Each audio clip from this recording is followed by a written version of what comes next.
Look, the countdown says 0. That means we're supposed to... Oh, I pushed the button. Okay. That's what I do. I push it. There we are. I'm Trisket109. And... we're still here playing Pokemon. Before we play Pokemon, though, can I test something? Can I try something out? Would everybody, like, let me do something for a few minutes before we play Pokemon? Because I haven't had a chance to do it today. I'm actually late getting on tonight because I just stopped by a friend's house and pick up a new toy. Would you guys like to see my new toy?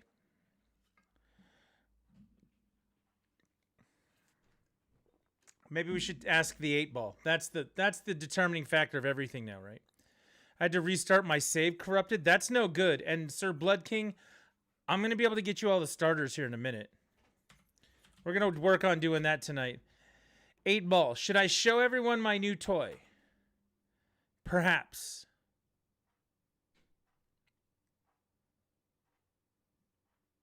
Perhaps.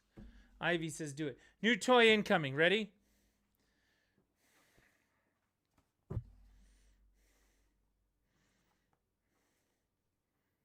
Check it out. They made N64 and Genesis controllers for the Switch with that new Nintendo Online upgrade.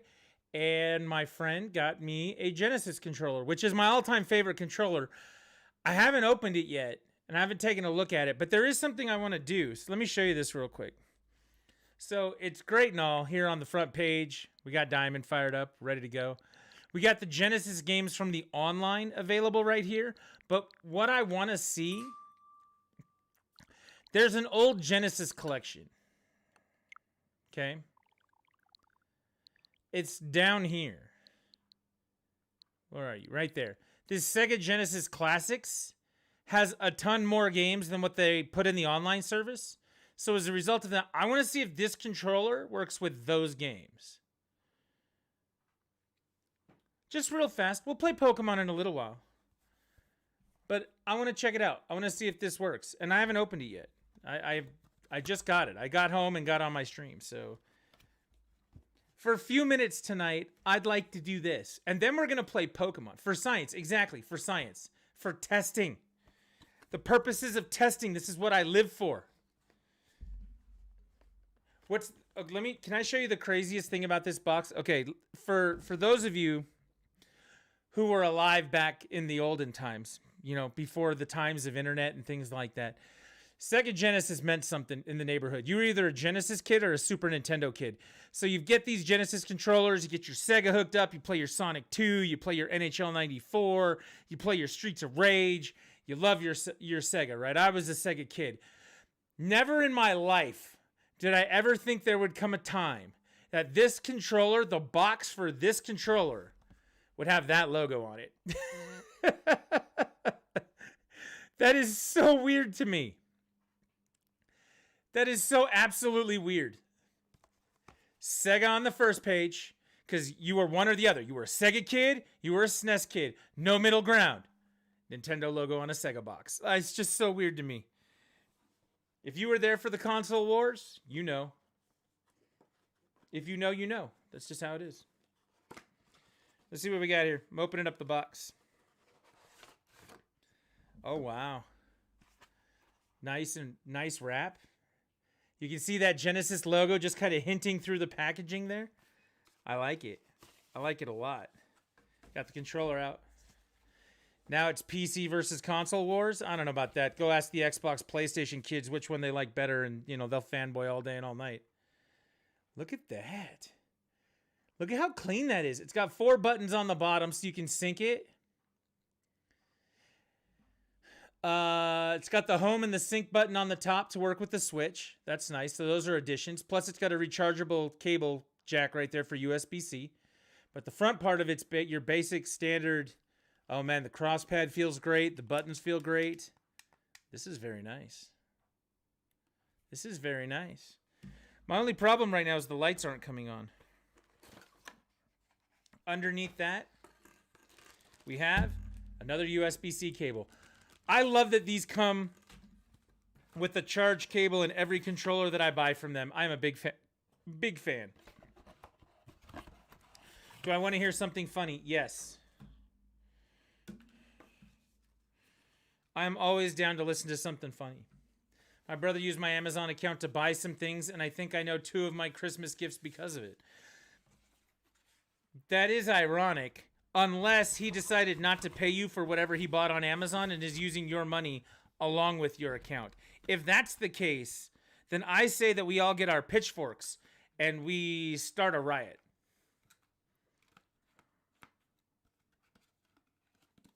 Nope, it was his card. Okay, good. I mean, if we need to start a riot, I'll do it. I'll do it. I'm good for that. Man, look at this thing. This is slick. This is nice. The box looks good. This controller, I could pull one of the Genesis controllers I have over there. I have real Genesis controllers down there, and I have the USB ones they put out with the mini Genesis. This feels really good. I'm curious about how it works with like Bluetooth and such, because that's what it's supposed to connect with. Apparently, though, it doesn't have a charge, so having no charge means I got to hook up this cable. And then, can we try it for a minute? Would you guys indulge me for a minute before we get back into Pokemon? We have a lot of monotonous and tedious work to do in Pokemon today, so it's going to be okay. We're going to get there, but I want to try this out. This is your show? Wait, you mean the inmates don't run the asylum? Come on now. Come on, this is the internet. That's never how it works. My show. All right, that's it. We're canceling, and we're just playing Metroid. That's it. It's over.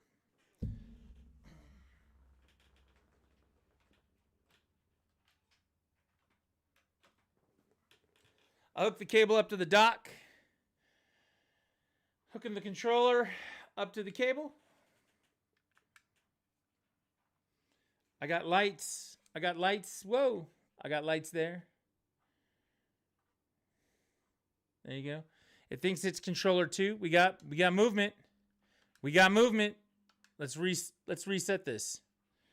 I can't push L and R on this controller. Guys, don't worry, I'm related by blood. Sounds good to me. We got to... This is our house? Yeah, the inmates run the asylum, right? All right, we got this Genesis controller. I wonder if the Genesis controller is a better controller to play Pokemon with.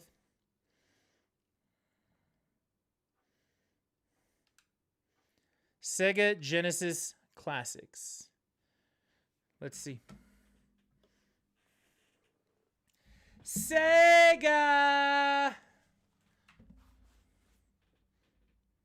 I did that. That was so off pitch and wrong. I like the other one where the other guy's like yelling. He goes, Sega! That guy. I like that guy a lot better. Better commercials. Ooh. Ooh, it says Sega. It says Sega. Just so everyone knows in advance, the cap that they put on my tooth is cutting my tongue to pieces. It's making it difficult to talk. So whatever it is that doesn't sound right, it's because of bullshit at the dentist. Thank you. All right, let's see here. Let's find a game. What do you think? What do you think we should try for our first game here?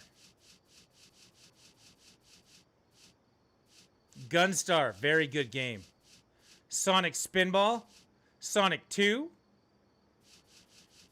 all very good games. Kid Chameleon, another great one.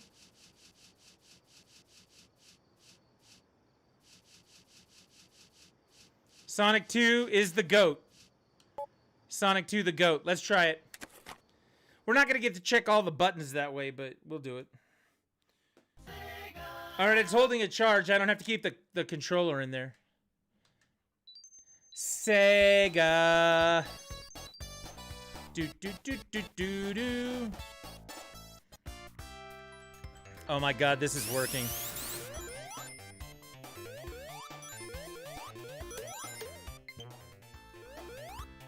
Oh, it says low battery.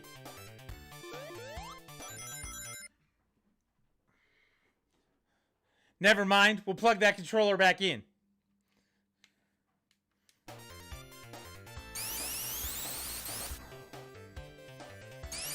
In case you were wondering, this is not my first rodeo.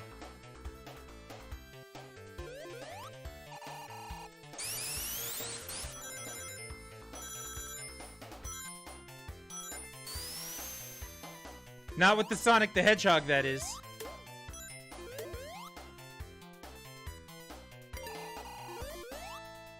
We're in.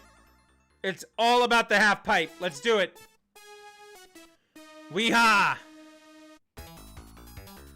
Gotta get that supersonic. Gotta get those Chaos Emeralds. Yeah! Do do do do do do do do do do.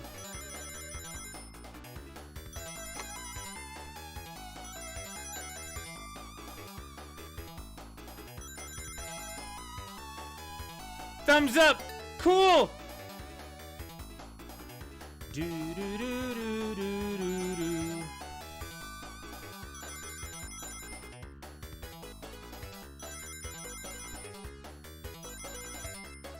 Stay away from the bombs. Bombs are bad.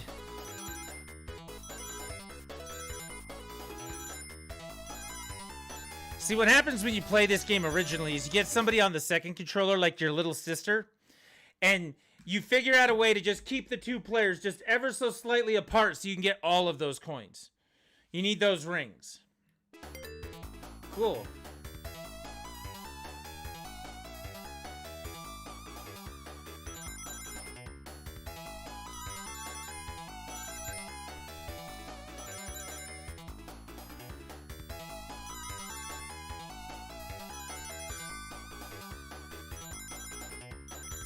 We got enough. Do do do do do do. Chaos Emerald. Oh my god.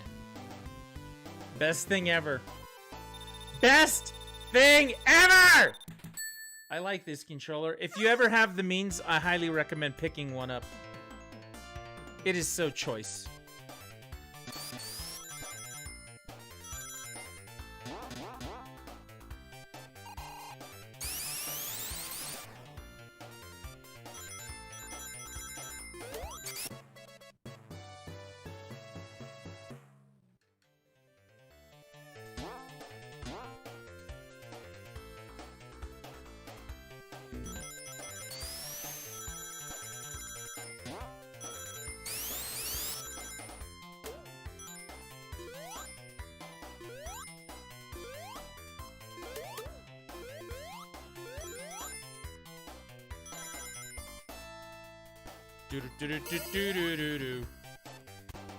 What do we think?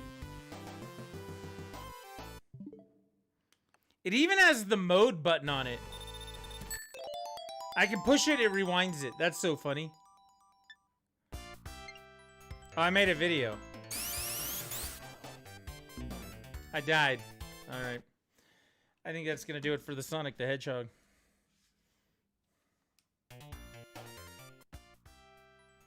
Whoa, that's not what I meant to do. There we go.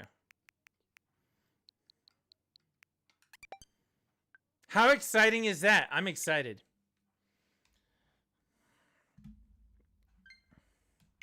I think it's pretty phenomenal. I'm going to leave that controller over here and I'm going to let it charge. And the next time I feel the mood to play Castlevania Bloodlines, we're breaking out a real controller.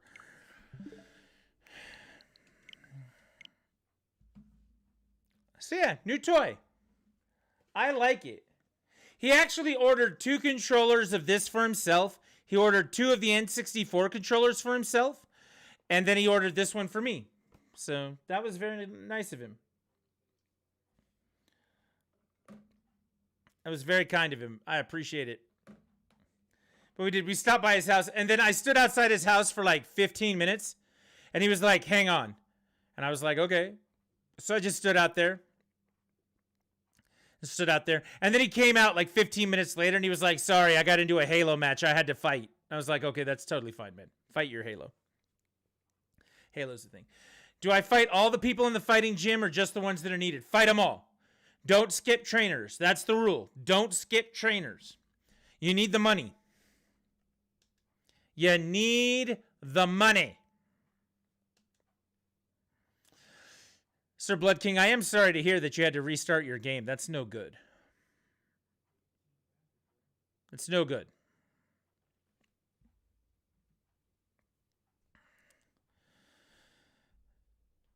Corrupted save file. That's very strange. I've not heard of that being a problem with this game. If it was a common thing, I would think that we would have heard of it by now. And I've actually removed my cartridge without saving it like 5 or 6 times. I did it just now. I switched out to Diamond and I forgot that I was in the middle of a place. I was in the middle of Iron Island on Pearl and I was like, oh, that was stupid. Like, I've done that a couple of times switching cartridges and it's not corrupted on me, so. I'm sure it's rare. I would think it is. That doesn't make it any, better that it happened to you.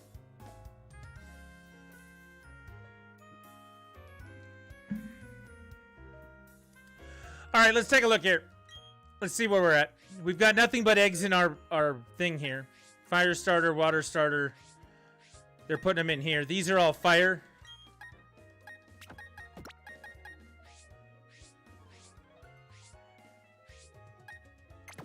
So what we're doing right now, Chimchar is in the daycare. I'm trying to hatch these Turtwigs.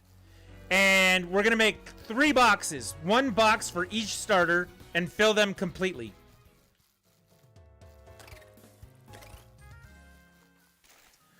That way, you can trade with me.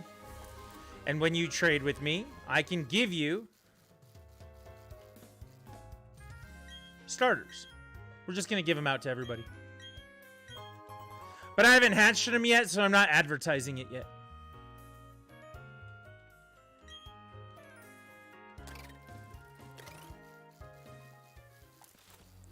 Otherwise, that would be my title tonight for all the streaming. It would say, come get your starters here.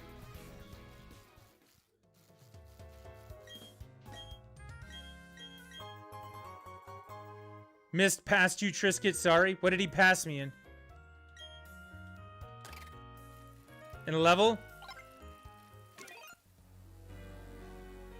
It's okay. I'm sure he's more useful.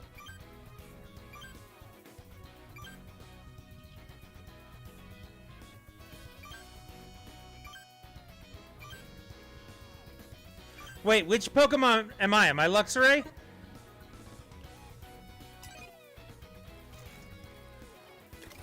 Shinx? Oh, don't worry, I'll catch up. You'll use me a lot more. You'll use me a lot more than you use everybody else. Don't even worry. I'm not worried. At all.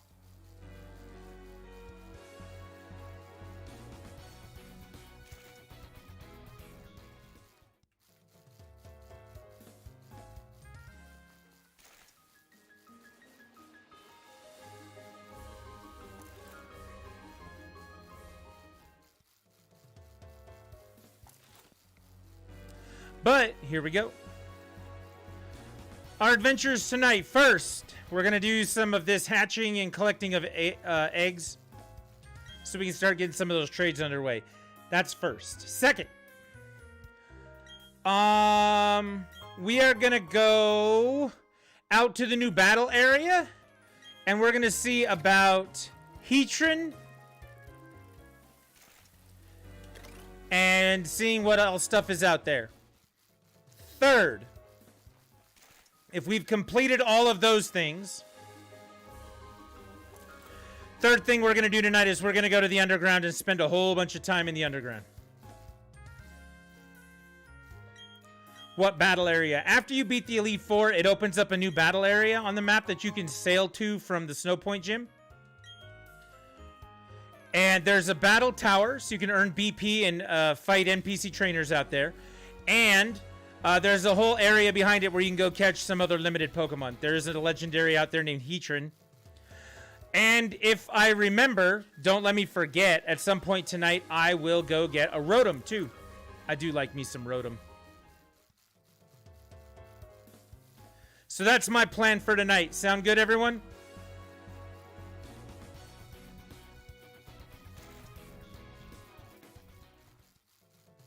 How do I pet my Pokemon? You don't.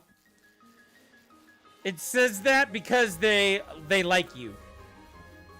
That means that you've built a nice bond with them. You can't actually pet them in this game.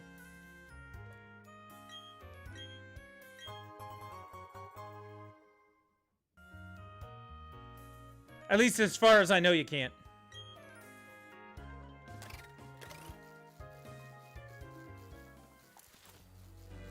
You can in Sword and Shield. You can in some of the other DS games too, but not this one. At least I don't know how to.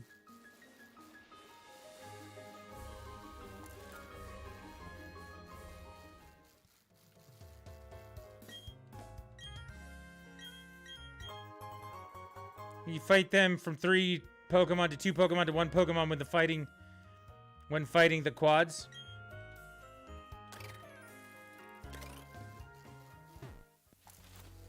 Just keep whittling them away.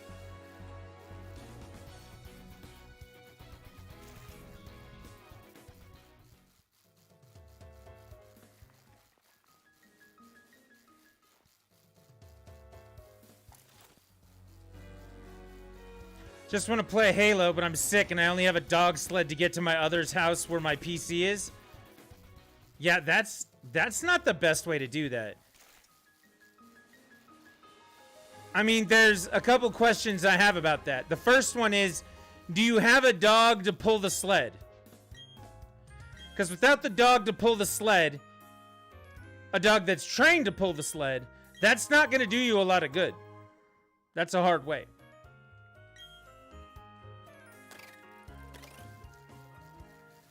The next problem would be, is there enough snow on the ground that the sled would work? Or is the dog pulling your dog sled across the gravel of the street or the sidewalk or something like that? That doesn't sound good either. That seems like a surefire way to destroy your only mode of transportation. Those are the two most important questions on my mind. The third one is, you're sick. Does that mean that you have COVID? Because from my understanding of it, nobody gets regular sick anymore. All diseases are COVID now. Dog sled is in hybrid front-wheel drive with only like 130 horsepower. And yes, there's enough snow outside for a dog. Actually, a dog sled. There you go. It's not snowing where I'm at yet, thank God. Because I don't like the snow at all. Not even a little bit. I don't even want to go out and play in the snow. I don't give a shit. Like, no snow.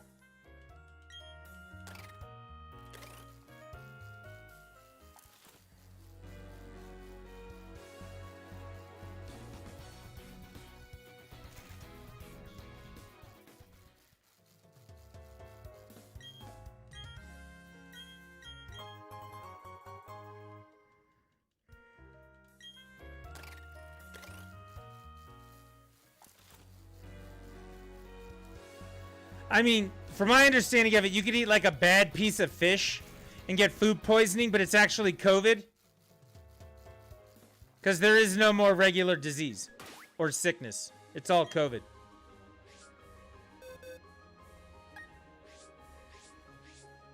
So, I'm worried about you.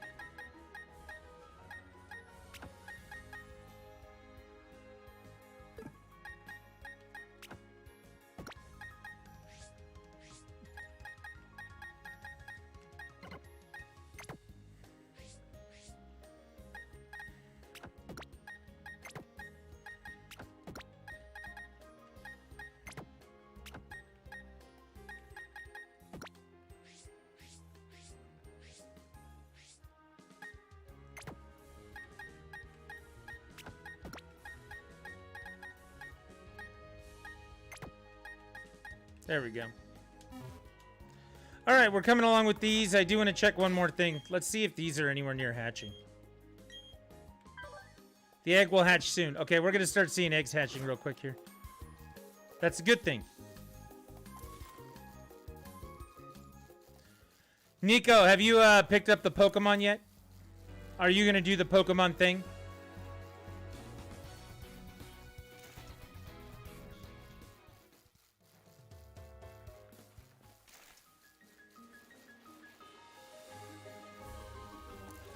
Shiny hunting. Now we're just hatching eggs.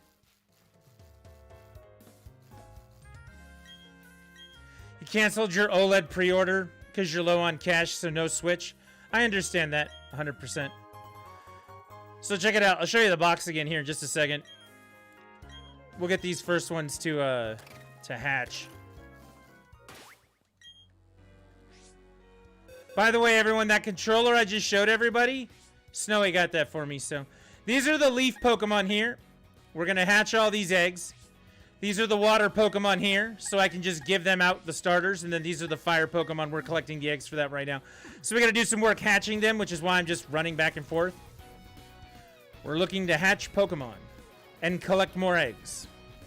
And then I can just start giving them to everyone. You want a starter? Okay, cool. Here's a starter. What do you want? You want Turtwig? You want Piplup? You want Chimchar? No problem. Done. We got you. Here's your first one. Our first hatched egg. He's green. He's ugly. No, he's not ugly. He's pretty cool, actually. Turtwig. You want all of them. Okay.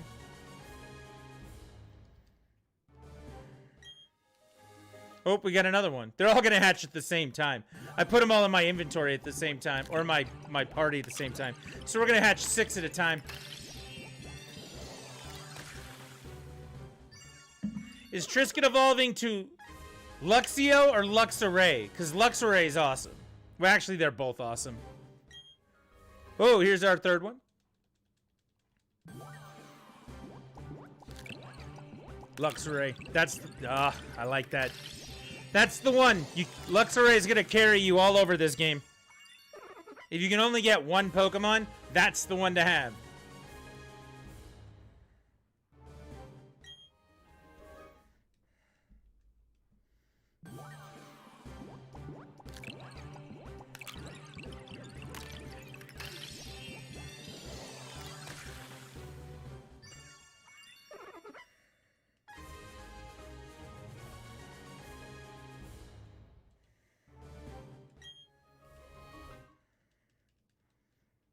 All hatch at the same time.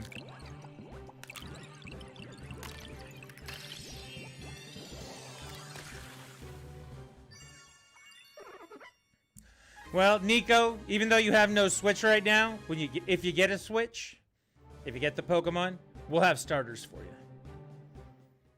We'll trade other fun Pokemon along the way, too.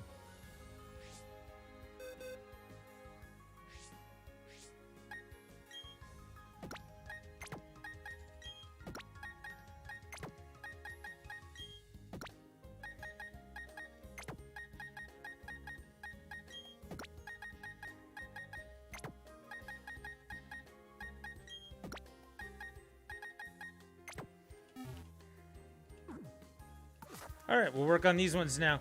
Let us reset the counter, and let's get to it.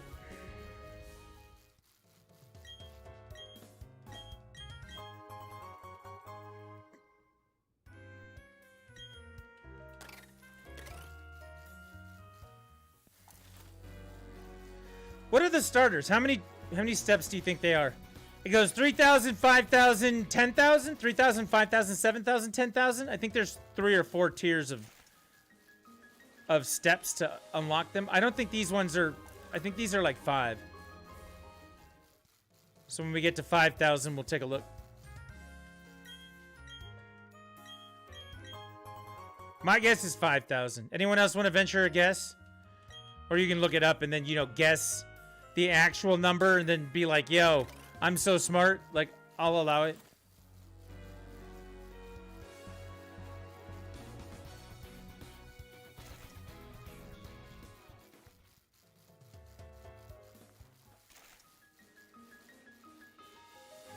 $9,001. Just so it's over 9,000.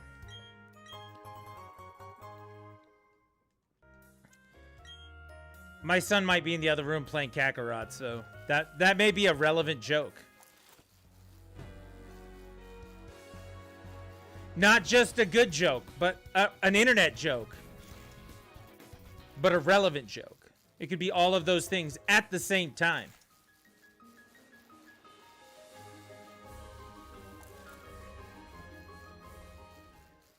So yeah, the fun thing that happened tonight, I got this.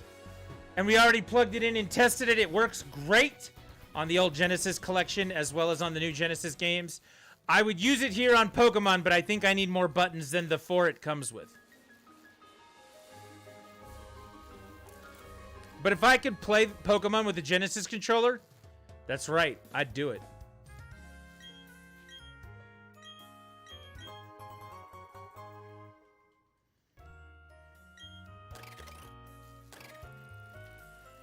That's right. I'm going to tell you guys the truth right now. The unapologetic truth.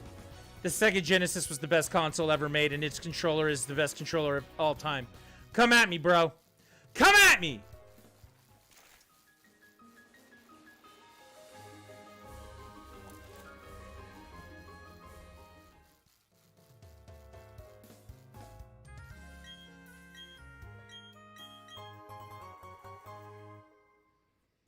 All time.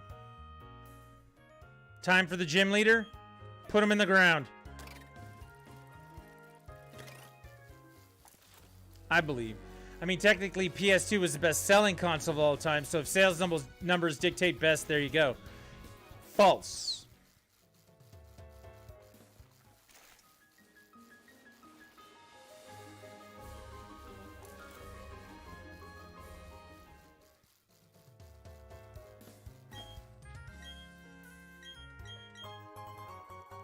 %100 false. False because Genesis. I mean, I could give you more reasons.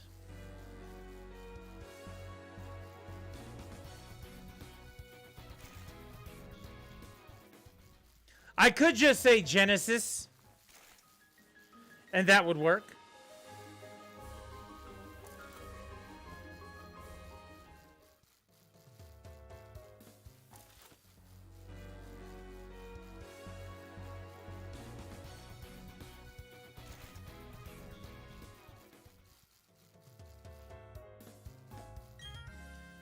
I mean, to me, the Xbox 360 is the best console of all time.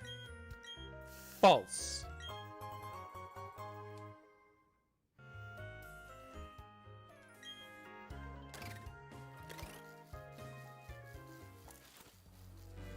Nerd leveled up. There you go. 100% without a doubt. The falsest statement ever.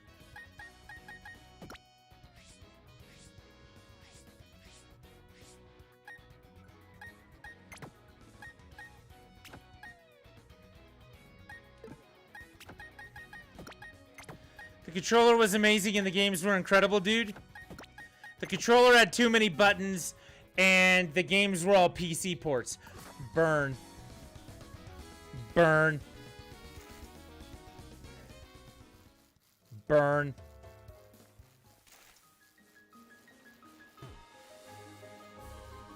Look at the weak-ass attachments for it. What did the Genesis have? It had the 32X. Big old thing you just hooked right into the cartridge slot. It had the Sega CD. CD drive just attached to the side of it. What did the Xbox have? A hard drive? Games back then didn't need a hard drive. You know why? Because they saved on the cartridges like a boss. That's right. Step number one to being better. You just got to be better. The Genesis right there. Better. Halo and Gears of War would like to talk to me from their PC ports. Because I want you to know right now, if I'm going to go play Halo 1 and I'm going to go play Gears of War 1, or I'm going to play Halo 2, I'm going to do it in the Master Chief Collection, or I'm going to play it on the PC Ultimate, like, remastered thing. I appreciate that they didn't port it during the 360 days. However, it has been ported. I guess that's not a good argument because everything on the Genesis is everywhere, right? But whatever. Whatever. I'm going to cherry pick my facts today. Yeah, you can tell me I'm wrong, but I'll cherry pick my facts because I don't give a shit. Genesis was the best ever. Better controller. All the way around, better controller. Gym leader down. Good deal.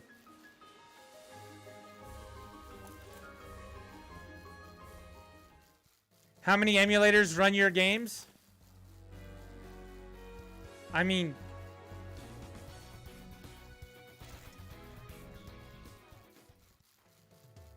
I don't know what that means. I mean, I have emulators that do it, but I mean, there's the Genesis collection, all of that other stuff. I mean, there's Genesis games appear in legal ways in lots of places, so I can't argue too much with that. Better controller, though, all the way around. Genesis controller, best controller ever made. Best controller ever made. Super Nintendo is not the best controller ever made, and the reason why is because it had too many buttons and encouraged everybody else to put too many fucking buttons on their controller and started the beginning of the end with too many buttons on your controller. How's that for the truth? You can't handle the truth. And then you were talking about the PS2 earlier. You were like, PS2 sold more copies than anything else. Well, let me help you out with that. Have you ever seen a game called Castlevania Bloodlines? No, that's okay. I've played it, so I'll tell you all about it. Castlevania Bloodlines is phenomenal as a 2D flat, you know, Castlevania game. One of the best, if not the best, Castlevania game in the series. What PS2 Castlevania game was out there? Lament of Innocence? Nah. Curse of Darkness? Nah. Man, the Castlevania games that were showing up on the Game Boy Advance were better than the games on the PS2. Come on.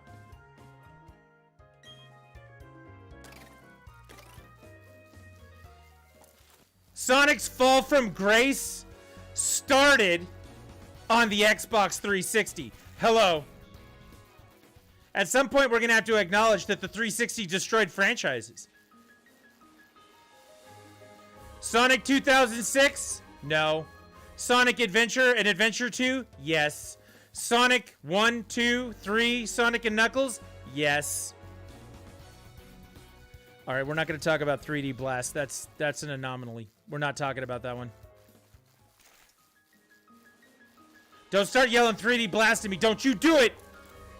Don't you do it! Galactic Takedown time. Go get him. Oh, remember to go into that building after you take them down, Ivy, because Fly is in the building. I forgot to do that, and it was stupid.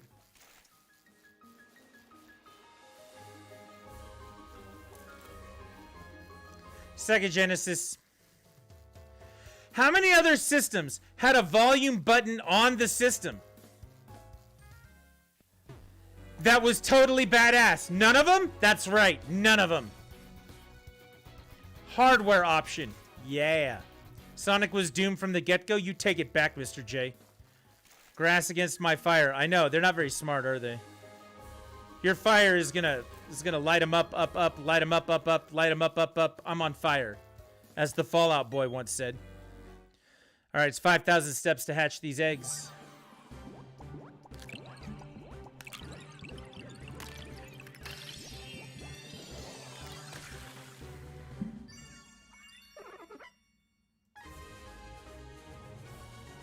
You take it back, Mr. J. Sonic was not doomed. Sonic 2 is one of the best video games ever made! All I'm saying, there's a reason the PS2 sold more than any other console. Do you know what it was? Popularity of Madden on the PlayStation 1 mainstreaming video games and a game called Grand Theft Auto 3. That's 100% of what it was. You think they should get credit for those two things? Sony didn't do those two things!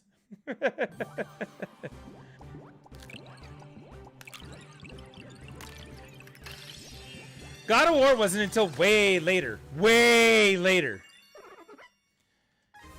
God of War 2 was one of the last games released on that system.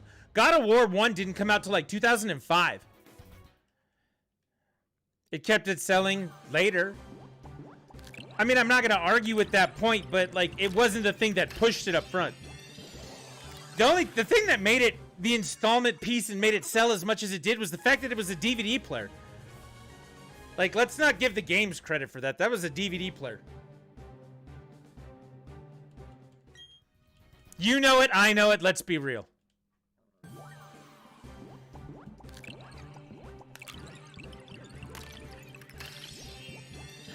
The day the PlayStation came out, what were they buying for it? SSX and Tekken Tag. It was a DVD player. Sounds like a mad Nintendo fanboy? Damn right. Except for if you replace Nintendo with Sega. Remember, we're talking about the Genesis. I just wanted to help you out there.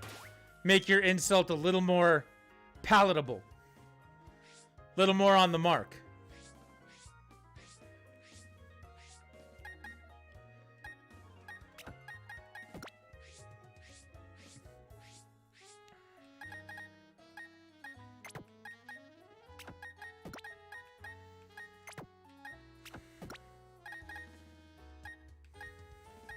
Yeah, don't let them poison you.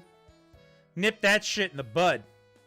1, 2, 3, 4, 5. We need 5 more of these eggs. Also, we need to deposit all of these Turtwigs.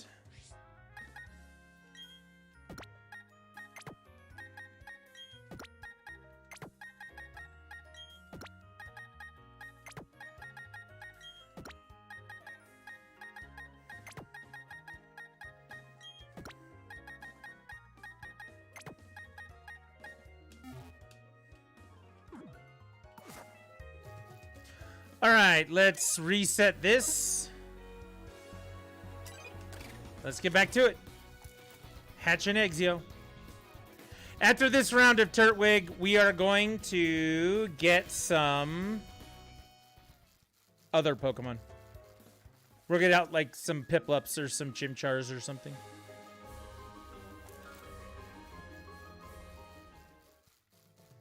There's 1 of 5. That's 1.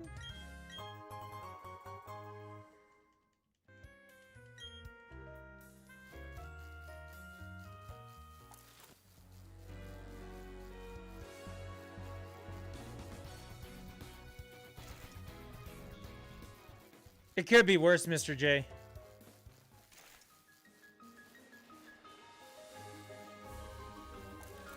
What are the 2 best-selling games of all time?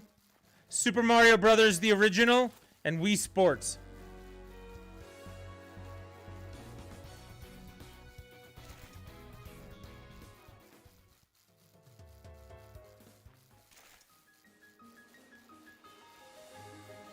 By the way, you remember when they gave away Wii Sports with every Nintendo Switch that was sold? That's why it's the best-selling game of all time. Apparently, it's so hard to get now that GameStop sells a used copy of Wii Sports for $60. $60!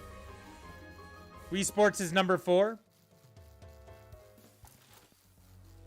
You Googled it?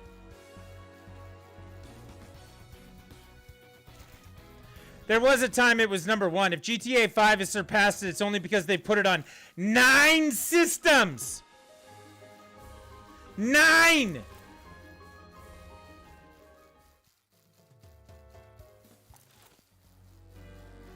Do that on 1 system and I'll be impressed. How about that? Not impressed.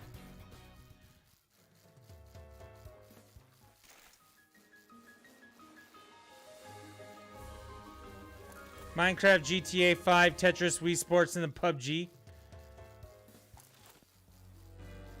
You have to buy I thought PUBG was free. You have to buy PUBG?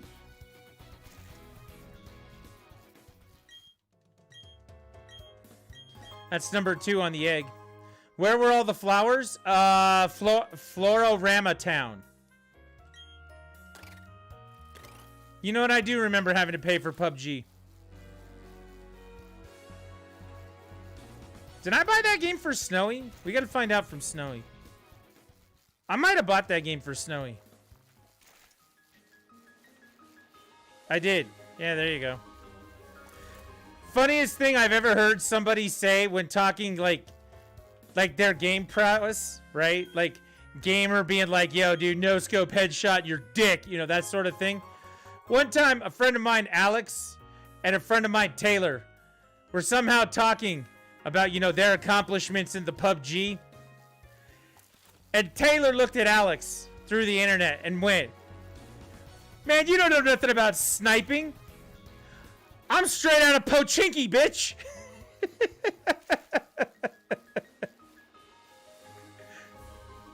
Could be one of the funniest things I ever heard him say. I'm straight out of Pochinki, bitch! Minecraft has had 238 million sales since 2011. That doesn't surprise me.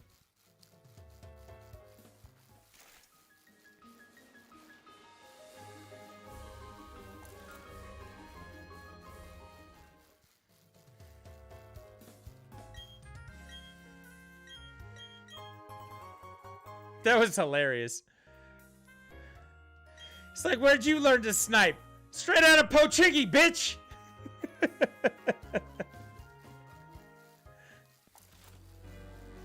I never played it enough to know what that really meant, but it sounded really insulting at the time.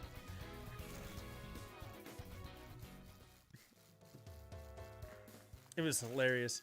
Nothing at the tree? Oh, that's no good. I put some on one of the trees. And I do have some that are growing here. Like, you can see the berries on those bushes there.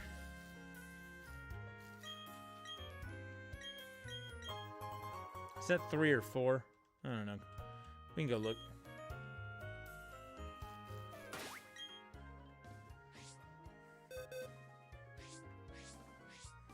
Nope, that's all of them.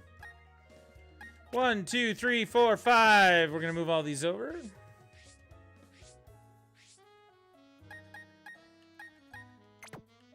Alright, fire starter's done. Let's go get our Pokemon.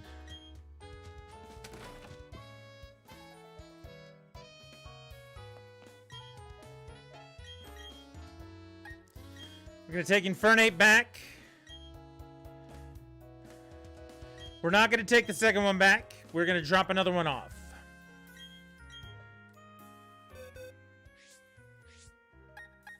Empoleon.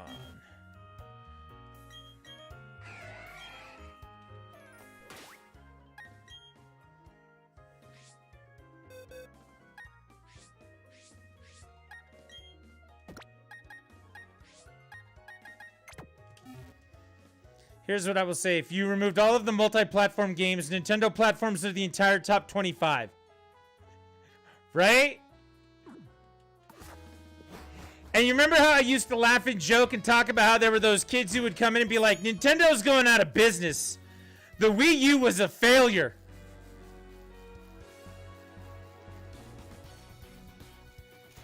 Like, I don't know where the hell these people get this shit from, but it blows my mind. Let's be honest. Yeah, Nintendo's going out of business any minute.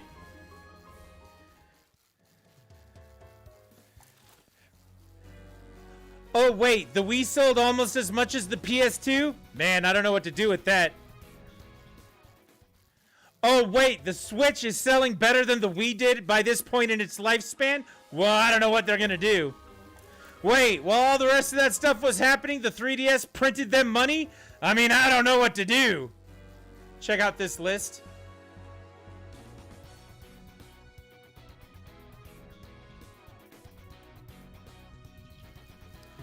That's quite the wide margin. Can we be honest? 238 million sales for Minecraft, followed by 155 million sales for Grand Theft Auto. That's almost double. Minecraft has almost doubled the sales of Grand Theft Auto 5.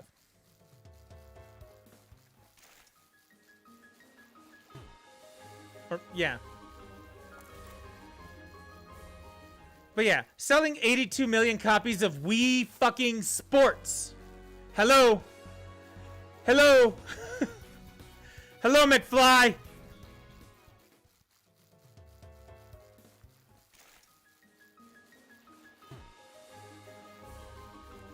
What's very interesting about this is look at the other thing. So you said that if you removed all of the multi-platform games and just looked at that stuff, Nintendo basically owns all of that, right? Now I want you to look at this. You want to be totally shocked and amazed by something? Look at this number. Tell me how many of the games on that list were released in the last 5 years. Most of them are 10 plus years old because it took that long to accumulate that level of sales. If you look at the shit that's just 5 years old at this point,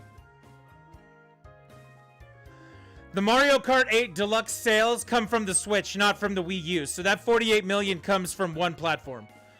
We can split that semantic hair. Wii Fit. The version of Tetris that they're talking about is the Game Boy and NES version of that. That's wild. That's really old, though. Animal Crossing New Horizons is at 15. New Super Mario Brothers, that's the DS one. What about the other one, the new one? We Play.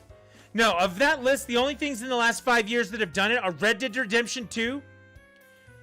And then it's Animal Crossing and Mario Kart. Like, think about it that way. How fast they got to that number. That's even crazier to me. I think it's cool that Red Dead Redemption 2 is on that list, to be honest. I've not actually played it myself.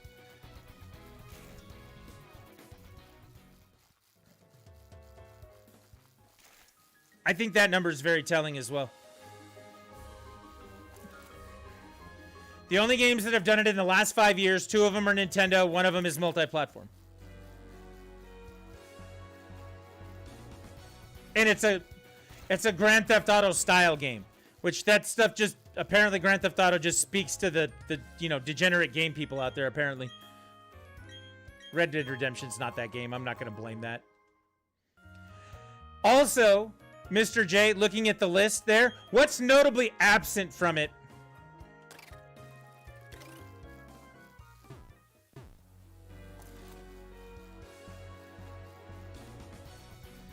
I don't think people have realized that the possibility of 90% of Xbox and PlayStation owners all have a Switch as well. Yeah. Well, that was what it was. It was get a PC so you can play the multi-platform games. Get a Switch next because it has all of the exclusive Nintendo stuff, and that's the only place you can play it. And then talk about getting a console. In that case, you get a PlayStation because it has the next most exclusives. But looking at this list, tell me where Sony fits in that list. Tell me where Microsoft fits in that list. And before you say, well, Microsoft fits in that list because of Minecraft, don't say that because they bought Minecraft, right? They didn't sell those copies. Let's be very honest.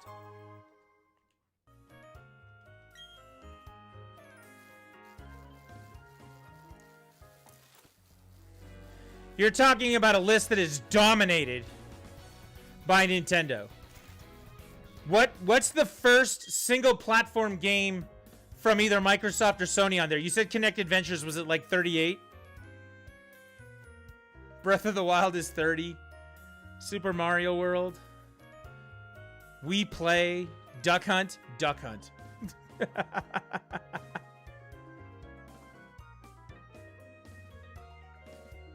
Human Fall Flat's in the last... Well, I guess it's a little outside the 5-year window, but Human Fall Flat's on there. That's pretty cool. Even the Call of Duties that are on here are all older Call of Duties. Kinect Adventures is the first one. Okay? What's the first Sony one?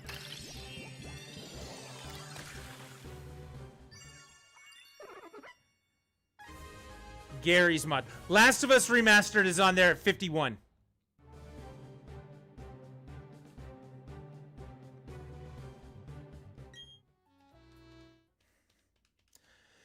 Now, don't get me wrong, these multi-platform games help boost the sales for Sony and Microsoft. I'm not going to take that away from them. But what stuff is first-party, actual, that's on there? That's not Nintendo, because there's 2 games. 2. Nintendo is like that gif from Zombieland where Woody Harrelson wipes his tears with money. I mean, basically.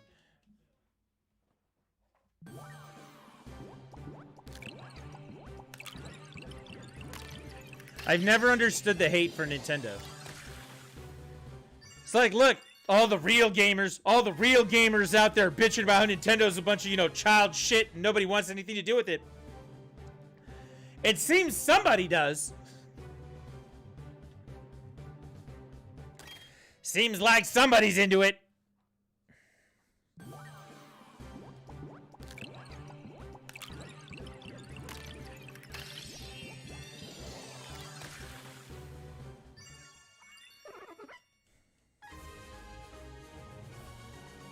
Nah, man, they're going out of business any minute now. When Mario shows up on, on the PlayStation, you can come find me and quote me on that one. That's what the people shit. they used to tell me that shit at the store all the time. I'm just laughing at them.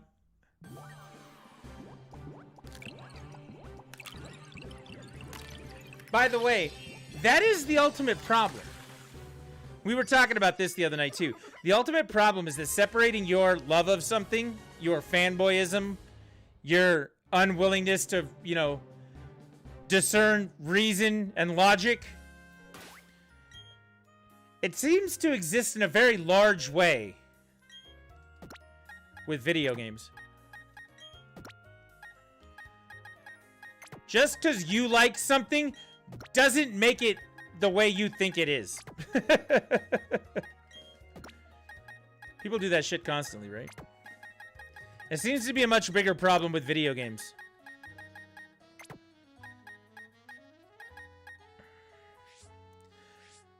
I'm thinking about it, and I'm trying to think of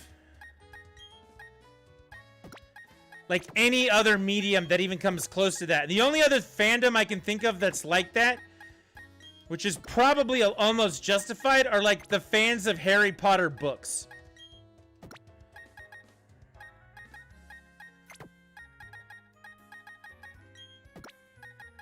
I think that's the only other fandom I can think of right now that gets all irrational like that.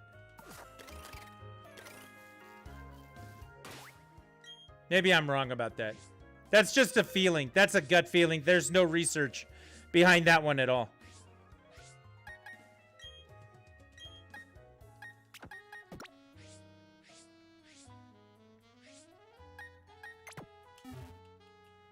Nintendo would just make even more ridiculous amounts of money if they sold their games on PC or other consoles. While that's true, they're selling their own console. You know what I mean? Like, they're competing with those people, so they need to keep their stuff to themselves. Oh yeah, we also need to reset this. We got a new set of eggs. But that's the whole point. I actually read an interview with, I think it was either Iwata or Miyamoto, where they said, look, we're in a very unique position compared to everybody else. Everybody else has bought other studios, and they have game developers working with their hardware, but they do it as second-party entities for the most part. They don't have first-party under the same umbrella. Like, Naughty Dog, while it may be owned and operated by certain parts of Sony, they still are their own company, right? Insomniac is still their own company, even though they're under the PlayStation umbrella.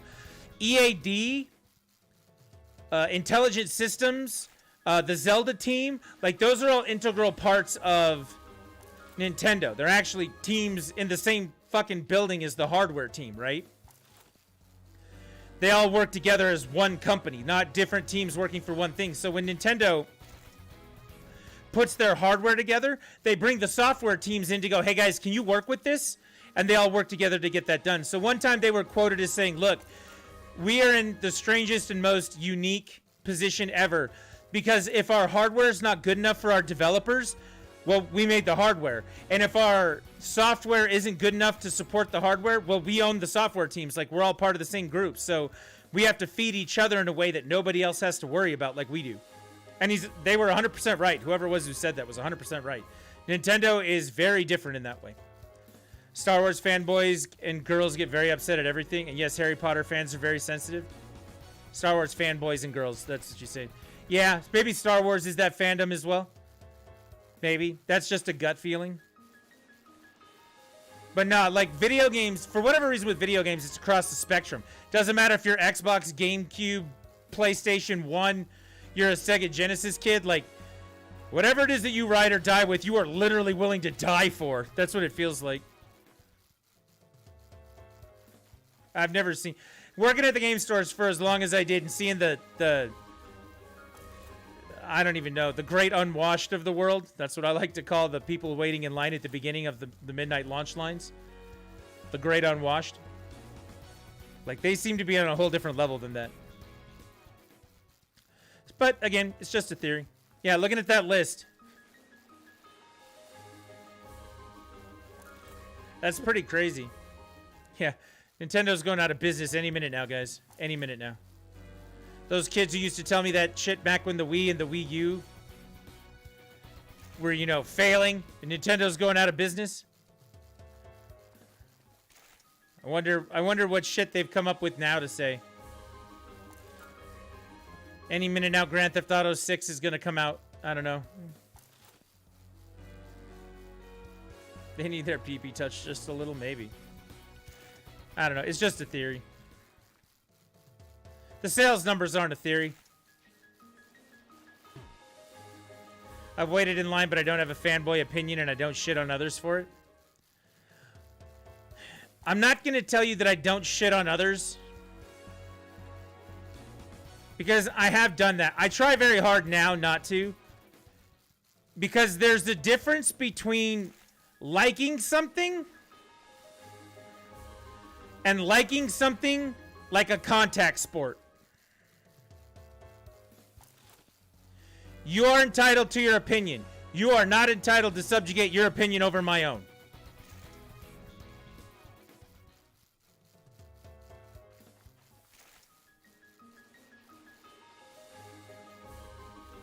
That was the joke I used to make.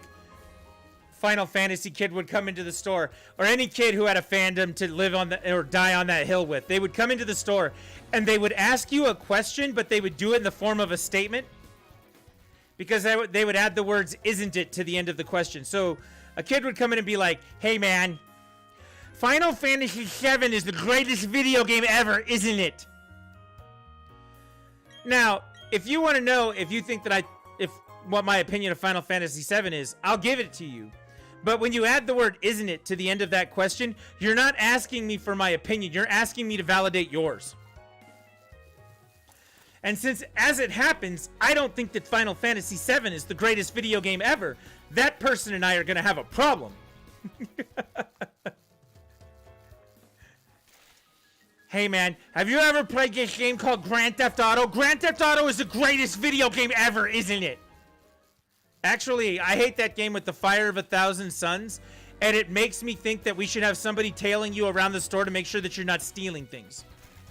How dare you speak like that about my favorite game? If you think I haven't had that conversation with somebody at the game store, you're wrong. You are 100% wrong.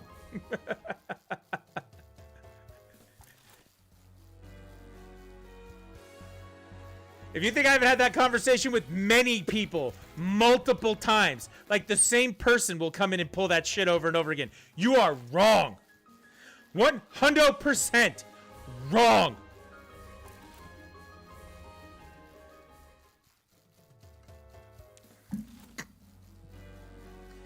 If you come in and you tell me, you say, hey man, even if you got the thing, right? I don't think it's the best game, prove me wrong, right? Like, that's why I hate that guy. I don't hate that guy because of his views or his opinions or because he's trying to rile people up on the internet or whatever else. Like, I don't give a shit about that. I give a shit that he somehow thinks that he has to, like, be a militant asshole about his opinion. Because it triggers me and reminds me of what it was like to work at the game store.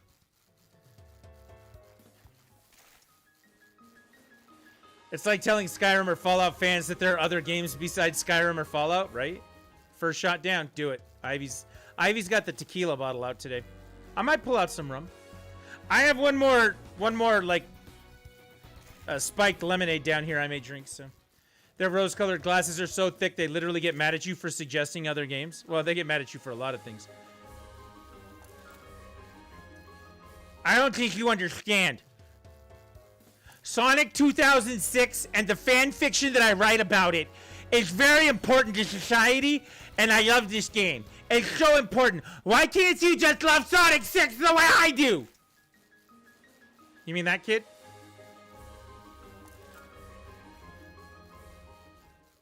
You want to come in and talk to me? Like, come in and talk to me. Be like, you know what, dude? I really like Sonic 2006. Awesome. I'm glad you like it. Have you played any of the other 3D ones since then? No, I really just played 2006. Oh man, let's check them out, dude. Sonic Colors just came out. You might like that one.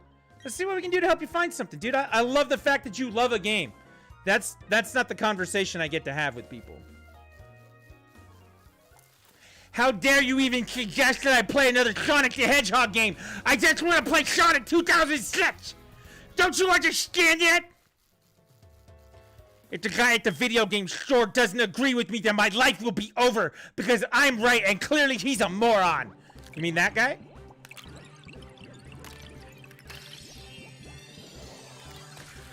You mean that guy? Can confirm that guy exists. And it's moments like this that I'm really glad that I have this pop filter right here so I'm not spitting on my microphone. I wish I had orange juice, but I already drank all of that. Tequila and OJ? The Mexican screwdriver is what that one's called. I like that. Oh, that's a great thing. And now publishers give those people an outlet to support those games forever and ever and ever. They do.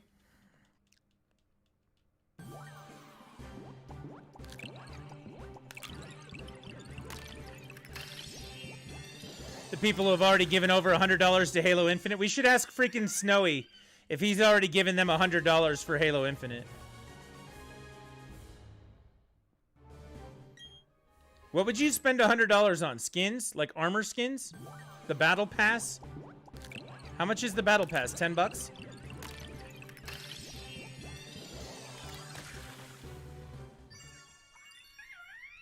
Who needs a chimchar?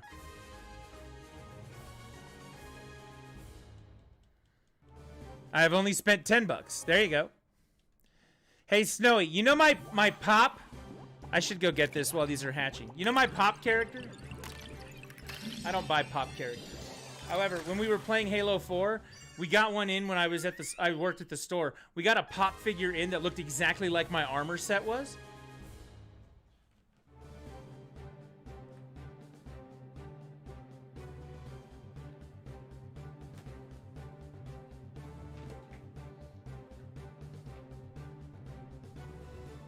Although something seems to have happened because his head fell off. Whatever. Here we go. See this? This is exactly what my guy looked like when I played Halo. Do I have to pay money in order to make my Halo guy look like this? That's my question right now. Guess what came in today? Shin Megami Tensei.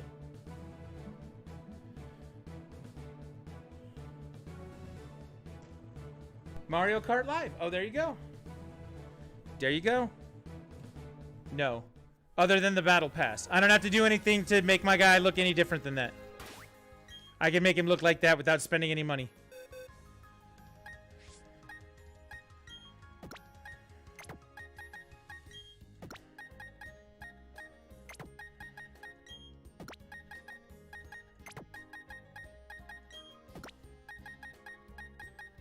My Spartan and I have a very close relationship with that particular look.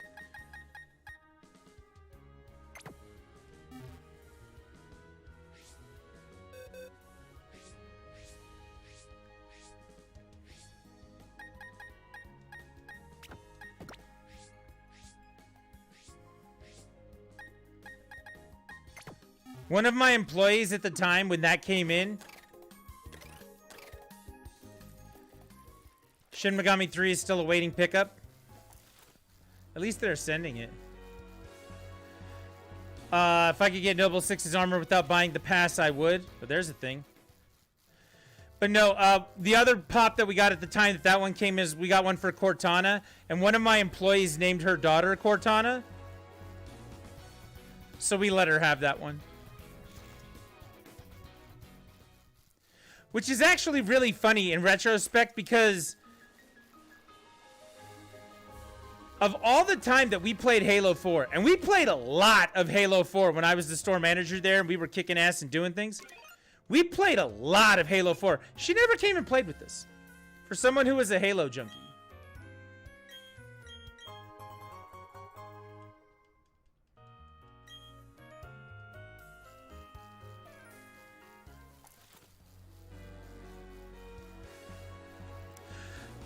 I do want to have a different discussion, though, now.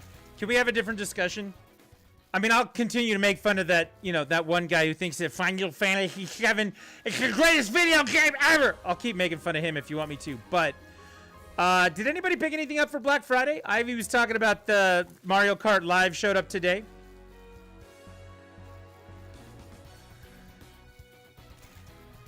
We were actually looking to get some Mario Kart Live today. We were trying to find a place that still had it on sale. Because I was thinking that taking it over to, like, the park and building something on like a walking path or in like a basketball court, making like obstacle courses and shit would be awesome. And if I could get them for $50, then I was thinking maybe we could do that, but then we didn't have the money for it, and we couldn't find them the right way, and it was just the whole thing, so. I snagged the 4K 60 Pro Mark II capture card and 1TB PCIe Gen 4 M2. Very cool. Very, very cool. Might get some PC games before they end. Yeah, I saw your tweet where Elgato responded and was like, discount shows up in the cart, noob. Do your research. That's what it felt like. I know that's not what they said, but I think it was great that they responded to you.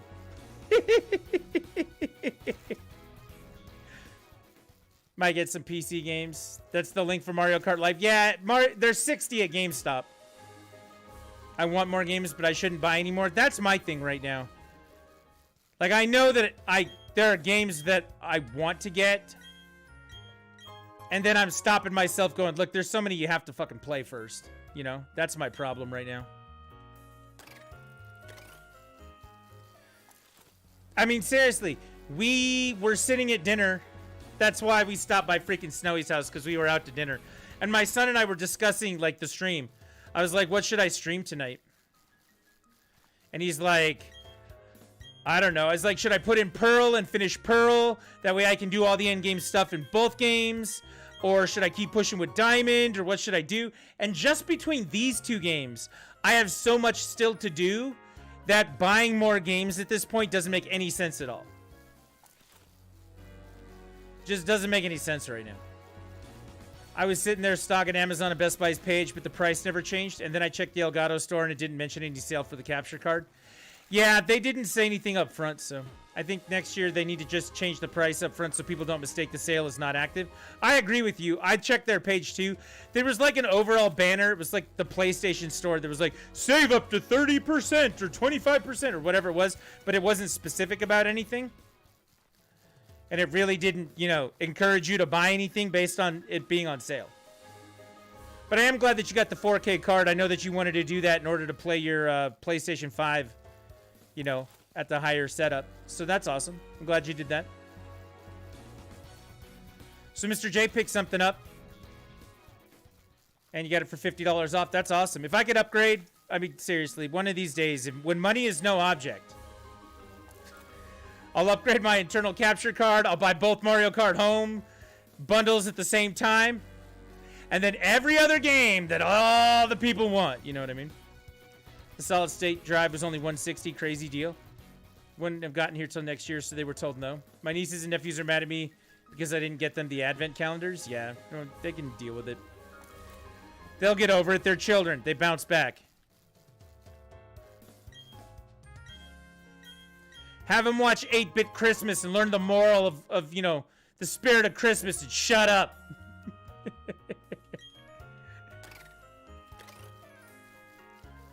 Unchecked, unabated consumerism.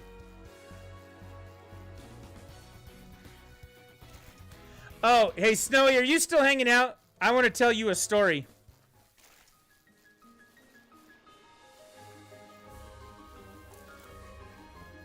They won't watch it because it is an anime? Yeah. All right, here's my story. I got a text message today from Alex Woods. Because he still sends me messages anytime he wants to buy his kids video games. And he's been asking me for months, he's done it several times recently, if he should get Switches or not. And I was like, yes, but don't get Switch Lites. And so today he sent me a message that was like, we went out and bought some games, and I'll just like casually order the systems online on like Monday.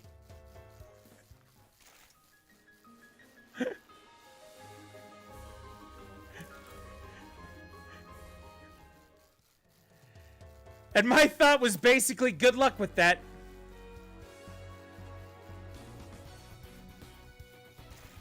I told him that I would keep an eye on like Cheap Ass Gamer and stuff like that, and if I see the links go up, I'll send them to him so we can try and order them before Christmas. But I was like, dude, you should have sent me this message on Monday.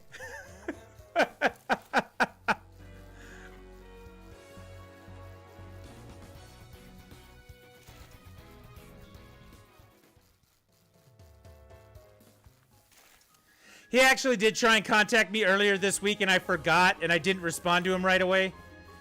But yeah, just the idea that you can casually do anything for Christmas right now just blows my mind. Blows my mind. But yeah, I thought you'd get a kick out of that, Snowy. The gentleman that I'm talking about was somebody that we used to work for at a job. I haven't worked at that job for like 4 years now. 4 or 5 years. It's been a while. 4 years? 5 years? But he still sends me text messages about video game stuff. Apparently, I have that kind of lasting impact on people. Years after my stream ends, people will be like, man, I wish I could get a hold of Rich. He seems to know all the things I need to know about the video games.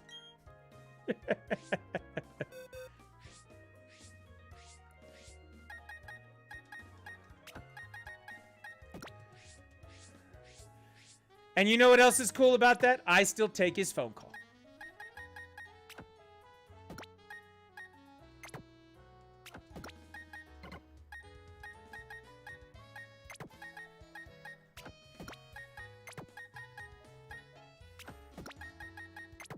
It works out, though. I thought you'd get a kick out of that, Snowy.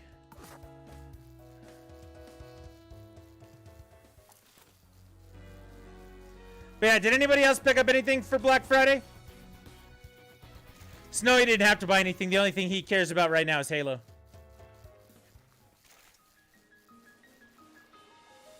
Actually, I know for a fact he bought something else for Black Friday. At least one thing.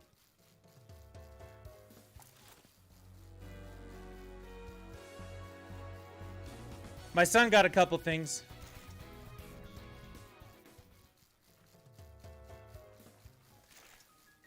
I guess as a family, we got several things. I've been showing them off for the last couple of days. I think the next one, I really want to try the monkey ball. I want to see if the monkey ball on the Switch actually has, like, the mini games that are good. Monkey Fight. Monkey Glide. Whatever that one was. Monkey Flight.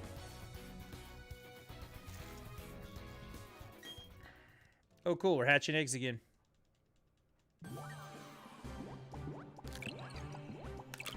Five animations to get through, and then we can get back to it. See, this is what's nice. We can talk while I do the mundane, boring stuff, and it gets me through. You guys help carry me through this shit. Through the scut work.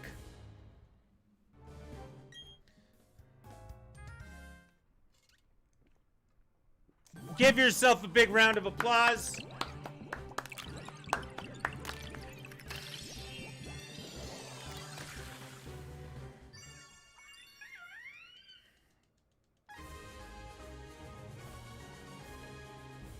We're making it work tonight.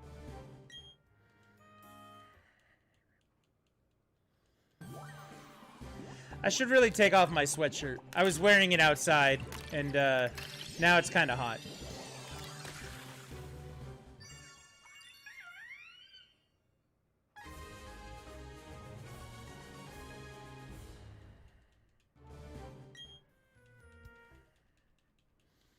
But yeah, I'm glad Mr. J picked some stuff up.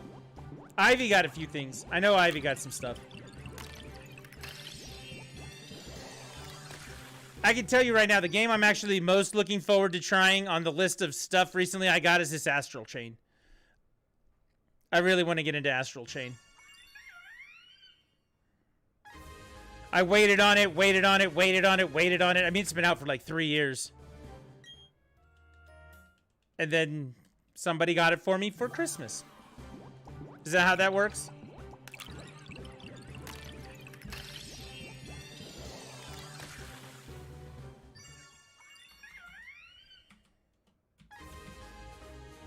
Wasn't Christmas?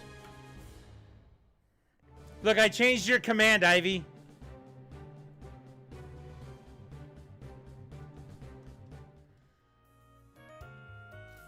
Yeah, I moved all of my commands over to the Stream Elements. And the bot that I'm using now all works through Stream Elements. Yeah, I told you you're all about anarchy, right? You said you were all about anarchy. I didn't say that.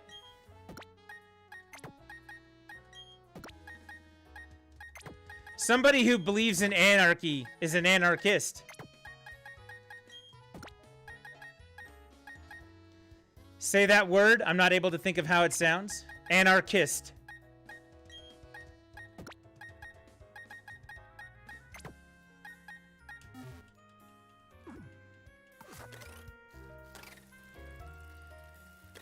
An anarchist is those human beings out there who believe in the anarchy. And Ivy believes in the anarchy.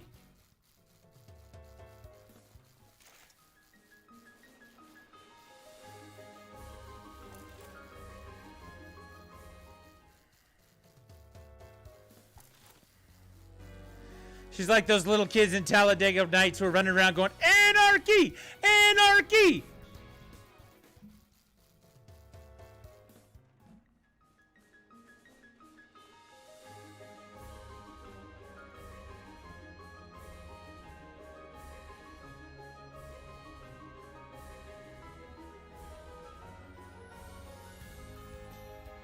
I'm looking for it now. Here it is.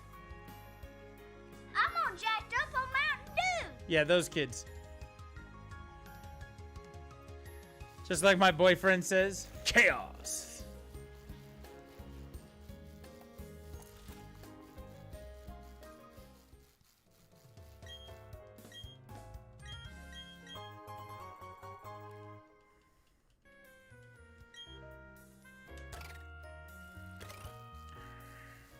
There's a good question. Did anybody not get something? Did they still leave it out there on their list so somebody else could get them something for Christmas?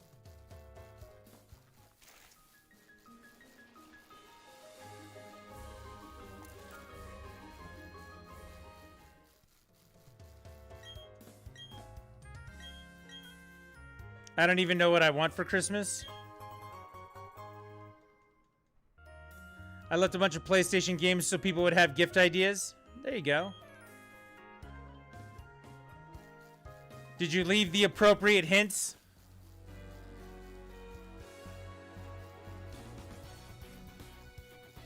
People will get you a whole bunch of Xbox games instead.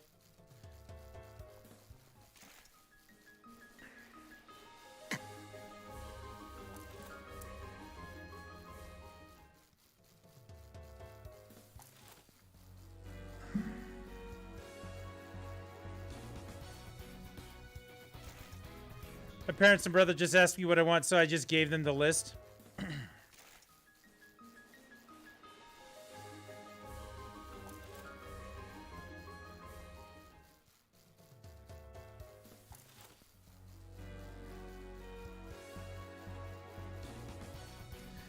I looked at my mom and was like, remember, PS5, not 4, 5. Oh, man. This has me all, you know, triggered as well. I guess that's the right word. Remembering the moms that came into my store going, all right, I think it's the Nintendo box, the Nintendo Play Xbox.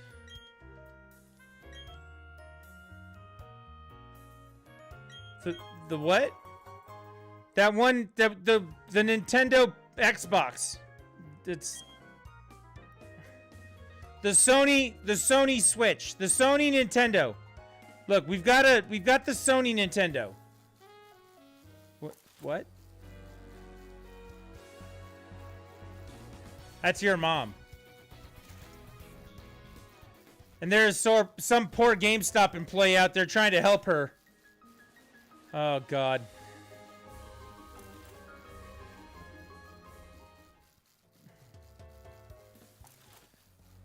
Nintendo's cases are clear. Clear cases, red spines, and smaller, much smaller. Try getting a mom to explain that one to somebody. I need the Mario. Okay, you need a Mario. Which Mario? And, you know, we'll get that for you on the Switch. No, we have a PlayStation. I need the Mario. Ma'am, I want you to know. I want you to know right now, ma'am, that you've chipped away a small portion of my soul that I'm never going to get back based on your last statement. So Merry Christmas and get the fuck out. Kids over there. I had to do that. Yes, all of us who have worked at a game store. My son was at the game store today working. All of us who have worked at the game store have had to do that. It's experiences like that I told you would, you know, help you appreciate what your father has done for you all these years.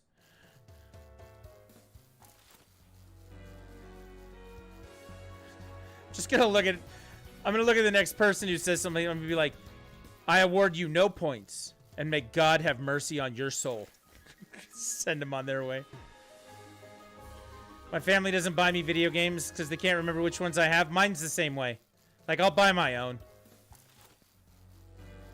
No, something I've been about this. I've been trying to be about this for the last couple of years, and it hasn't worked out as well as I've wanted. But I think this year it's going to take.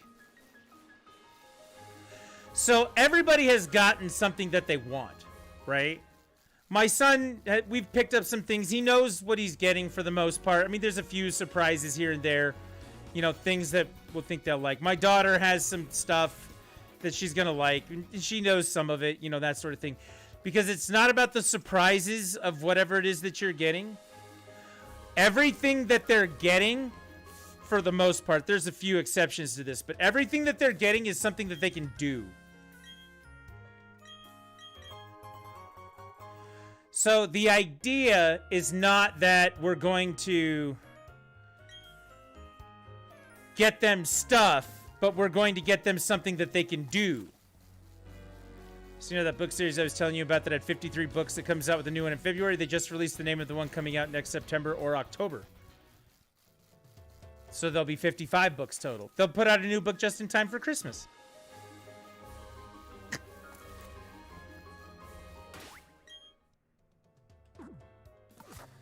So that's what we're trying to do. We're trying to get things that could possibly create, I don't want to say create memories, because that sounds really pretentious as shit.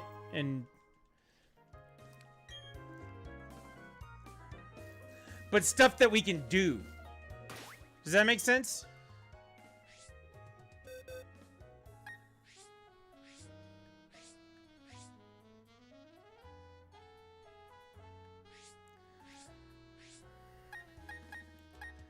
So, like, the idea is if we get my daughter Just Dance 2022, right?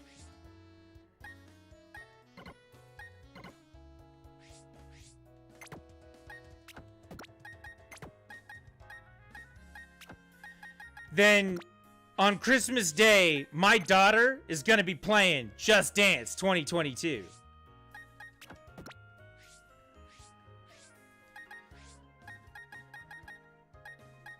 My son had asked for this Pokemon card thing that he was looking at and he thought it was cool. And I was like, that's great. But if we're going to get it, you're going to use it. Like, you're not just going to look at it. You're not going to be doing whatever. Like, you're going to use it. You know? So if you need, it's a 2-player game. It sets up so you can learn how to play Pokemon cards. And it comes with some decks and some stuff like that. So it's like, if you're going to get this, then on Christmas Day, we're going to sit down and play it, kind of a thing. Like, we're looking for stuff. That's some of the things they know that they're getting. They were there when we got them, right? But that's the thing is, like, you're going to play these. You're not just going to sit in the corner and play Animal Crossing, Lucy, and ignore everybody for the whole day. Like, you're going to do this. Let's say one of them gets a puzzle for Christmas. Then we're going to sit down and we're going to do the puzzle. You know what I mean? Like, that's what I'm looking for out of presents for people these days. Not just shit that they like, but shit that they'll actually use. We're trying to emphasize the concept of experience over stuff. At least that's what I'm trying to do.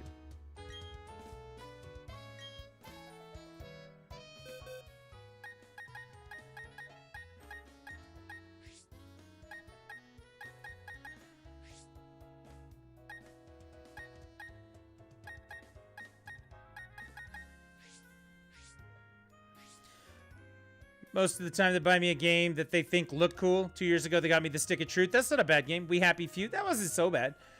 Other years, they just give me clothes or small things. That's how you do it. My mom hated taking me to the store at midnight to get the book when it released, but she'd always take me anyway. That's a good mom. Like, give it up to moms for that, right?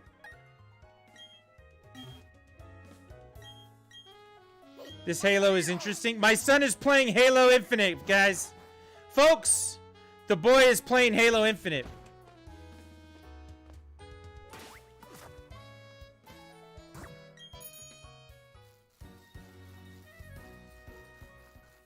He's gonna go 1-17 every round and make his team hate him.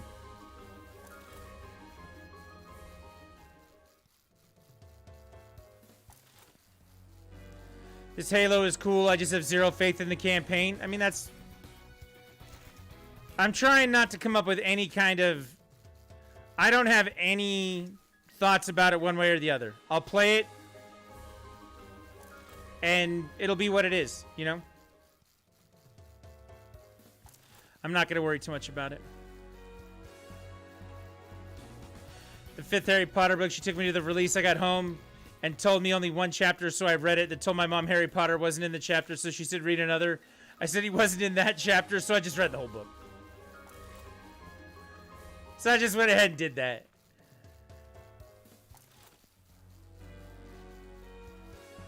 That sounds about right.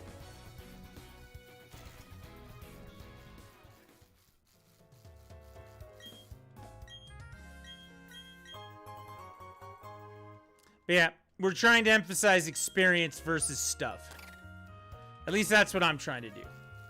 I think it's a good way to do things, right? As an old person, when I look back on all the stuff that I got, the things that mattered to me, and this was just kind of how it was back in the day. I was reminded of this again. I watched that 8-Bit Christmas movie, the one with Neil Patrick Harris telling a story about, you know, the 80s, trying to get a Nintendo. I was watching that movie, and it reminded me a lot of what it was like, my childhood, because that's basically what that movie was about. And the things that I remember still from Christmas, you know, from family trips, from all that stuff, it's all experience stuff. It's not the stuff I got, right? I don't remember which castle I got or what Lego set I got or, you know, whatever the thing was that goes with that. I don't remember the specifics about it, but I remember playing Legos with my uncle when I was like 4 years old at my grandparents' house. And he was showing me different things about Legos, and we were building all sorts of stuff. I couldn't tell you what we were building. I just remember playing Legos with my uncle. You know what I mean? It's the experience part of it. And that's the stuff I think most people remember. They don't remember the specifics of what it was. There are a few items that do transcend that. But like, I got my Nintendo for Christmas in 1988, right? And my Nintendo that I got for Christmas in 1988 facilitated memory after memory after memory. Probably made me who I am today with how much I love video games and all the things I did with video games in my life. It probably made me who I am today. And it's not because it was a Nintendo. You know what I mean? Like, there's so many other things that go with that. So, came out 6 days before your birthday that year. Harry Potter was always a big deal when they came out, so. There's so many red flags for the campaign, like the original trailer a year ago, and even after a year of delay, they're still not ready. They delayed co-op by about 6 months, and Forge is even further out. Yeah, I've seen the delays. I don't know. They've made the multiplayer look significantly better than it did in those trailers that we were looking at like 9 months ago.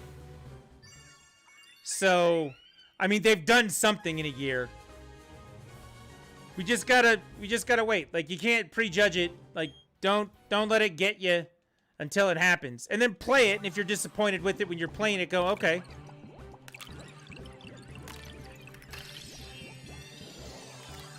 And the reason I say that is it's hard to be pleasantly surprised.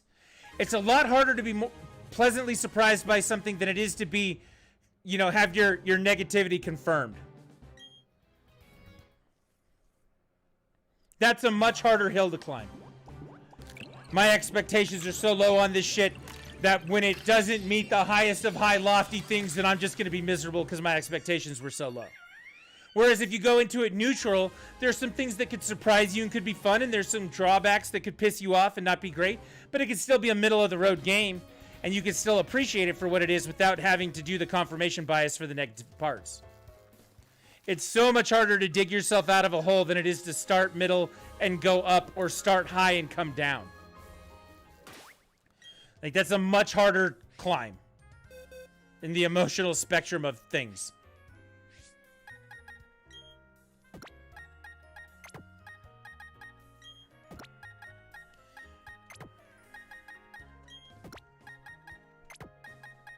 Maybe I'm wrong. I could be wrong. And even if it's not your favorite Halo ever, it could still be interesting. My son said that just now. He was like, it's interesting. It's pretty much where I'm at. I am worried, but I will be going in with an open mind. If it sucks, that sucks. If it's great, then sweet. Yeah, I mean, I'm a Halo campaign guy. I'm not really a Halo multiplayer game guy. I'm not really into the multiplayer. But we'll see what we can do. I'll still play it. I'll give it a good shake. I'll give it the benefit of the doubt. I'll do what I can. If it's mediocre, then that's better than bad. There you go.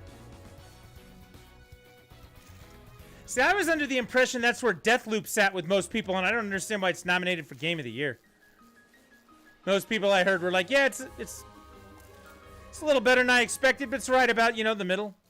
And I'm like, okay. That's why I didn't run out and, like, try to kill people to get it or anything, you know? Didn't bug me.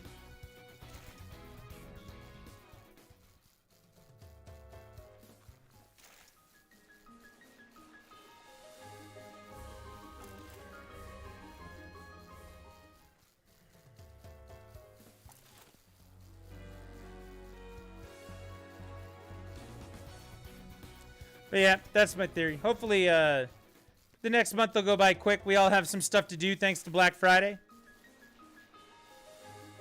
And, yeah, it'll make for a nice time. I got plenty of stuff to do, so. I'm just here running back and forth hatching eggs, you know? What do you do? What do you do?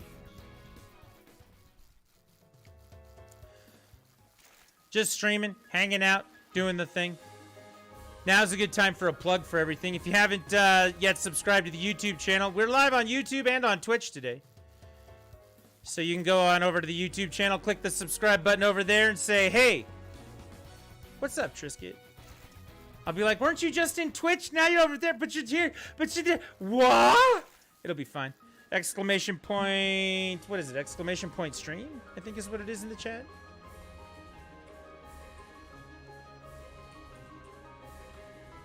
There you go. There's the link. Go do the thing. While we're hanging out, carrying on, doing whatever. That's where we're at. Any upcoming things going on? Anything we can plug, talk about? We'll get all the stream business out of the way all at once. Then we can go back to talking about other stuff. That's where most people were at. Yeah, so the fact that that's up there instead of games like Forza, Life is Strange, or even Far Cry 6 shows me that list is rigged. One of my favorite penny arcades was, it was IGN or somebody put out a review for Donkey Konga. And they showed the reviewer in the comic. It was a penny arcade comic. And he's like, I think Donkey Konga gets a 2. And then Mario's standing there and hands him a wad full of cash. We've reevaluated it, and it's now an 8.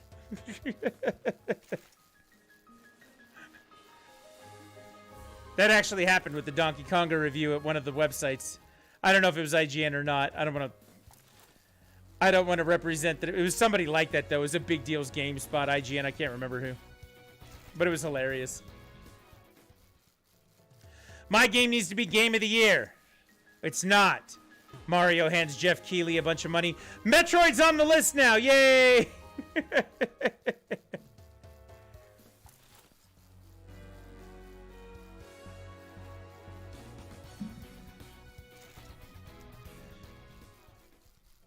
If we don't have one game on this list, we're pulling out our support for your award show. Let's put 2 on there. Will that double your support? I guess. That's why I was so animated yesterday about having a conversation about Game of the Year that actually applies to real logic and the things that we've done. Because, I mean, nobody's going to be able to buy my opinion.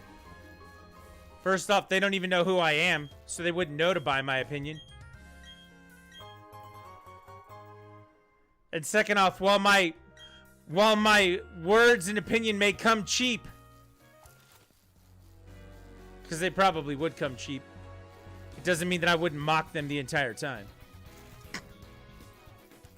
I'd be like,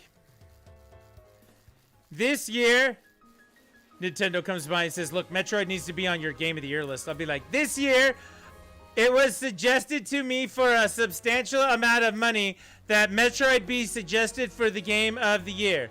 It is a fun game where you play as Samus Aran and fight the bad people, the Metroids.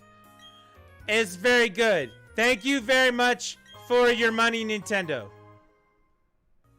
I can definitely be bought. I need money. Buy me. Yeah, but that's what my review would look like. It'd be kind of hilarious. This year, the best game I played was Battlefield 2042. I took on the role of a helicopter pilot and dropped my troops into battle, and they shot some people, and we won. It was fun. I would do any review that I got paid like that for, like a 4th grader reading, you know, a book report about The Hobbit. That's what my reviews would be like.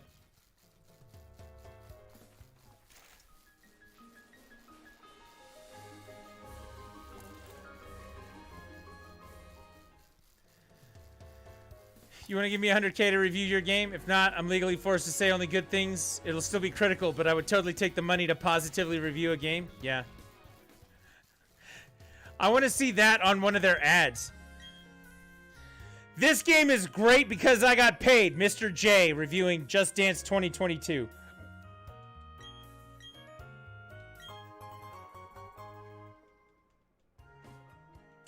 I want to see that on the ad. In the magazine. We should do 40-year-old reviews. 40-year-old man plays Just Dance 2022. I've never heard any of this music, and I don't know what the hell is wrong with you kids, but I got paid for this review, so I suggest you go out and pick it up. Clearly, as a 40-year-old man, if I don't get it, it's going to appeal to all of you children. That's what it should be. I think that would be great, right? It has too many buttons.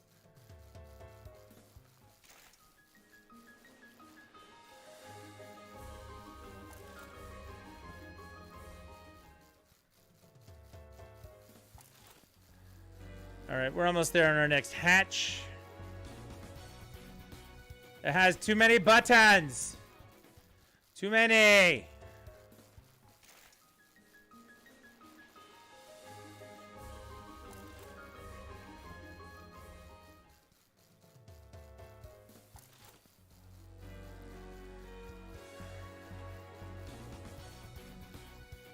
Yeah, I think that would be fine.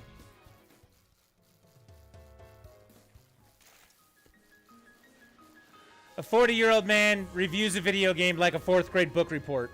That's going to be my new segment.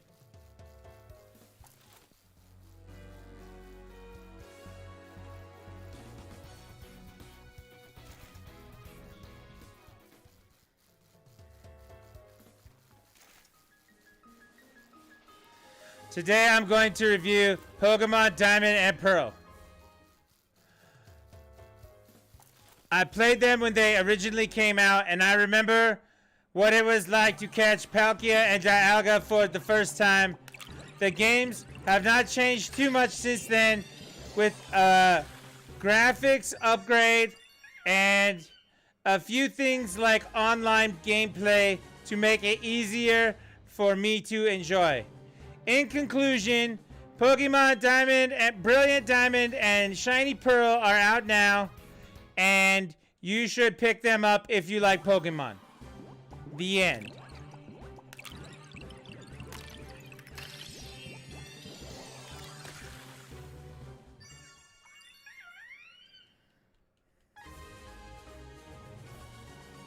Ten out of 10.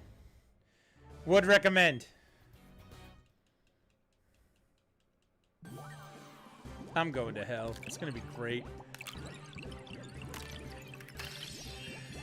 There's a real video game reviewer out there that's like, this motherfucker right here thinks that he can just do what I do. 10 out of 10 because Nintendo. We will all join you. We're all mad here.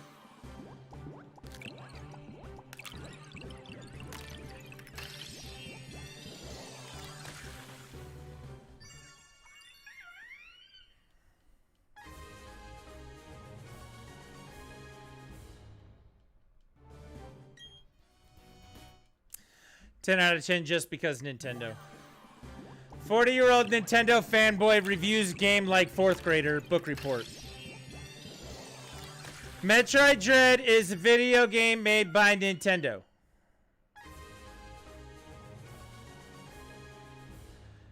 It's a game that stars Samus Aran as a bounty hunter that's going to stop bad things from happening.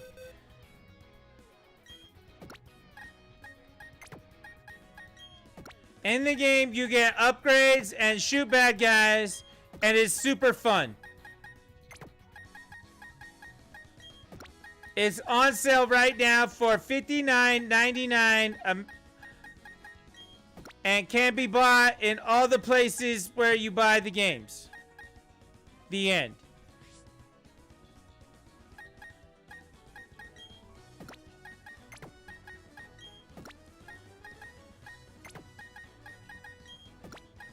Let's hatch some of these.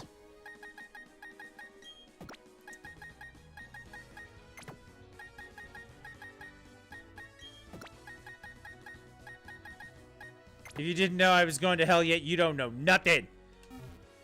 That means I do know something. That's a double negative.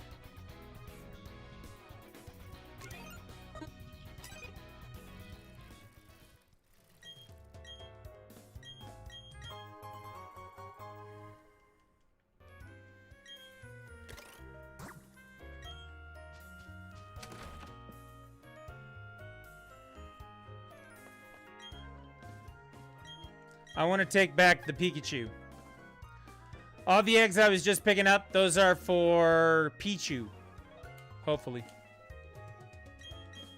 We're going to leave the Ditto in the daycare. I don't think I need to make more eggs right now. I've got the starters going. We just need to hatch them.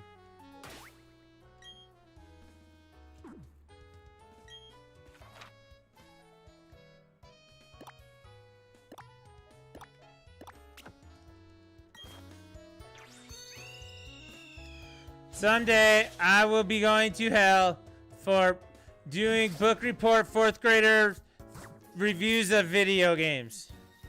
I'm sorry, Mom, for disappointing you, and I'll try to be better. Trisket 109. You mean like that?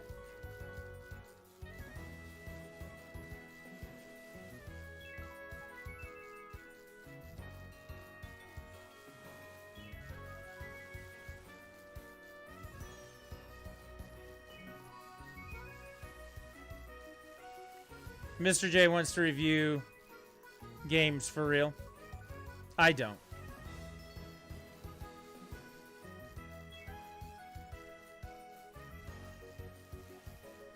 But you could do that now.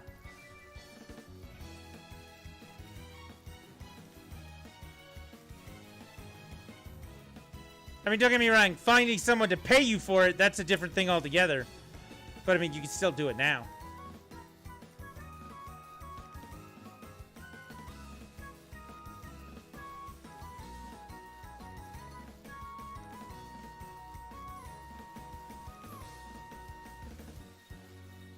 Should be fun in hell because many people will be there for a party. Yeah. I choose to believe in the Greek version of hell because they have cool dogs that live there and this awesome river.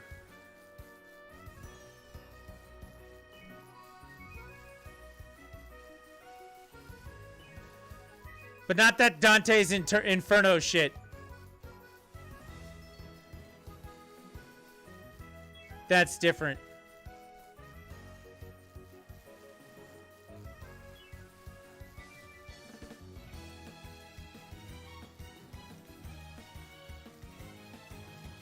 Oh, there you go. Well, let's see. What all have we talked about tonight? We've covered many topics. We talked about things people got on Black Friday. We talked about me doing 4th grade book report style reviews of video games. Philly Paycheck just rated the stream with 26 viewers. Philly rated D. Yes, you did it, Bo. GH! GH is always hanging out on Philly's stream. I see the GH a lot. Hey guys, welcome in. Philly, thank you for entrusting me with your crew, your ragtag band of ragamuffin viewers. Appreciate you hanging out. Appreciate you coming over. Welcome. And thank you very much. I gotta find that list now.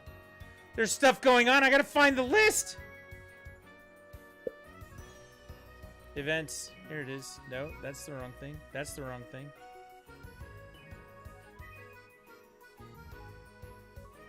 Oh my god. It's not telling me anymore. I gotta do stuff now? Oh man, we're hatching eggs. Alright, by a show of hands in chat, how many of you have gotten Pokemon Diamond and Pearl yet? That's the new Diamond and Pearl. The shiny Pearl Brilliant Diamond. Not that old DS stuff. Me, Ivy's got it. Fear not, everyone. If you haven't gotten it yet, the day that you do get it, check this out. We can get you starters. So all of these eggs right here are Piplup. So I'll trade you a Piplup. All these here, the Chimchars, I'll trade you a Chimchar. If you'd like to get yourself a Turtwig, well, I've got all these right here, but no Turtwig! You can't have one! Or maybe you can. It'll be fine. Don't worry. I got you. Yeah, we're just making... You got them both MDW? Well, you tell me which starters you need, and we'll make a room. What's a Chimchar? Well, he turns into Infernape, which blows fire on things and executes them, especially if they're grass Pokemon. You need water and grass? Ivy, it's done. So right now we're driving around in circles here on my bike in this town, hatching eggs. I know that sounds boring, but we've talked about so many interesting things. And then I do cool things like donuts. See, you got to stop and do donuts on your bike. Oh, look at that. I'm going the other direction now. I just changed it up on you. We'll do some donuts again right out in front of the Pokemon Center. Oh my goodness. Man, I do not play my Switch enough. I mean to, but my Series X and Game Pass got me. Oh, dude. I totally understand that. Of all the games that are on my list that I need to go back and revisit right now, most of them are on the Game Pass. That's Age of Empires 4, Psychonauts 2, Forza Motorsports 5, The Ascent, and of course Halo Infinite. That's how I roll. Is that an elite downhill bike? This, what you guys just tuned into, is my version of Riders Republic. Exactly. Exactly. My bike does not turn itself into a jetpack. In order to turn it into a jetpack, what I do is I push the button here. We get into the town map. And then we go over here just like this, right? I push the button. And then we fly away. This is my jetpack right here. Ready? Voosh!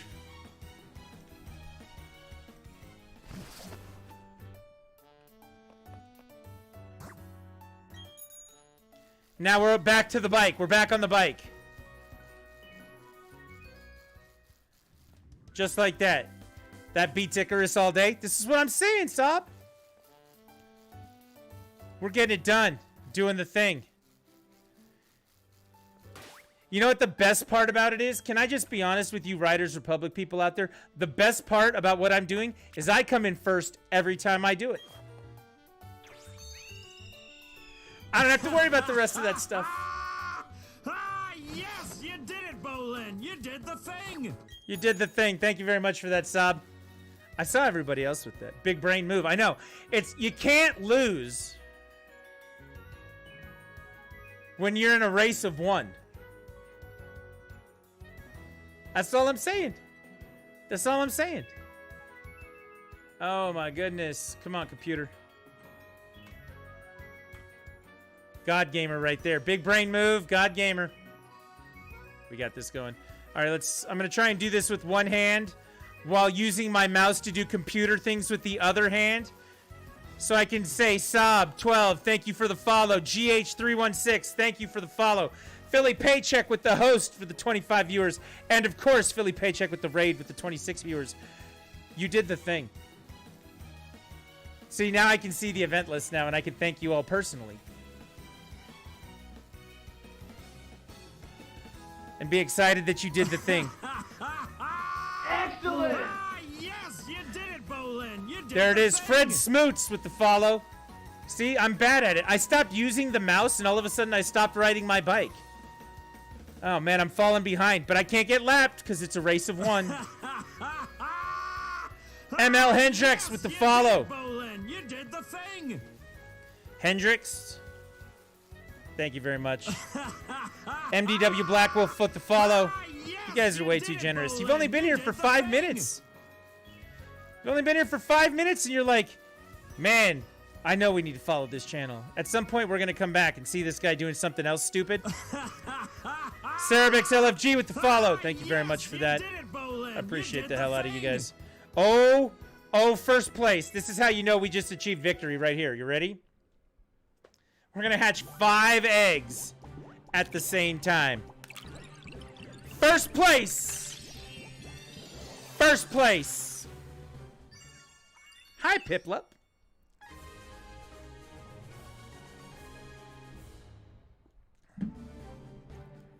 We love Pokemon. I'm glad. I can't figure out that with the restream yet. I'm not looking at the event list in restream. I'm looking at the event list in Stream Elements.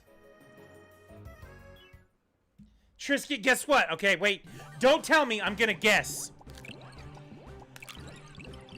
A wild raccoon just ran into your house, chewed up the power cable to your computer, jumped out the window, and turned around and said, sorry about that, and then ran off. 1 week until I start my week off work. I was way off. Oh, man, I was way off.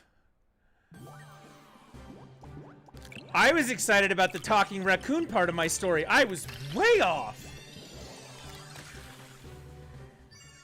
I kind of love how they look like Yoshi eggs. Yeah, they're pretty good. 1 week till you start your week off work. Bloom and Ivy. Hey, for those of you new to the channel, can I show you something real quick? Ivy is such a maniac that she has her own command in chat. So you do that. That Ivy is an anarchist maniac. She's got her own command. It works out. Next Saturday, 12/4 is my first day off of my week. That's very good. Also, yesterday, I don't know if everybody saw. I know some of you are new for what's going on, but we have an 8-ball command inside chat now. That was a new thing I set up yesterday. 8-ball. Magic 8-ball of chat. Is Philly okay? The 8-ball says, nah, mate. Every time I ask it a question about Philly, it always answers in the negative. Damn, Philly got seen. Philly got called out by the Magic 8-ball. After doing a raid and a host and all the thing. Damn. Son of a...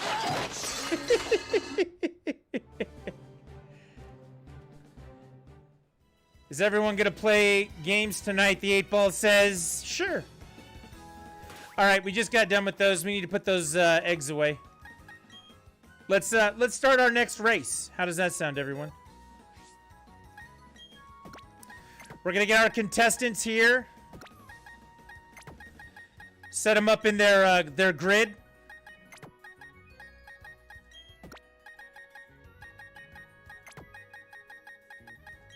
Philly, how did the stream go? I saw you were playing Riders Republic still, right?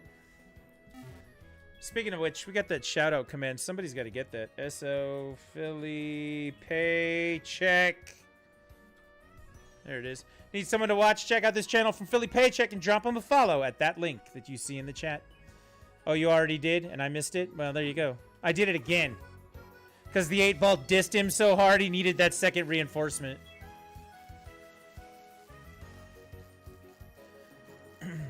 Philly, I got you even if the 8-ball doesn't. See how that works? Oh yeah, let's reset this.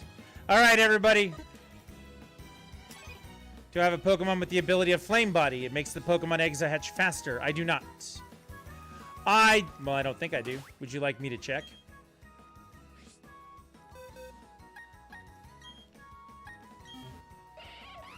Ability.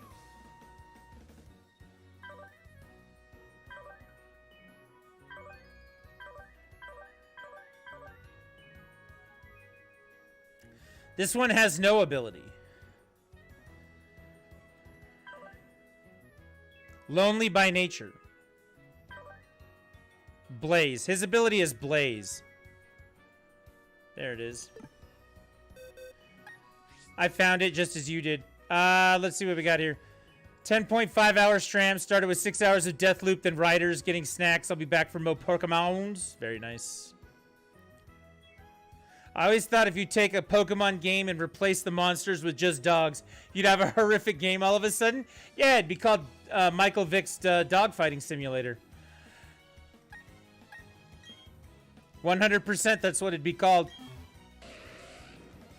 This one's ability, Run Away. Nope, those are really the only two fire Pokemon I have right now, so no, I do not. We're doing this the old-fashioned way. We had to take a pit stop there. I had a flat tire, but we've now fixed it. We're back in our race, so we're doing the thing. Hey, he did his time. Then he threw touchdowns in Philadelphia like a gentleman. All right, we'll give him some credit.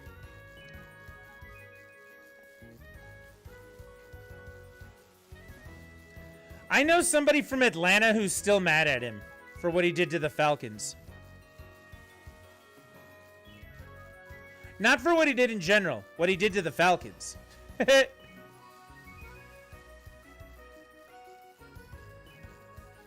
Yeah, I'm definitely kidding. Fuck that guy. Yeah, that's Philly right there. There you go. Oh, man. But yeah, I think we'll set up some trading rooms in a little while. So the overall goal for tonight, we wanted to get boxes of all the starters, and I wanted to hatch at least a couple of, rows of them. That way I could start giving them away. So if you do have Diamond and Pearl and you want to get the starters you don't have, just let me know. We will set those up in a little while here after we hatch a couple more. After that, I did beat Diamond. We're playing Diamond. I beat the Elite Four 2 nights ago. Last night, I finished the National deck, so we can now go to the battle area, go look for Heatran. We can go look for Rotom, and I'd like to go catch some of those Pokemon. Get that taken care of. And then we need to go down into the underground. So one of the things that happens in the underground in this game, you have to meet, I think we said it was 36 or 37 unique, or 32, excuse me, 32 unique online people in the underground. Once you meet 32 of them, you can actually go catch a Spirit Tomb. So we need to do some work in the underground. If you are interested in doing any of those things, the underground part of it is a multiplayer section of the game. The trading part of it, I can most certainly accommodate. Or if in general you just need something to help out with you getting through the game, whatever that is, if you get stuck, if you get lost, if you need a trade, whatever that is, speak up in chat. We'll make sure that we can help you get through whatever it is that you got going on. And in the meantime, we probably need to do at least 2 more rounds of this, so we're going to race for a little while on the bike. So that gives us plenty of time to talk about other things. Topics we've already covered tonight. Trisket does 4th grader book report style reviews of video games. We might do a new segment like that in the future. Mr. J wants to do legitimate reviews for video games. I want to do them like a 4th grader's doing a book report on The Hobbit. That dogfighting thing would just end up turning into John Wick? Probably. I agree with that. What else did we talk about today? We were actually asking, I think this is a good question for everyone. Did anybody pick up anything fun for Black Friday? Anybody get themselves a game or something that they need? Mr. J was talking about he picked up some capture card goodness for his new PlayStation 5 so he can record at 4K, which is awesome. Very happy for him about that. I know Ivy got some games. Retro got some games. I definitely got some games. Thinking about Riders Republic right now. I told Philly he'd have to buy it for me, but if he did, I'd probably play it. There's a great sale on the Xbox store right now. Dude, it was selling for like $25 at Best Buy this weekend on the PS5. And I was thinking to myself, maybe. Instead, I ended up getting Guardians of the Galaxy for 25 bucks. I thought that would be a fun one to try for only having been out for a month and discounted more than 50%.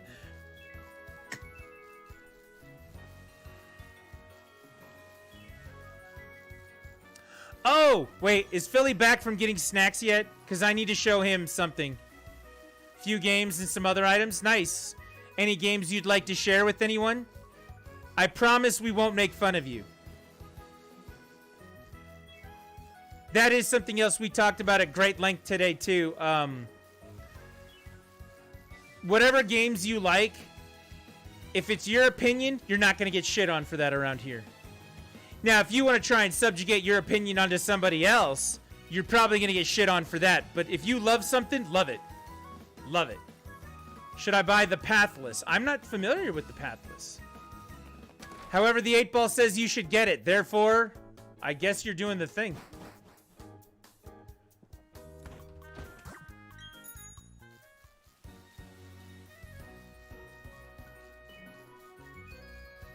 Jade Crimson, it's good to see you, man. Thanks for hanging out tonight. I'm trying to think of the other stuff we got. My son, that's a retro in the chat, the one who was talking about Pokemon. He picked up his own copy of Legend of Zelda Breath of the Wild for the Switch. He'd been using mine for a couple of years, but he decided to get his own for his Switch, and he got it for $26.99. It's an awesome price. He got Kakarot as well, the new Dragon Ball Z game. He got the Switch version, which has only been out for a little while, with the DLC for 25 bucks. We did pick up Guardians of the Galaxy. We also bought Monkey Ball, the newest one on the Switch, and Sonic Colors on the Switch. We got both of those for 20 each, I think it was. New Super Mario U Deluxe, when that was $26.99, that got picked up. And of course, Ivy sent over a copy of Astral Chain, which I very much want to play that game. I really am excited to play that. That's why Ivy has her own command that calls her an anarchist maniac. Resident Evil Village, awesome game. One of my favorites this year by far and away. Link's Awakening is great. Riders Republic. The Crysis trilogy, you can't go wrong with Crysis. You really can't. Unless you're playing it on the Switch. Sonic Colors and Guardians of the Galaxy for your dad. Dude, MDW, that sounds like you cleaned up. I know all of those games were on sale for great prices this weekend, so sounds like you cleaned up for sure. Resident Evil Village, I built a brand new computer at the beginning of the year just so I could play Resident Evil Village the way God intended it. And, you know, God, of course, in that case being Capcom, you know. You know. If you know, you know.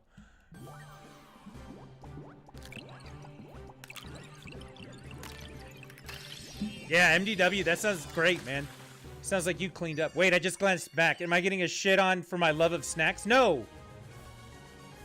I asked if you were back from snacks because I got a new toy and I wanted to show you. Sir! Sir! Sir, I need you to calm down, sir.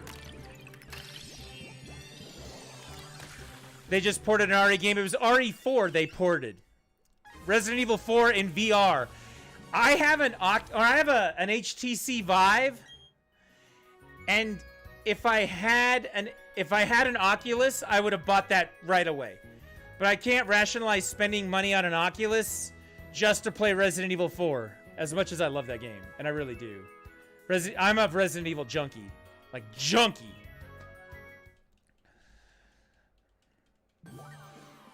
I don't play scary games for the most part. Resident Evil, I will fight somebody for that shit. That's how it goes. It's always been a part of my thing. Since I was 16. That's how old I am, by the way. What? F this? Oh, yeah. Arizona Sunshine was super fun. Saints and Sinners is also a pretty good zombie VR game. I do have Arizona Sunshine on my Vive. You know, I actually need to go through the motion of hooking my Vive back up because I have Half-Life Alyx and I've not played it, and I need to. But what space? We can move the table. Still, what space?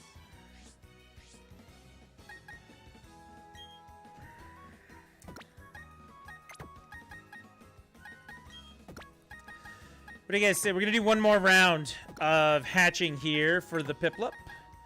And we should have enough to give away for tonight. Been trying to get all the Resident Evil games since you first got your PS4. I mean, that's the system to do it on. They ported them Xbox One, PS4, PC. I mean, PC is probably the best way to go.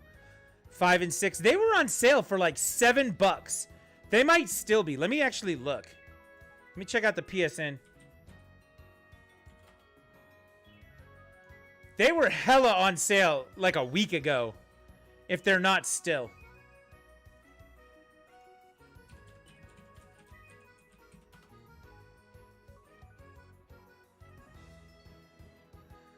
Resident Evil 4 is $7.99. Resident Evil 5 is $7.99. Resident Evil 6 is $7.99. All of them PS4 versions. Let me flip this over so you can see it.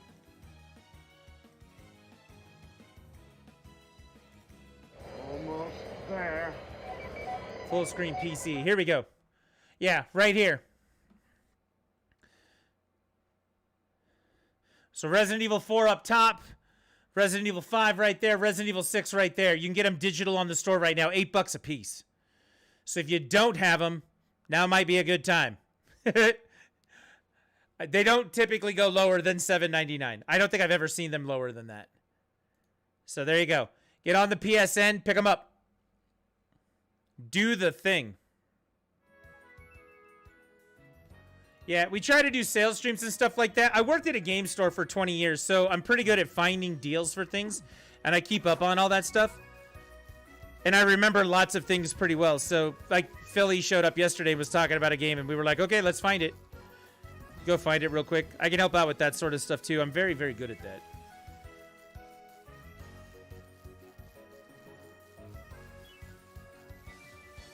You looking forward to the new Resident Evil movie?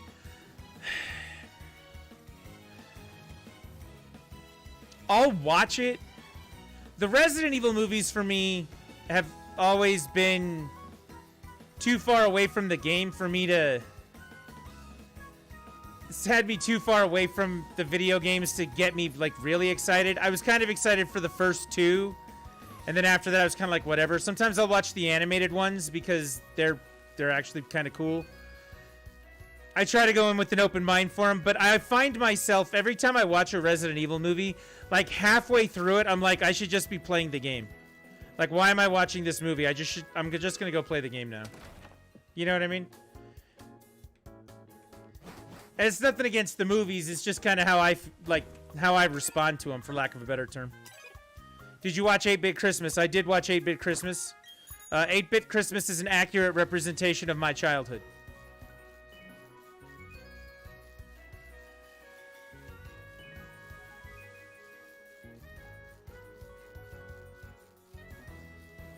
And being 41 years old. That's the same. That's how I roll. Yeah, this is a new guy. Same company did the Purge and Upgrade. See, I don't think I've ever even really seen the Purge movies. So for me, because I'm a video game guy, right? Like, I am the most video game guy you will ever meet. Look, can I get some confirmations of that in chat? Like, the people who know me, be like, yes. Trisket is the most video game guy you will ever meet. Like, I still haven't been to see Ghostbusters Afterlife, and I would really like to go see it, but Bloom and Ivy's like, nah. Freaking Snowy used to work with me at the game store, so he knows. If you know, you know. Trisket's a Nintendo fanboy. He is. There's even a Be Right Back screen somewhere. Where is it? Nope, that's not the one that came up. My boyfriend beats you. He plays Final Fantasy XIV every second he isn't working. That's not beating me. That's an unhealthy obsession with just one game. My unhealthy obsession spans all games. There's one of the Be Right Back screens that says Trisket's relationship with Nintendo is kind of uncomfortable. Because it is. But yeah. So for me, like, I still haven't been to see Ghostbusters Afterlife, even though I really want to go. Sitting in the theater and watching a movie for that period of time, it just... I have a hard time doing that. I've had a hard time also reintegrating into the world since COVID. Like, I've gone out and done some things, but there's a part of me that's still... I'm a diabetic, so if I get sick, you know, it's probably going to be worse for me than it is for some others. So I've had a hard time kind of reintegrating that part of it. So going out to do things like see movies and do stuff like that is somewhat difficult. So for me, like, I have an interest in the Resident Evil movie because I have an interest in all things Resident Evil. But acting on that interest is going to be a lot harder for the movie. Anyway, that's just me. You can approach that however you need to. And I'm not going to tell you how to live your life. I'm going to tell you to enjoy whatever it is you decide to do with your life.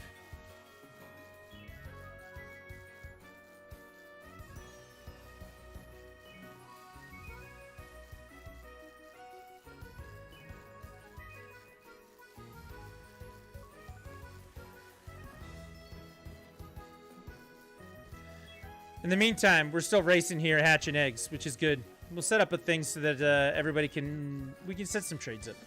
You need to see the trailer. Trust me, they're straight following RE2 story this time. That pleases me greatly. I will say this, though.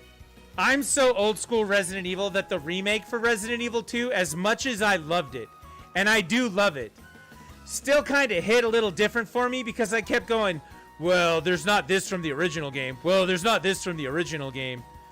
I was being kind of like that with it. I got over it in the long run, but I don't know why, but I'm kind of a PS1 purist like that, and that makes me an asshole some days. I don't know how to not be that guy sometimes. However, the RE3 remake, I actually like the RE3 remake more than 4, or more than 2, excuse me. Go figure that one out. I don't understand that either. My only beef with the trailer is I don't think the dude they cast as Leon, he doesn't look like Leon. I mean, you got to take some artistic license at some point, right? I'll give him the benefit of the doubt. Right up until I see him do something that I'm like, that's not Leon. He's going to punch a boulder or something. I'll be like, that's Chris, not Leon.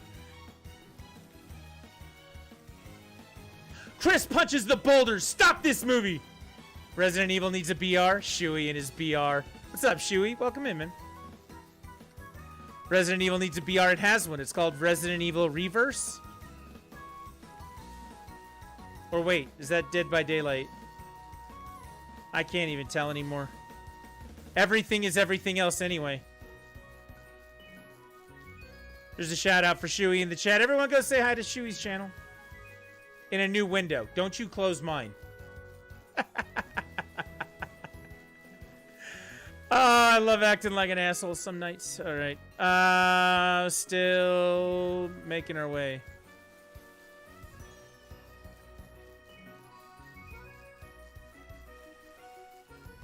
Don't you close my window, Ivy.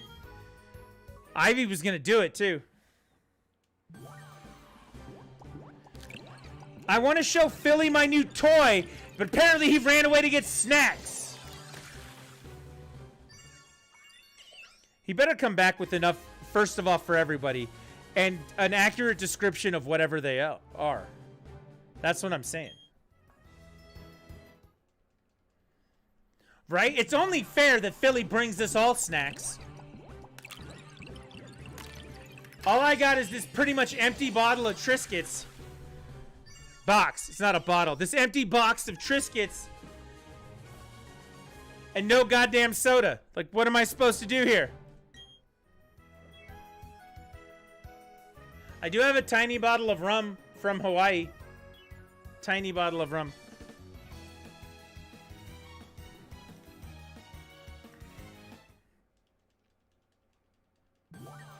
You know how many screens are plugged into my PC? I don't have to close any windows. Ivy's got us all beat on that one. And they're all mounted too. It's really funny. When she streams, everything's mounted way up here, so when you look at her, she's staring at the top like this. Yep, rum from Hawaii. My wife won a trip through her work to go to Hawaii for being like the top of whatever it is that she does there. And so we went to Hawaii, and the place that we were in Hawaii didn't even have a beach, which was kind of weird and somewhat off-putting. But we found a store where a bottle of soda was like $7, like a 2-liter bottle of soda, but you could get all the alcohol you want for like $2 a pop. So I brought some rum back from Hawaii.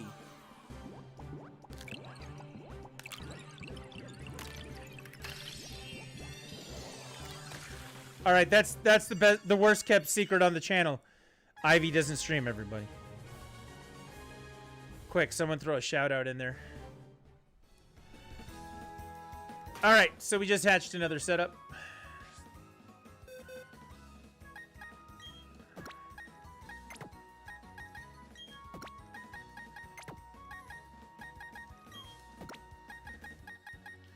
All right, I got enough to start doing some trades. Does anybody actually want anything right now? Anybody need a Piplup, a Turtwig, or a Chimchar right away? Because I can accommodate that right now. We got Leaf. We got Water. We got Fire. We got them all right now. If you do need them, throw something up in chat. We can set up a trade. So now that we've done everything that we can do with that... Oh, there's one more. Charizard only? I don't have any Charizard in this game. I have him in Pokemon Home. We gave Philly one yesterday? The day before? Something like that. These eggs right here are actually Pichus, which I need to hatch.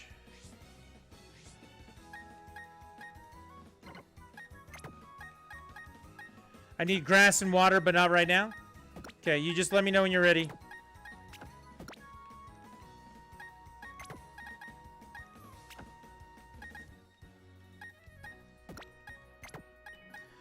Let me know when you're ready. We'll get that done.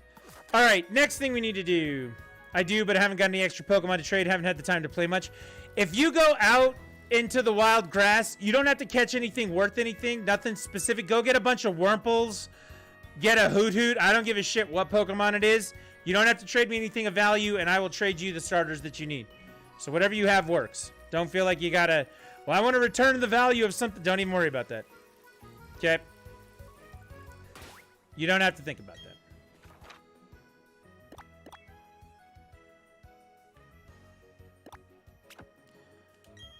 All right, first thing we need to do... We want to go back to Eterna Forest.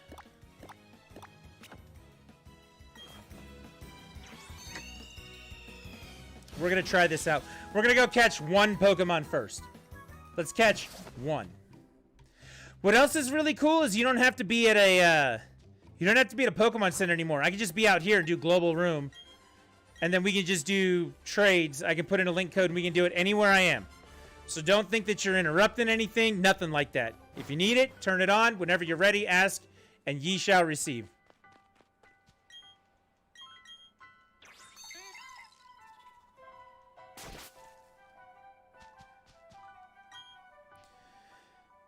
Hi, were you intrigued by the rumors going around too? You know, people have been talking about the ghost Pokemon of Old Chateau. Been hearing rumors about Sinister Shadows, 2, period. I should check it out myself, but going in there is ellipsis. Well, you know, being that I'm a gym leader, I'm always busy, period. So, since I'm so busy, I can't go in, period. It's not because I'm scared. Scared, exclamation point. So, good luck with your investigation, exclamation point. Everybody in this game talks with way too many exclamation points. A couple of days ago, it was suggested by Mr. J that I read the punctuation, and now I've decided that this is how all Shakespeare should be read from now on, with the punctuation. It's fantastic that way. Alas, poor Horatio, I knew him well. Ellipsis. To be, or not to be, that is the question, exclamation point. See? Shakespeare takes on a whole new dimension like that.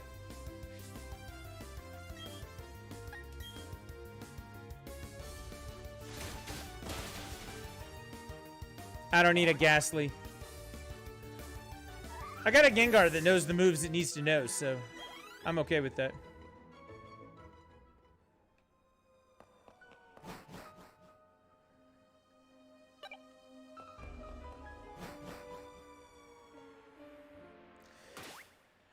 we're going to save it first because I don't want to kill this thing in one hit, but you never know with me. Let's talk to it. Inside the TV ellipsis, there appears to be a Pokemon, period. The Pokemon looks like it could come out, period. Would you like to thump the TV, question mark? Uh-huh. You thumped the TV, said exclamation point.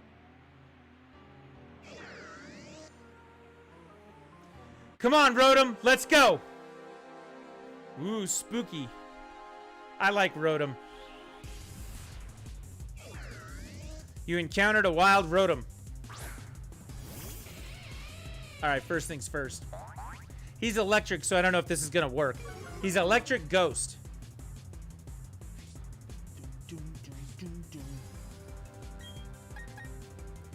20 years at a game store, then I have a question I'd love to know how you feel about. What do you think the long-term prognosis is for video game retailers? I will tell you this, back in 2007, 2008, I'm working at the game store, and we used to make jokes back then that the future for us was we get replaced by vending machines.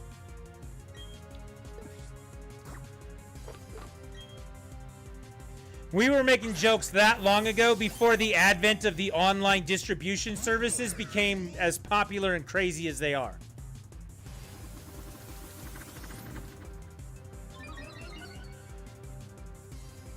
So, long-term prognosis,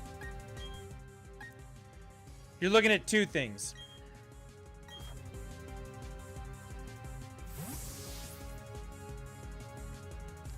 And I think that the Black Friday of this year is actually good evidence for this line of thought. Okay? False swipe won't hit him because he's ghost, right? Yeah, it doesn't hit him. Okay. The first thing is that there is still a place in this world for brick and mortar.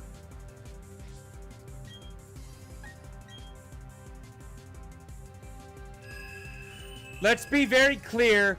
Digital distribution through the systems themselves and online retailer distribution, GameStop's website, Amazon.com, any place you want to go to do digital distribution. I basically went all digital at one point, right?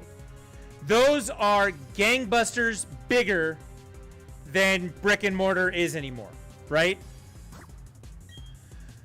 But that having been said, there is still a place for brick and mortar in this world. 1, 2, 3. Click. Got him. The second thing about there being a place for brick and mortar, there are still ways for them to generate gangbuster revenue through brick and mortar. As somebody who went completely digital, okay? And I did. Like,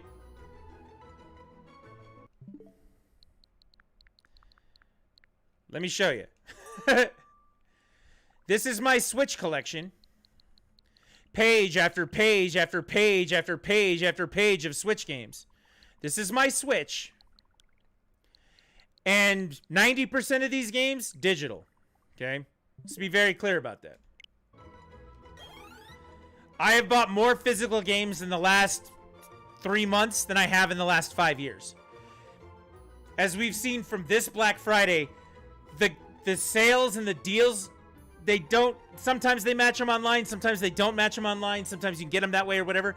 But the act of going to a store to get those deals is still a very big thing. And there are still ways for them to draw people into the brick and mortar part of it. And they actually can use that to their advantage. GameStop, I know, does this. Best Buy tries to do it, but they don't do it as well. If you come into the store and we don't have a game, let me order it for you using the online tools and ship it to your house so you don't have to come back and don't have to do things. Like, those two things can coexist in a way that maximize what they're trying to do as far as sales go. Okay? Is there ultimate future in online? Absolutely. But I don't think that it's worth pitching the brick and mortar model completely. Like, as much fun and as good as Amazon has been about getting their distribution system just gangbusters good, there's still some, it's not just some old people. That was the big theory before. It's just old people won't use the internet. It's just never going to be like that. Someday they're all going to die and we're all going to take over the internet world. I don't even think it's that, because the people who I've been talking to who go out and buy the deals and are looking for things are not old people. I think it's a socioeconomic problem ultimately, because I think that wherever you can get the best deal, wherever you can stretch your money the furthest, it doesn't matter if it's physical, doesn't matter if it's digital, that's where people are going to go. And I think ultimately the way you drive that is the way we've seen the sales go this weekend. We're supposed to be having the worst distribution nightmare ever. Every store had tons of games, and people, I would not be surprised if this year was the best Black Friday we've had in 5 or 6 years, right? Like the best Thanksgiving weekend sales. It would not surprise me if the numbers were significantly higher, not just because of COVID and stuff like that. Even when it was peaked before, I wouldn't be surprised if this year beat that. But again, they're pushing people into the stores with those sorts of things. So I think that there's a place for both. And I think that there is ways still out there to get people to push for the one that looked like it was going to die. 10 years ago, if we were having this conversation, I'd be like, it's 2011. We're neck deep in Xbox Live. We're doing all sorts of things. And you're going, yeah, I don't see a future for this. Like, that's not how this works. But I think that there is a balance to be had with it. And I think that they are finding that balance now. So that's my prognosis, is I don't think it's going anywhere. I think the online is going to outweigh the retail, the brick and mortar, and the long. It's already doing that now. But there's still a place for both. So there you go. You DoorDash GameStop at least once a month, Best Buy as well. I mean, yeah, you wouldn't be able to do that without physical stuff, right? And then I prefer physical copies for certain games and franchises, and stores like GameStop still rank high on my stop at list. And I mean, let me take a look. Like, let's take a look behind me. You know, you see these pictures. You know, things like that without physical stores. I've got them up on the wall over here too. Monster Hunter. I mean, that Stars of PS2 poster I've got up there, I've had since like 2006. You know, working retail, picking stuff up, doing things like that.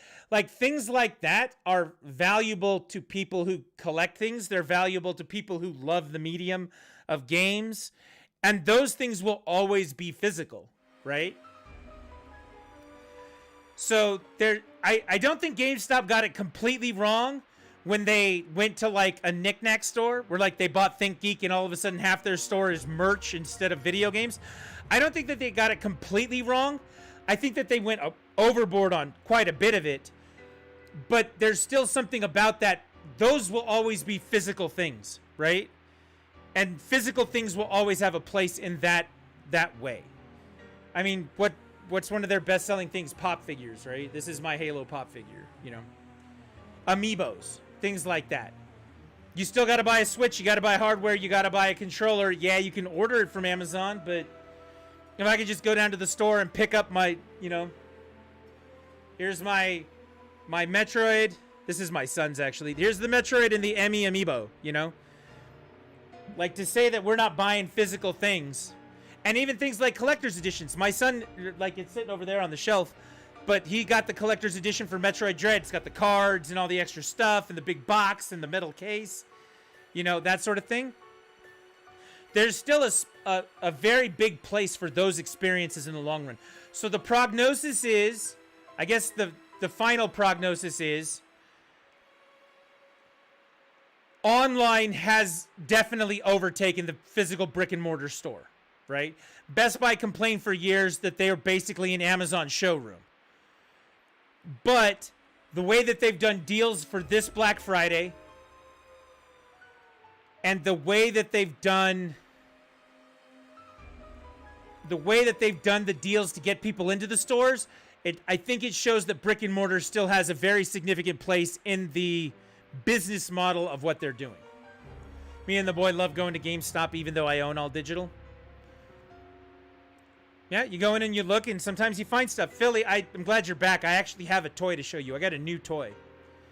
So I still don't know how they're going with all those leases. Seriously, with the stores they bought in some cities, you literally have a GameStop across the street from a GameStop because they're stuck in 10-year leases on some of those stores they bought.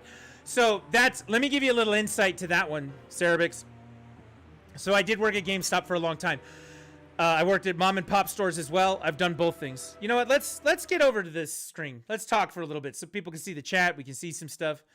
You buy knickknacks, cool shirts, accessories. It's more just a tradition and fun. Yeah, I mean, that's the physical nature of those kinds of things are always going to be a big draw for people. I want to decorate my room. I want to have these things, those sorts of things. So that's very much the case. But when it comes to what you're talking about with the leases, okay? The leases for places. I want you to think about this. In 2006, well, it's 2005, GameStop, Software, etc., FuncoLand, and then they had just acquired Electronics Boutique, EB Games, okay? That was the one company under GameStop's brand. It was GameStop and then everything else was there, right? Those stores were primarily mall stores. Every GameStop was in a mall. They diversified. They got them out of the mall, and they started putting up those strip mall stores that you see everywhere now. That's where you go to see the GameStops. The GameStops that they moved out of the mall where I live in northern Utah in the greater Salt Lake Valley, okay? And I've seen it in Las Vegas. I've seen it in Southern California. I've seen it in most cities are like this. When they moved out of the mall, they did it for two reasons. Number one, I don't know how they knew or what was going on, but they were way ahead of the curve on the malls dying in this country. The malls have all but died. Let's be very clear about that. Unless they're doing specific things, rebuilding to do outdoor experiences and other things like that. Like traditional malls from the 80s and 90s are pretty much dead at this point. They're almost like swap meets. Whatever reason, GameStop saw that writing on the wall, they diversified out. But the other reason why they moved out of the malls is the rent for what they were doing was 5 times more than it was to go to a strip mall store. Instead of paying $4,000 a month for a prime spot in the mall, they were paying $600 a month for a low jack location in a strip mall. Even with inflation and the way things would have gone up over the last 15, 16 years, they are still saving money compared to what they were doing in the mall stores before. It also allowed them to open a lot more stores. They opened a ton more stores compared to what were in the mall between 2005 and 2008. They almost tripled the amount of stores that they had. And I worked for them during all of that time. You know, we went from place to place to place to do all that stuff, right? You'd switch between the stores. We started doing things like transferring products between stores. We got an ecosystem up and running between all of those lower things. So they're still saving. They could run 4 stores, even with the expenses of labor, with the cost of putting games out there, but they were selling 4 times as much because they had more locations. So they're making more money and they're spending less to do it. So even when you see those stores that have like across the street leases and things like that, some are in an old building, they built a new one across the street, they're moving, they're waiting for that other lease to expire. They're still making more money traditionally than they ever did before, based on some of those things. So when you see things like that, it's not as concerning because it sometimes is like a remnant or a relic of what was going on before, and now they've upgraded for something else and changed something else. In the cases of things like that, when you see stores across the street from stores, what you'll typically see is they have built one store into a swag store, and they built one store into a video game store. So one will be the place you go for all your knickknacks and shirts and accessories, and the other one's the place you go for your video games. They'll overlap that a little bit, but the main store that we go to, the one that my son works at now, so I worked in the video game store for 20 years. I've also worked for a video game company. I was a tester there for a while. I've done all the things in video games. I swear to God, I'm so frustrated that he's working there because, like, I did not want this for my son. You know what I mean? Like, you're like, son, I want you to have a better life than me. And so he goes to work at the game store part-time. I'm like, come on. But the store that he works at, like one of our local stores here, is 50% merch, 50% video games because it just sells in their store, and it's better like that. They actually do a lot of tracking to accommodate the items that will make it work. So again, when you see those stores across the street from each other like that, there's going to be a little bit of overlap, but one will probably be a swag store, one will probably be a game store. If they could straight call one of them Think Geek and change it on the outside, they probably would. But the lease and licensing and things like that, they still say GameStop on them. Does that help provide any insight into what you're talking about or what you were asking about? because I'm kind of rambling now at this point. I want to make sure. I want to answer your question. So yeah, they do a lot, and they are very smart about a lot of the things that they do when it comes to marketing, when it comes to merchandising, when it comes to stock in general. They are actually really, really smart about a lot of the things that they do. So they've got a handle on a lot of it. If you see two stores like that, there's typically a reason. And you're right. If there's a 10-year lease on one of them will eventually go away. I will tell you, I worked at an EB Games store in the greater Salt Lake Valley. I was the store manager there when I took it over. When I took it over, it has been doing well, but it started to decline in its sales and some other things. And there was talk about closing it because it was an EB store. I went in there as the store manager, and we went from being ranked in the so there's 6,000 stores at the time. We were ranked like 4,000 something. We went from there to being the 49th store in the country. Like, we were ranked 49 out of all the stores. We went in, we got back to basics. We started selling games to people. We talked to people. We found out what they wanted. We did, community outreach and connecting with our customers and did a bunch of stuff. We sold everything that wasn't nailed down. And that store, which was being talked about being closed because it was an EB Games, it didn't model everything else that was going on. Instead, all of a sudden ended up on the remodel list. They changed it to a GameStop, and they said, we'll never close this store because we're doing really well with this sales and this sale.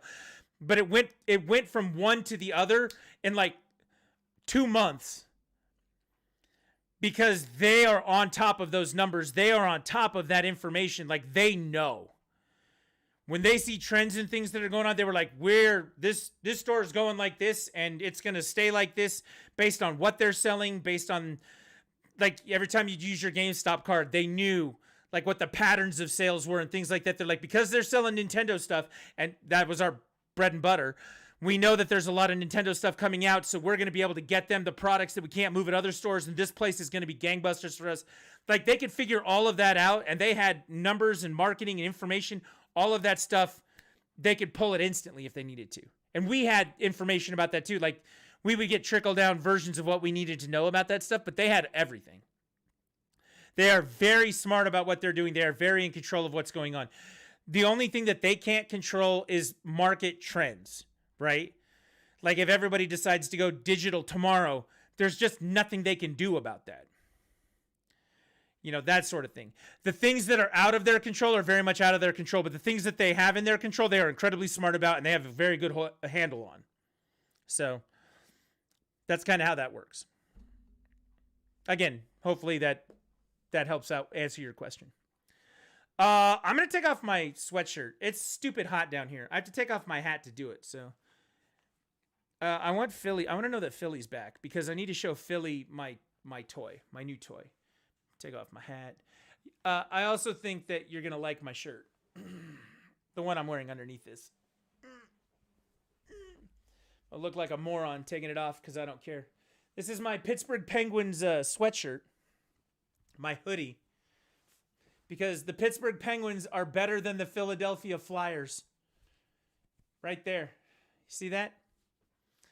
They are better than the Philadelphia Flyers. Know it.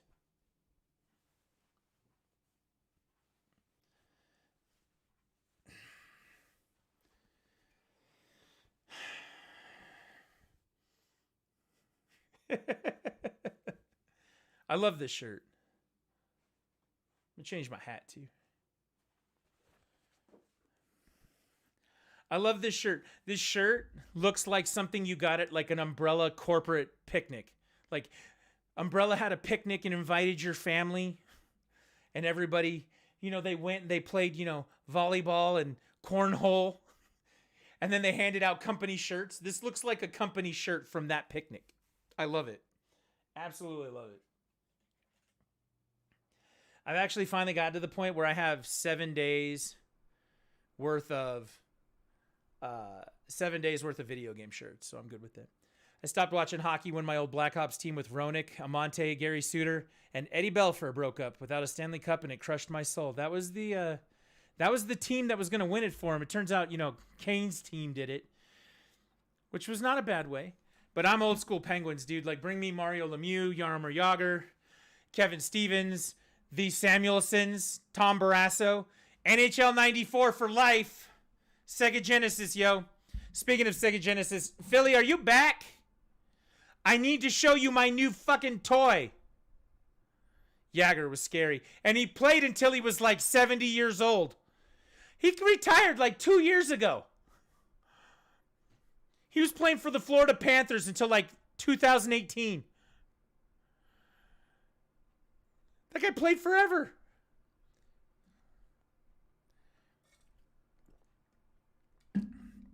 He's the Chris Chelios of the modern hockey world. Chris Chelios was a beast, though. Another former Chicago Blackhawk. When he got traded to the Detroit Red Wings, that was very sad. I think he actually went as a free agent, but you get the idea. All right, Philly. I need to know Philly's back. We're going to get back in here to the game until Philly confirms that he's back. All right, so we just got Rotom.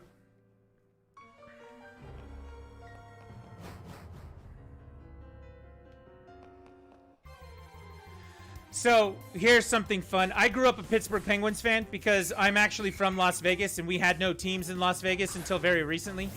And now I'm a pretty diehard Golden Knights fan. So it's Penguins, Golden Knights. This is...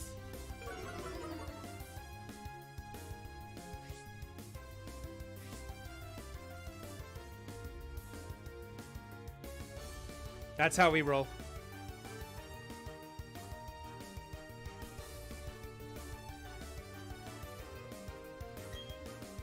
That's how I roll. Just always been that way.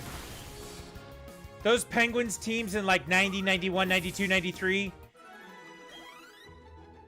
they were brutal. Used to live in Las Vegas, like almost to Henderson by the Silver Bowl. My grandparents live out there. Old Vegas, like you go down Boulder Highway. Yeah, my grandparents live out there. I grew up off of Charleston and Lamb, over in the Nellis area. And then we moved out when I was like 13 or 14. We moved out to the other side of town. We lived off of Lake Mead and Tenaya, Lake Mead and Buffalo out in the Summerlin area. So I went to Cimarron Memorial High School.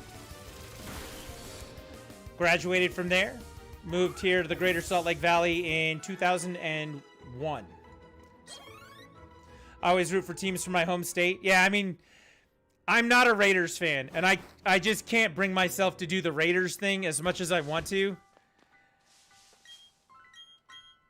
I just can't do that. But Golden Knights, that was a no-brainer. That was like, bring on the hockey. Like, I'm all for it. And they are awesome. And it was very nice.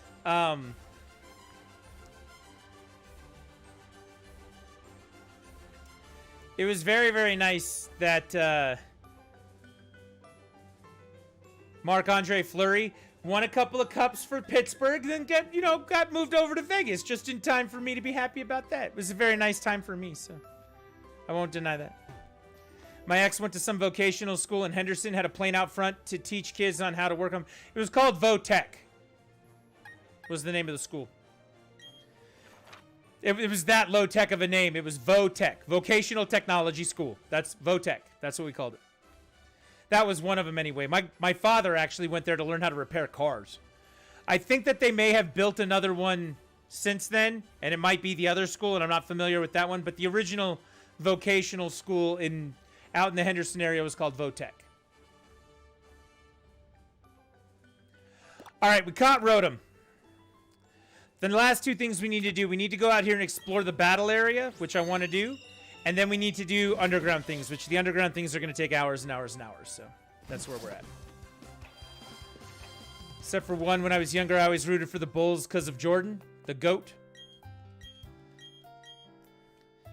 I always liked the Celtics. But then in the 90s, I mean, who didn't? I mean, it was always Jordan. It was always the Bulls. I myself was a Scottie Pippen fan, the best number 2 ever. Probably would have been a great number 1. But, you know, then there was Jordan. I was always a Scottie Pippen. Scottie Pippen and Horace Grant, two of the most underrated players that ever played the game. People respect Scottie Pippen now, but they did not give him the respect then. So that's just one man's thought.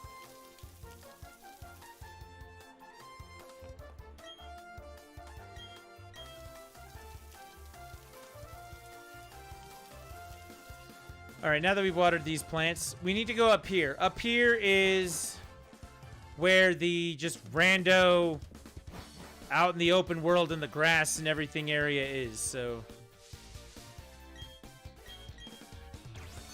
this is what we're doing. We're just gonna explore out here for a while, see if we can't catch some new Pokemon, get some new items, maybe find some good things. So there we are. And remember, if you want to trade for some starters, you let me know, and we'll open up a trade and get those out for people. Got plenty of them to go around now, so we are good.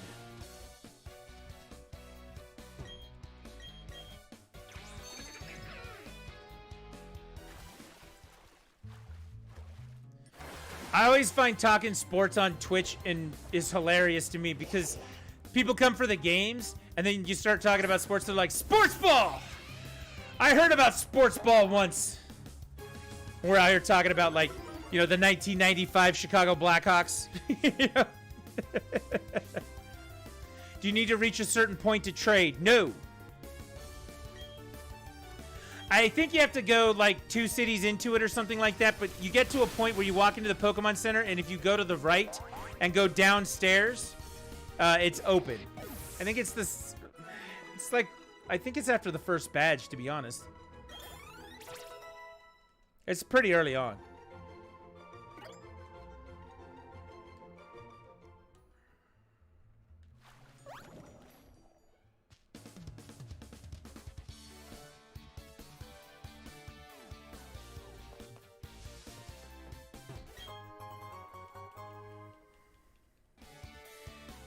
It is pretty early on.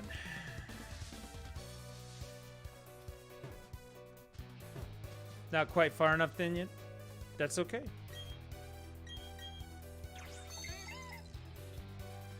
Also, if you don't have Pokemon for your other games that you would like to get, let me know too. Like Philly expressed to us some frustration over Sword and Shield. And we got him some Pokemon out of there from Pokemon Home as well, so not a problem to do that either. One-stop shop for all your Pokemon needs.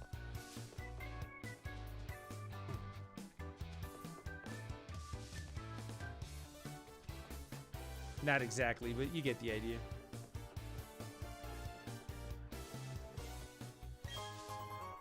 First one of you that wants to start yelling, "Give me legendaries!" It's probably not going to happen.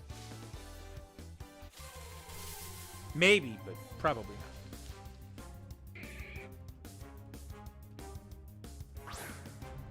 Yeah, you know what? I want to look that up because it's pretty early on. Online trading, Pokemon Brilliant. How to trade for edition exclusives.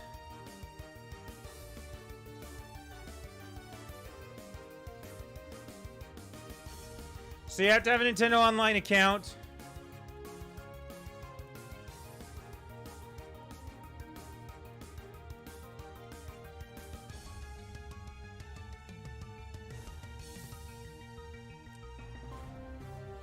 Yep, it's right after you get the first badge. When you get the first badge in Oreburgh City, it opens up.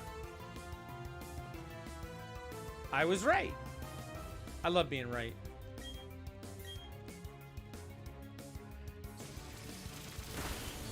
It's always a good time.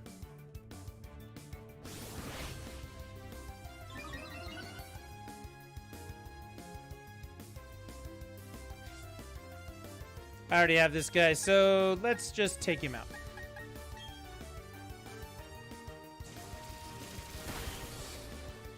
If anybody's going to start playing Brilliant Diamond or Shiny Pearl, remember, Shanks is going to be your MVP. Luxray has carried me so far through this game.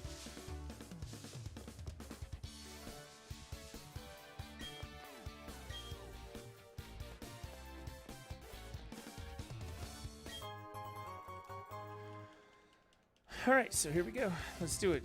I need to know if Philly's back. Why can't Philly just, you know, say, yes, I got snacks. No, I didn't get enough for everybody.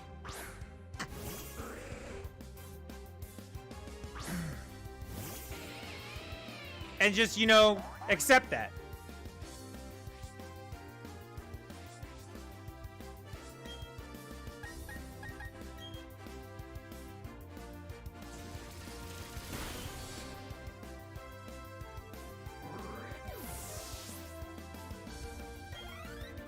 I can show everybody else my toy. Ooh, it's a Miltank. Whitney's Miltank. I hate this thing. I still have bad flashbacks to Heart Gold, Soul Silver, regular Gold and Silver. When you get to that second or third gym, and Whitney just beats your face in. It won't stop doing rollout. Ugh. He said in his stream that he ran out of good snacks. Like, where did he go? He left Philly to go to Pittsburgh to get some snacks? Like, what the hell?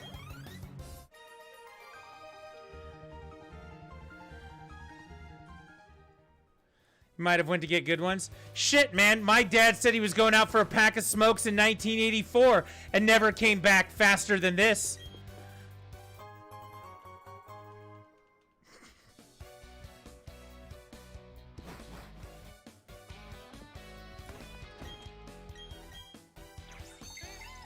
For those of you who are math wizards in the stream, I understand what I just said.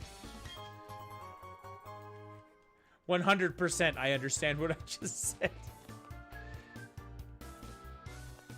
What did that guy give me in there? Did he give me something? He might have went to get good ones. He might have.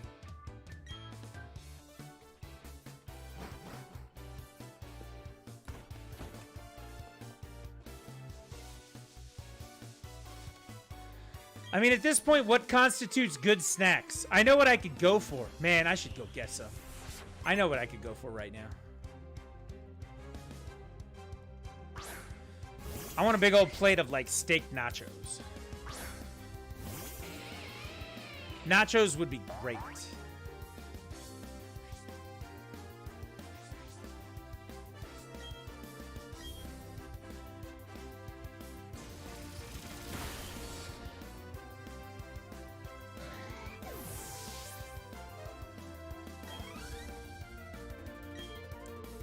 That does sound good. See?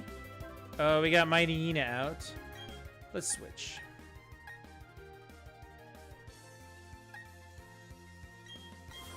Here we go.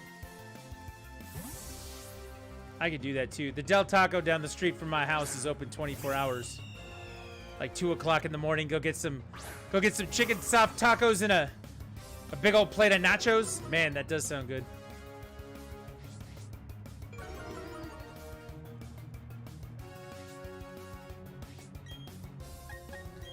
All right, Dark Pokemon fighting moves. 1 hit, 1 KO.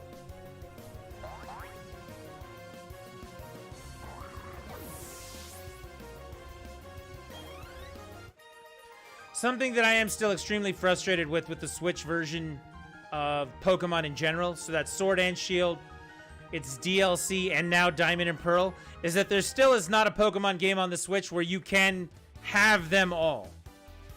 You don't necessarily have to be able to catch them all. That I understand. You couldn't do that in the old games. But if I have a collection of Pokemon that has lasted, 16 years for whatever, the Pokedex should not stop at 490. Even in Sword and Shield, after they put out the DLC, it improved. I won't deny that. They added more to it, but there still is not 100% of the Pokemon available at any Switch game. And that I find to be very frustrating.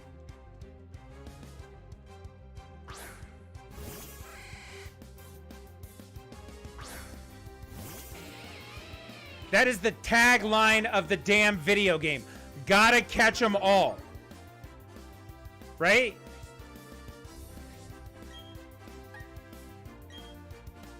Just because they woke up when they had 1,000 of them and went, dude, we got too many. We can't catch them all anymore. We should only do like the first 150 now. Like, that's not my problem. You made this way. You need to support what you did. That frustrates the hell out of me.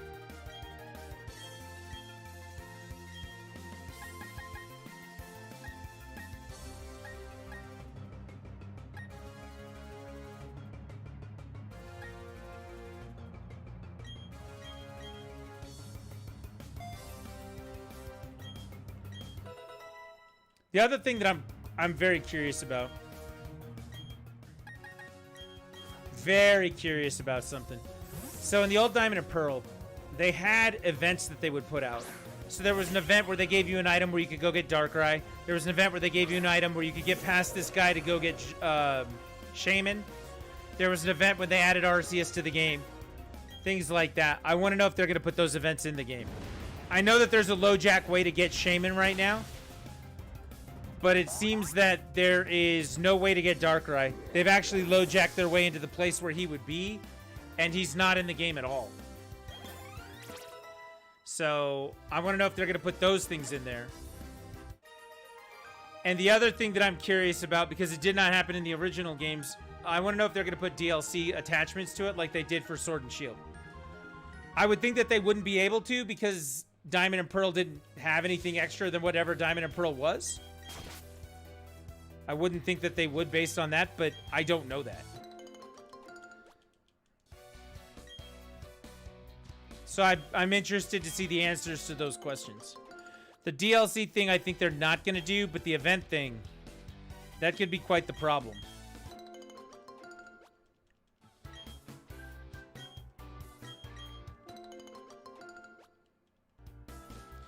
Charmander, Bulbasaur, just level 10. Very good, Philly. Philly, are you back now?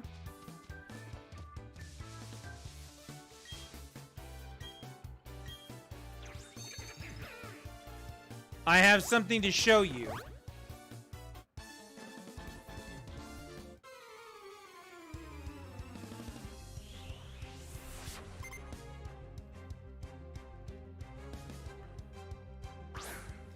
Bagon and Larvitar at level 8. Very nice. I have something to show you, Philly. I got a new toy. Ooh, Dratini. I like Dratini. Show it. All right. I went to my friend's house and picked this up today. He gave it to me.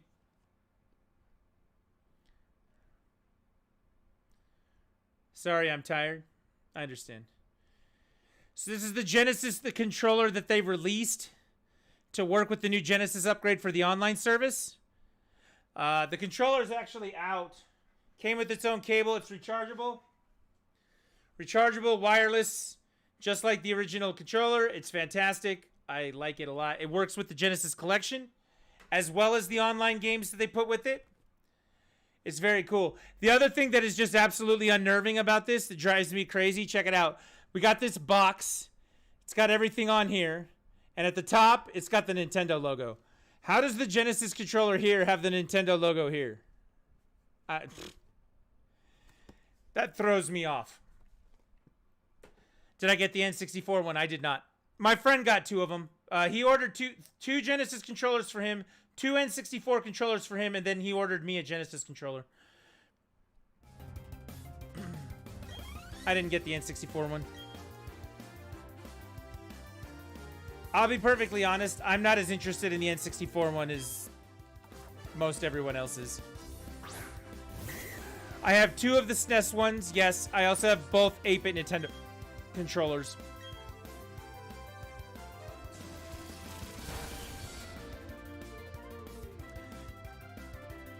Yeah, I've got 2 Pro controllers, 3 sets of Joy-Cons.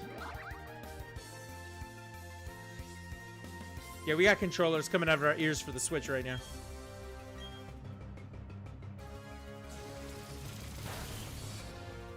Eventually, I think I'll get 1 N64 controller just to play Zelda and Star Fox. I'll probably get 1. But I'm not in any kind of a hurry for that.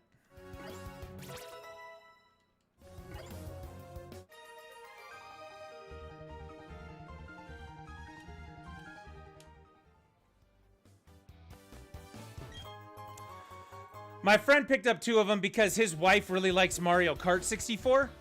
So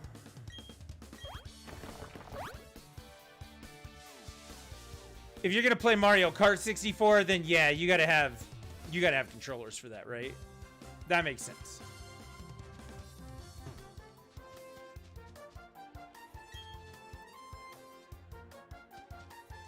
You can't decide on an OLED Switch or a Steam Deck, maybe both.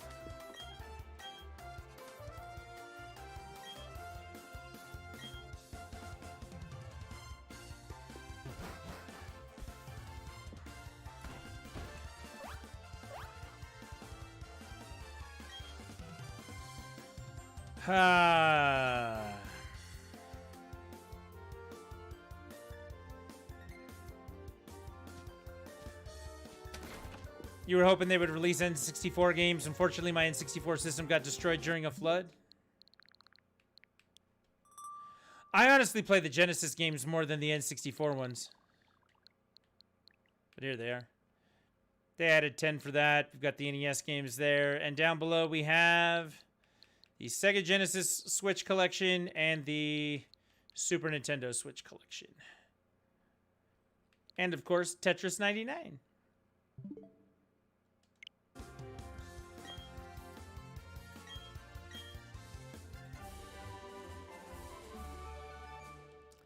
I'm a little disappointed with the emulators that they use for them. They're not as good as the original system, but they do the thing. I know 64 isn't your thing because you're not cool like me, but 64 is dope. What the hell are you talking about, man?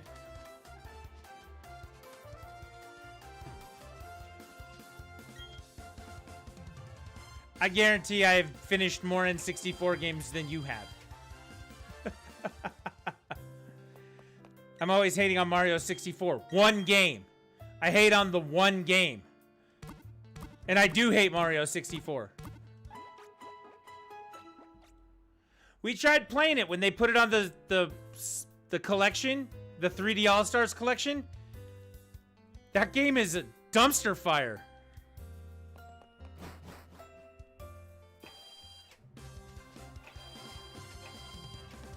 Paper Mario, perfection. Star Fox. I bought my system to play Star Fox 64. That was why I bought a 64. That game is amazing. That's why you love Mario 54. Yeah, that's why you love Mario 54. All right, Philly, I'm gonna answer your question now, and you're probably gonna fall asleep while I'm answering your question. So you know, whatever it is that's going on is going on. Steam Deck.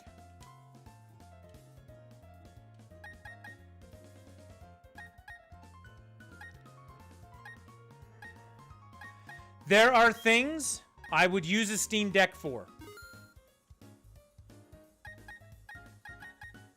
Okay. You have them reserved.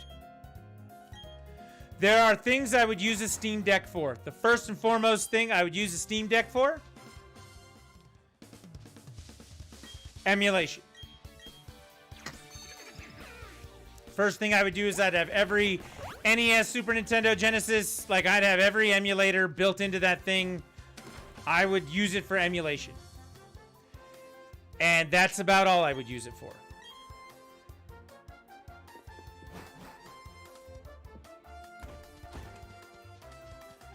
Having a decked out PC, having a 3080 in my PC, being able to play Resident Evil 8 at the highest of high settings and the way it's intended to look.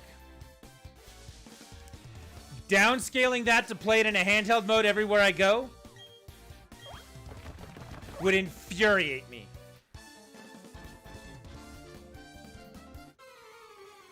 Call me a snob about whatever that is, whatever it is that's going on. Like, I would end up spending whatever it is on the most expensive one just so that I wouldn't have to deal with anything degraded that way.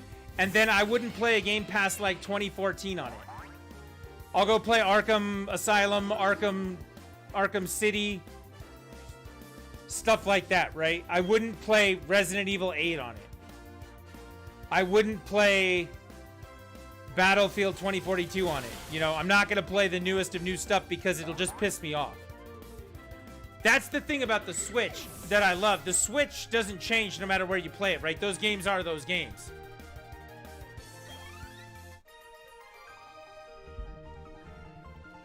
So me putting my Switch in the dock and playing it on the TV over here is not going to change the experience of me playing that game. Me taking Resident Evil 8, putting it on the Steam Deck and playing it anywhere I want to go, that is going to change the experience. And for me, I can't handle that. It would drive me absolutely around the bend. It really would. I don't think that there's anything wrong with it. I don't think that having a handheld version of, you know, Steam to play games and things on is a bad idea. The end game for something like that, though, is ultimately going to be that it will always be good enough for who it's for. It will never be the best that's out there.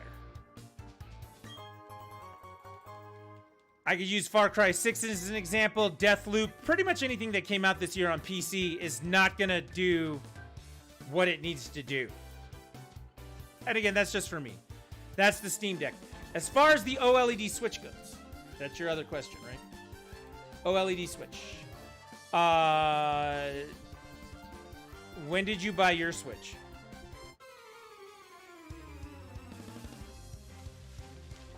Mario 64 is probably my favorite game of all time. And that's great. I am glad that you love Mario 64. And I think that you should continue to play Mario 64, and you should enjoy it every time you play it, and big thumbs up for whatever it is. I hate that game with the fire of 1,000 suns. I don't sound glad that somebody else found a game that they love. I think that you're misinterpreting the tone of my voice.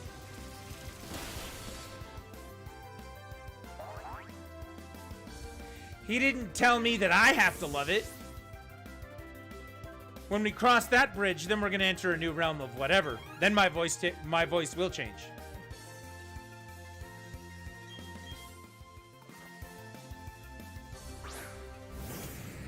All right, so yeah, that's my take on the Steam Deck. As far as the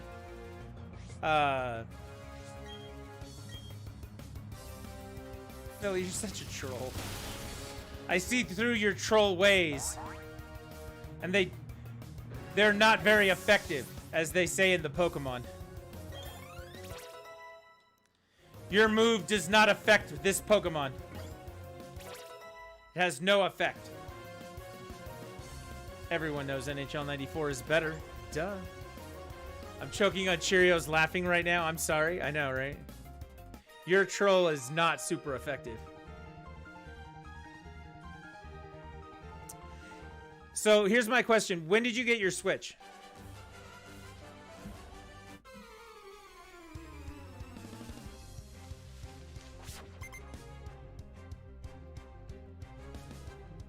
Is it a launch model? Did you get it within the first year, I guess would be the best question. All right, since then they've improved the battery life. Every system that I have in my house right now has the better battery in it. They've also fixed the Joy-Cons, which actually didn't fix them because we had to send a set of ours in the other day. Although it was a one-day turnaround on getting them repaired. It was the fastest thing I'd ever seen. So in that regard, yes, if you have the original Switch and you're going to get a replacement Switch now, getting an OLED Switch is fine. Do that. Sure. If you have one of the new better battery switches, like my son got the Monster Hunter Switch less than a year ago, I got the Mario Switch less than a year ago. We have the best versions of whatever's out there. The OLED Switch is not a big enough upgrade to warrant us trying to get those instead of having these. Our Switches are still new. If you've gotten one in the last 2 years, don't worry about it. If it's a launch model, sure, pick it up. Or upgrade to one of ours. At this point, you know, you might as well upgrade to an OLED Switch. It's 50 extra bucks, so what?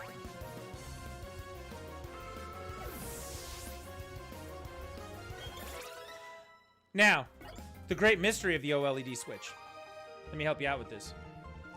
Don't expect anything better. Let me be very clear about that. Don't expect it to be better.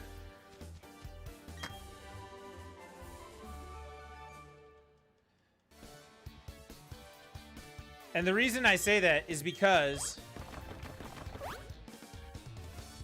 the things that they had to do to make a game work on the original Switch, Skyrim, The Witcher, Overwatch. I mean, Overwatch is pretty nefarious for being a real shitty experience on the Switch, right?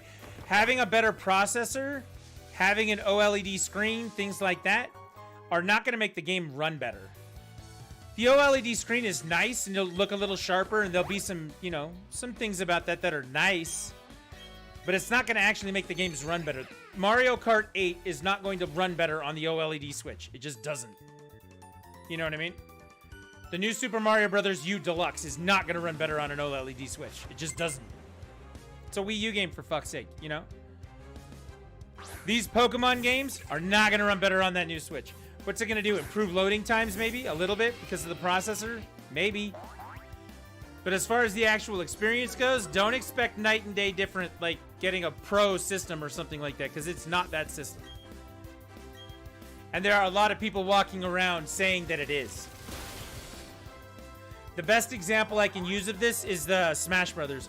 So in Smash Brothers, the biggest complaint everybody has is the online service, right? Nintendo's servers suck. Smash Brothers is terrible to connect online. You drop out of matches, there's all sorts of problems. Great. They put a physical hardwire port in the new dock for the OLED Switch. You can hardwire the network into your Switch, right? It's not going to change the situation with their servers. It's not going to make it better. Time for you to go to bed. Have a great stream. All right, Ivy. Tell me you're off tomorrow, please.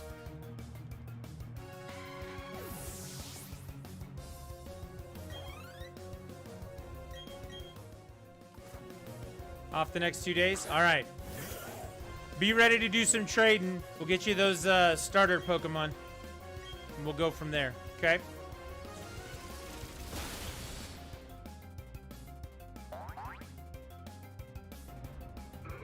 So yeah, if you've got a launch Switch and you want to upgrade to the OLED Switch, great, do it. If you think that the OLED Switch is going to change your experience overall, you're delusional. Don't be delusional. It's good. It's nice. And again, the OLED screen is crisp. It's brighter. It's nice. When you plug it into your TV, you're still, you know, limited to what your TV can do. Like, that's just it.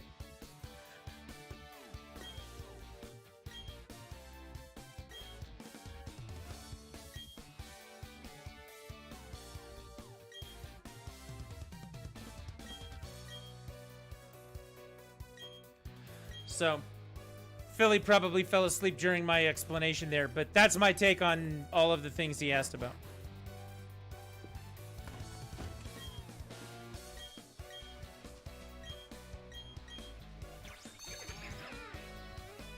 Also, Philly, if you choked and died on Cheerios, I'm sorry.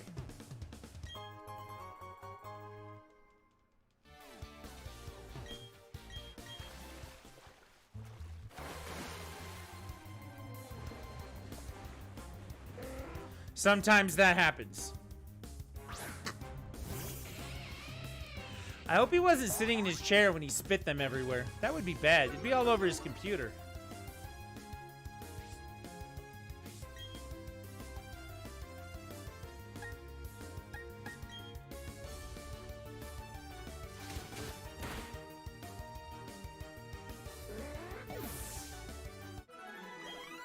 So there you go. If anybody else has any other, you know, video game related questions that you've been wanting to ask somebody. We've had questions about, you know, physical versus digital as far as like the future of stores and distribution goes. We've talked a little bit about the OLED Switch and the Steam Deck.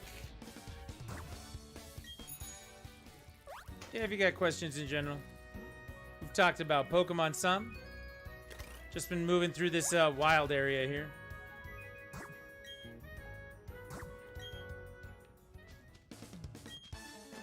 And we're gonna fight this kid. We don't skip trainers. Trainers give you money. We need money.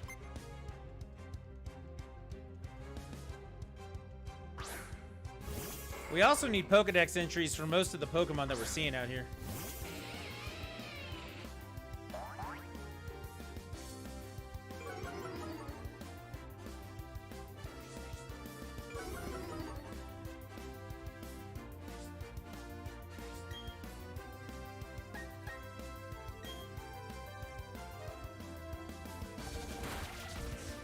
Like I said, Luxray is going to carry us around whatever we're doing. He's just the boss of our team. He's the lead dog. We had someone earlier talking about there was enough snow on the ground to, you know, have a dog sled take them to their halo. And they were sick and some other things. Luxray would be my lead dog.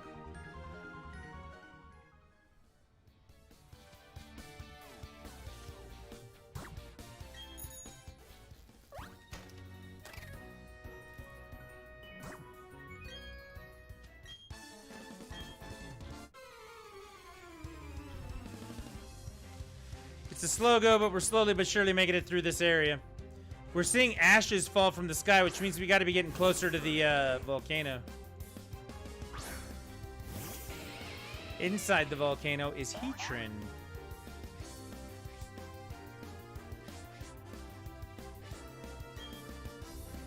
I think that's where he is anyway. We'll have to see. Man, nachos. I'm still thinking about that nacho thing.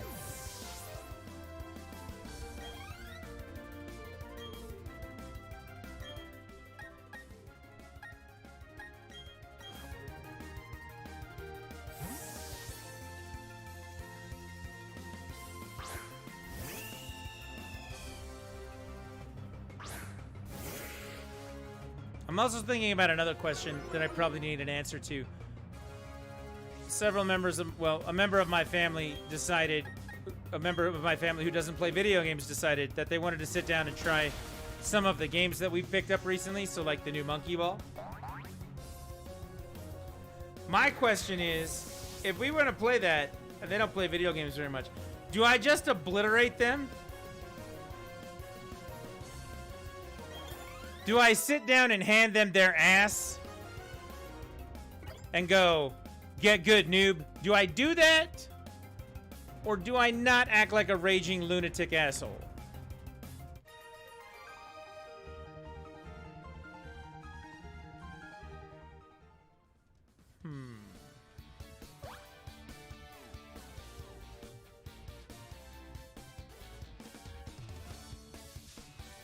I mean, I get that nobody likes that guy, but who knows? Found another gym leader out here. Isn't that nice? Stark Mountain. That blowhard buck guy is on his way there as well. Gonna find the volcano's treasure before that guy does. All right.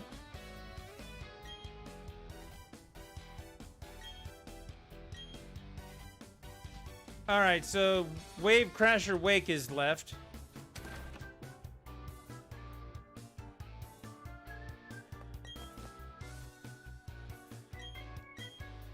Not act like an asshole. If you're wanting new gamers, don't turn them off. Debating about whether or not I want new gamers, though.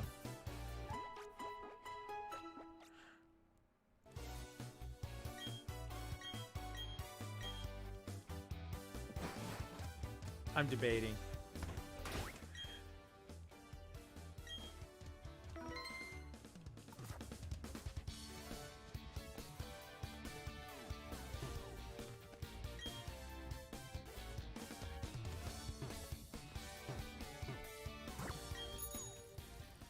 Ooh, look at us. Tightrope walking on the bike.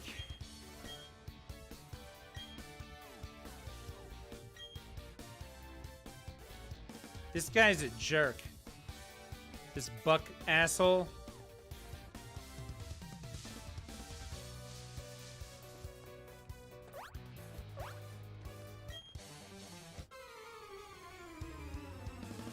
All right, I won't act like an asshole. If they aggravate you all the time, destroy them. I mean, MDW, I'm gonna ask you a question now. It's going to sound like a personal question, but it's not because I necessarily want to know the answer to it. It's because I want to frame your comment. Are you married?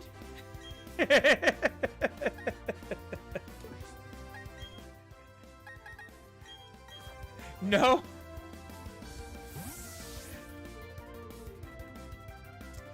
My wife's like, we should play Monkey Ball. And I'm like, are you sure? I do have 3 younger brothers. See, I think that we should just play Overcooked. That way we can work together. Instead of the alternative.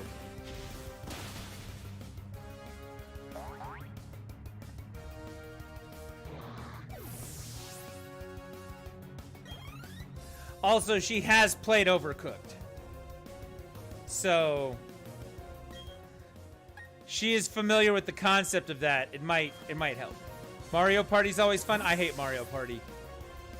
I hate Mario 64. I hate Mario Party. Come at me, bro.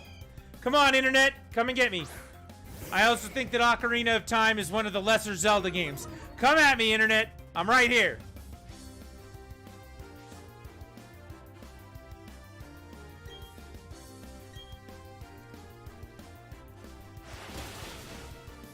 For a party game.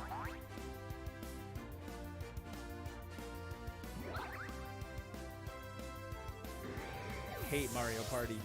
Hate it.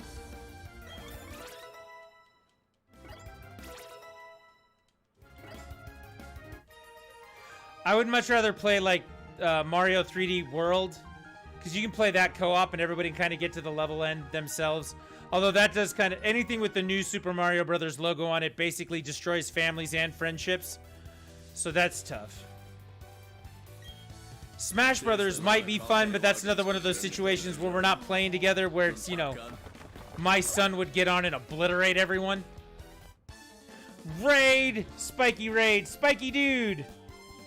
Raided the channel with 5 viewers. Thank you very much for your raid. Thank you for bringing your people over here where I can speak with them at length about silly things. I appreciate it, man. Thank you very much. Hopefully you're having a good night. Hopefully you had a good stream. Let me guess. You were playing Pokemon. Phoebus hunting sucks. That's the understatement of a lifetime.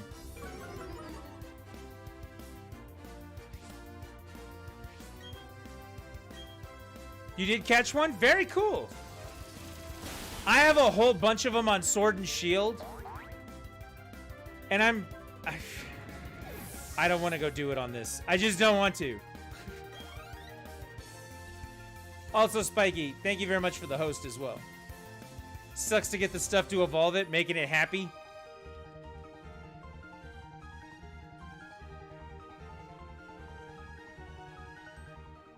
We were digging for the scale for hours. Oh, man. That's actually... So that was the game plan for tonight. First game plan for tonight. And I have this, if you guys need it. Let me show you here. Welcome in, everybody. If you've been playing the Diamond and Pearl games, we have boxes full of starters here. I got both games. The first thing I did after I got the National Pokedex unlocked, beating Pearl. I'm sorry, beating Diamond. We're playing Diamond, but we do have them both. I created boxes and boxes and boxes of starters. So if you don't have one of the starters, say the word.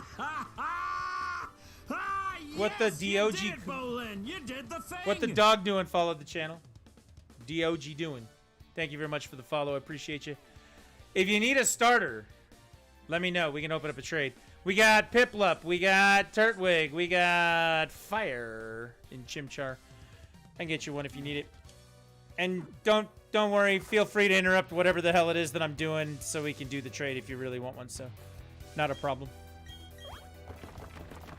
So that was the first thing that we did today. I can't follow. Why can't you follow?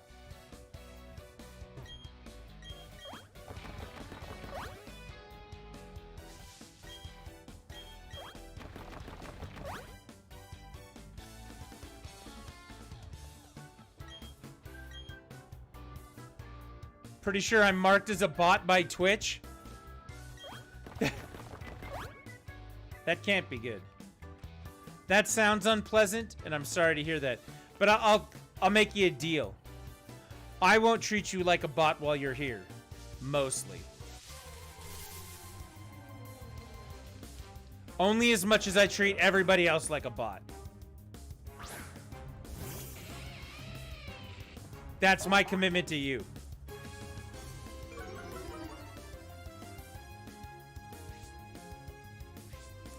But yeah, so the first thing we did tonight, we filled up the boxes full of the starter Pokemon in case anybody needs any. I will be more than happy to trade them away for you. Second thing we're doing, we're going through the battle area up towards the volcano, Stark Mountain. We did catch Rotom tonight, which is nice. Big fan of that.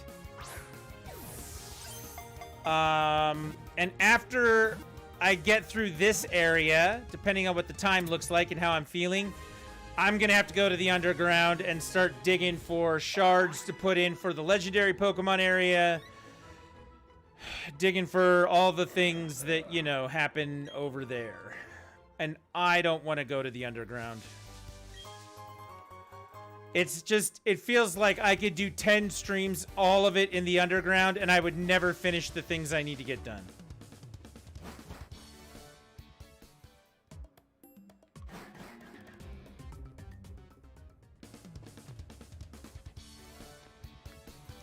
Digging underground sucks. Yeah, that's... And that, ladies and gentlemen, is all of the underground in a nutshell. It doesn't get any more on point and true than what was just said there.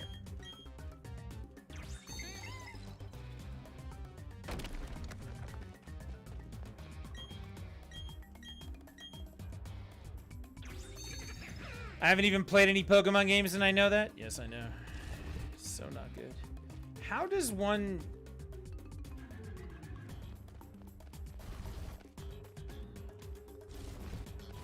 I guess I can push it down this hill.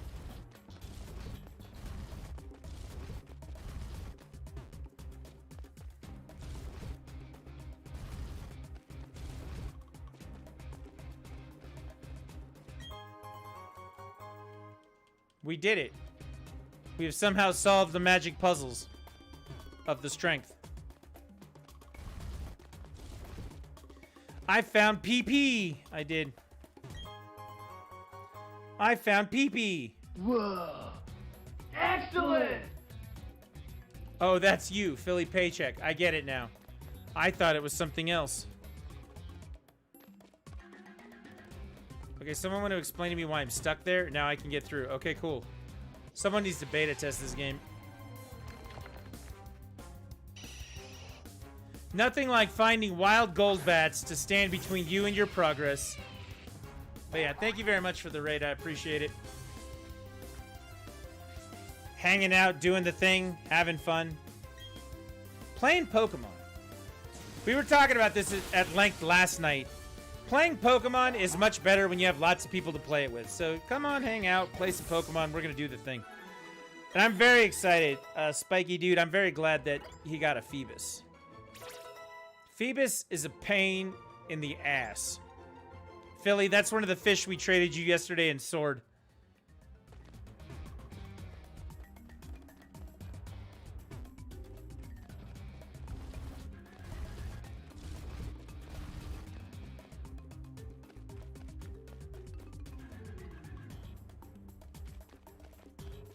Shout out for Spiky Dudes in the chat. Go check out his channel. Go fill it. Or... Oh, not Spiky Dud. No, Spiky Dude. Well done. Go check out his channel. See what it's all about. I'm assuming, again, these days it seems like everybody's all about that Pokemon, right?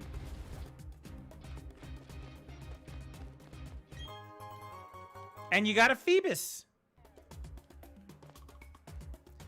Make a ton of eggs of that thing. Just start handing them out to everybody. Be like, we got this.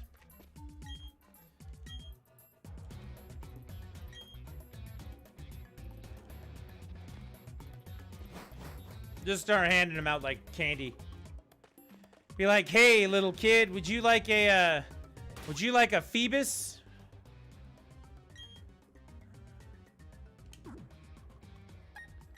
Just don't distribute them from the back of a van. Looks bad. Just does. It's just a thing.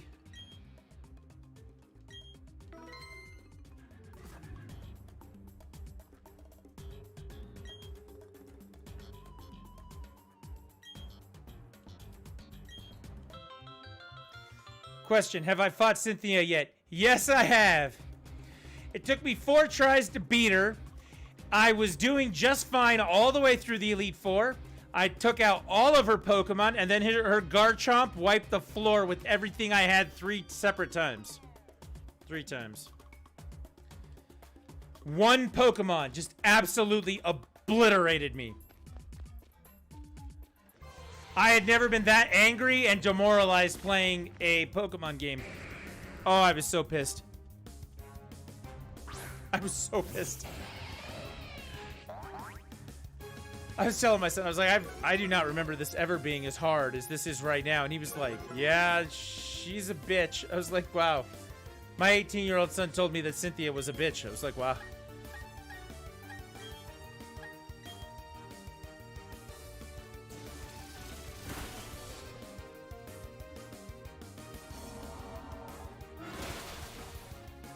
But yes, I did finish the Elite Four. I beat Cynthia. Unlocked the National Dex. Now we're just cruising through the rest of the game. We're trying to, anyway.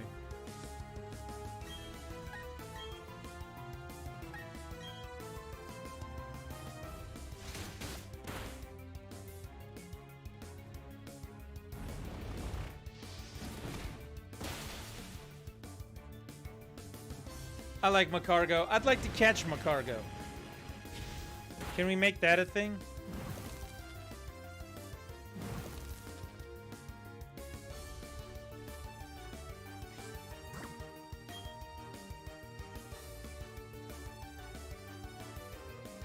It really had to think about it for a minute there. It was like, should we throw this Ultra Ball?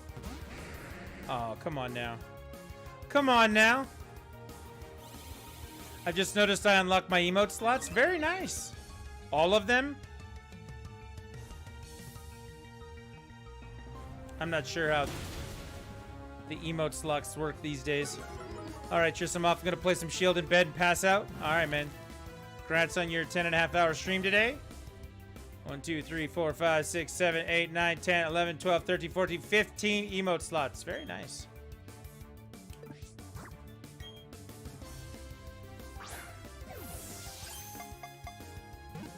And you have something to fill all of them with. That's fantastic.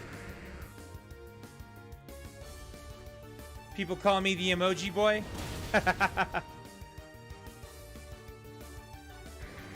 They don't call me that.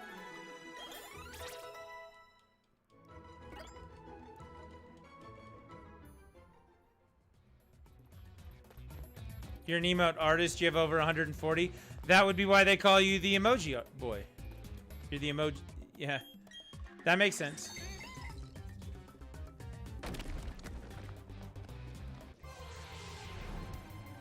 Me, I look like a grumpy old man. I'm like, why do you kids communicate in pictures? Can't you just talk? Words work. Use your words, children. That's how I get. I'm sorry. We have this problem at my job. Like, they'll use Slack and they'll be chatting information and stuff, and then everybody reacts to it and it thumbs up. They do stuff like that. And I'm just looking at them going, can't you just say, I like it? We've devolved into hieroglyphics. That's exactly it! That's exactly it!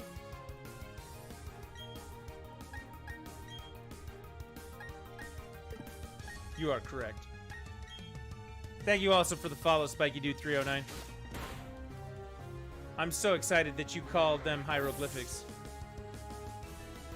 We're here like a year ago, and Papa Junior's hanging out, one of the other guys who hangs out on the channel, and he's trying to explain to me like what Keck W means, and what the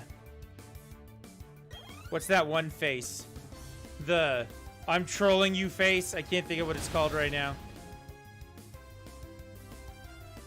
I'd know it if I saw it. Yeah, that one. Kappa! That's what it is.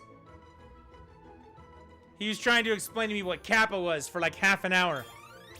And I was like, what do I know about that? Mine are different. Ready? You ready for the visuals I use on my stream? Here we go. When I'm confused and I don't understand, we get this one. That's always a good one. Very relevant. Yeah. When it's time to do the thing, we gotta get all psyched about something. It's dicks out for Harambe. Can never go wrong with that. That's the closest I get to communicating with pictures.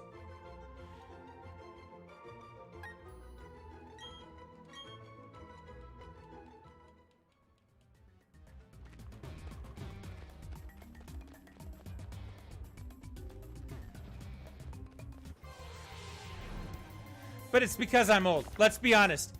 I'm old. You goddamn kids and your goddamn emoji lifestyle. Larry David is the GOAT. You guys got these cell phone things and I don't even know how this works. Like, what are you doing? Excuse me, do you have a moment to discuss our Lord and Savior, Harambe? Perhaps, are you willing to go dicks out for Harambe? If so, would you take a moment and speak with us? Harambe died so that kid could live. Too soon. It'll always be too soon for Harambe.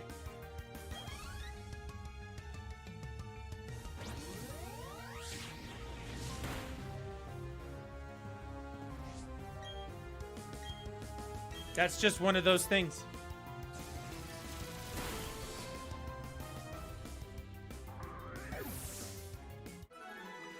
I do most of my communication through audio files. So we just killed that whole set right there. They're dead! They're all dead! So we do that. And it was a good thing that they all died. Excellent! We get Bill and Ted on there. If something bad happens, Houston, we have a problem. see? You got that.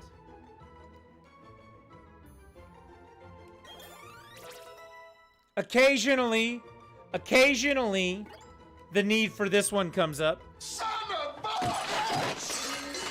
Not all the time, but occasionally. Occasionally, we also have the need for this one. Cry havoc and let slip the hogs of war. Dogs of war. Whatever farm animal of war, Lana, shut up. Yeah.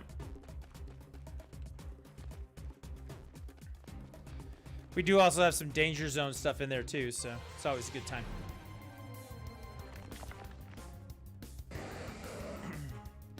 Have you done messed up, AA Ron? It's not currently on my thing, but I do have it, yes.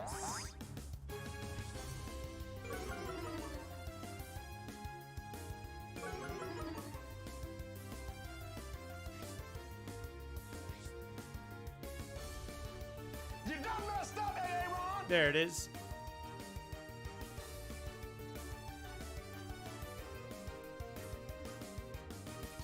We've got the quiet one too. Ready? You can never go wrong with Archer. Here you go. Lana. Lana. Lana. Lana! What? Danger zone. There you go. Danger zone. And of course... Seriously, Lana, call Kenny Loggins, because you're in the danger zone. From Top Gun. Yeah. Sometimes you gotta be in the danger zone.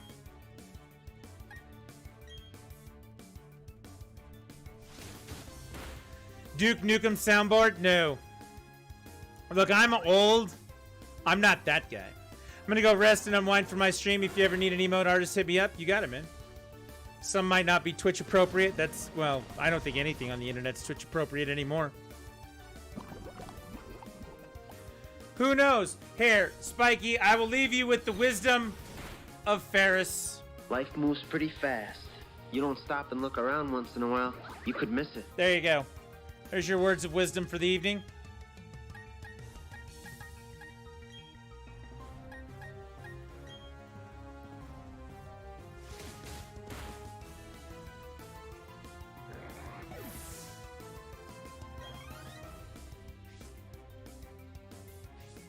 I do still have the joke, too.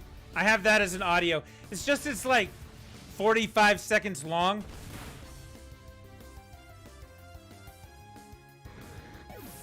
So I don't ever have time to play the whole thing, but I could play you the joke if you want.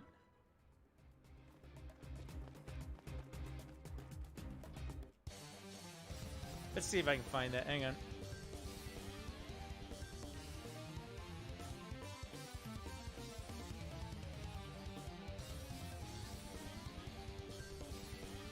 Moses and Jesus are playing golf. Moses steps up to the tee and hits a beautiful shot, 250 yards, straight down the middle of the fairway. Jesus steps up to the tee and hooks the ball into the trees. Jesus looks up into the heavens, raises his arms. Suddenly the sky darkens. A thunderclap rings out. Rain pours down, and a stream rises among the trees. The golf ball floating on top finds its way into the mouth of a fish. Then a bird flies down and takes the fish and the ball out over the green, drops it in the cup for a hole-in-one. Jesus turns to Moses with a satisfied grin, and Moses says, "Look, you want to play golf or you want to fuck around?"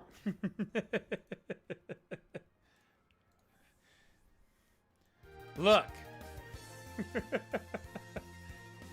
You want to play golf or you want to fuck around? One of my personal favorites.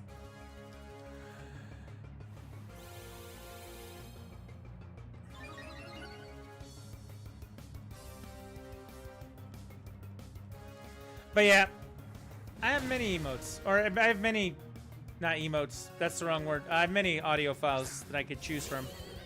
I put the most relevant ones on here. Were the ones that I thought I'd use a bunch. And some of them are still there, but, you know, not there. That sort of thing. I did rebuild the stream last week, though, so all of that got redone. Now it's just a matter of using it. And then, of course, you guys coming by and checking it out and telling me that I did it wrong and that, you know, I should redo it. You know, that sort of thing. The constant, ever-evolving loop of internet feedback. Need South Park sound bites? Well, as it turns out, when we were playing Monster Hunter all the time,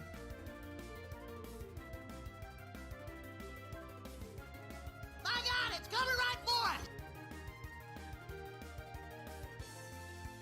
What do you think, Ned? I'm scared. yeah, we did all the hunting and killing sound bites for when we were playing Monster Hunter. It was all Jimbo and Ned. For when we were playing Monster Hunter pretty nonstop. I did get some of the South Park ones, but just those. I didn't get the other ones.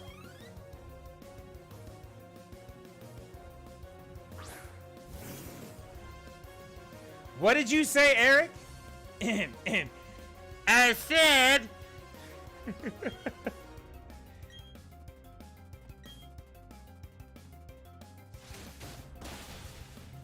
No, I think if I were to get one, it would be the beefcake one. Follow your dreams. Anything is possible. Beefcake. Beefcake! You know, that whole thing? I would do that. Weight gain 4,000. Gotta really bulk up here. Yeah, that whole thing. I think what I eventually want to get is I would like to get all of the really good Joker quotes from The Dark Knight. It's not about money. It's about sending a message. Stuff like that.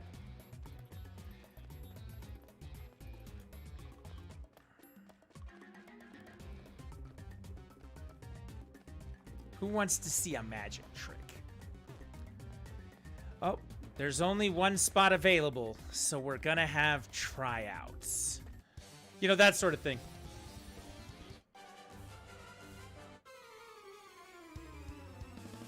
I'm gonna make this pencil disappear.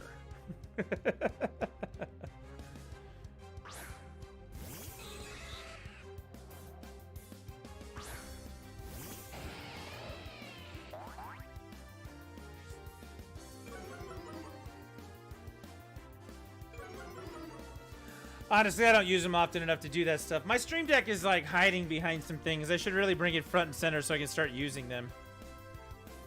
All right. I've now moved it up here so I can try and use audio files. This is it, boys. See, there we go. We're already using them.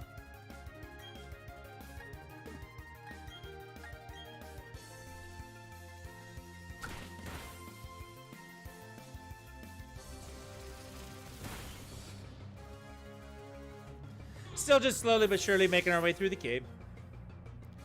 Mount Stark.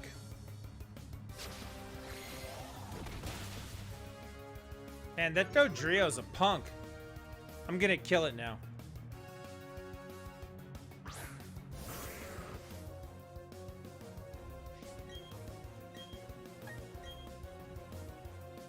It'd be nice if the Claydol takes care of the Marowak for me. But we all know that's not gonna happen.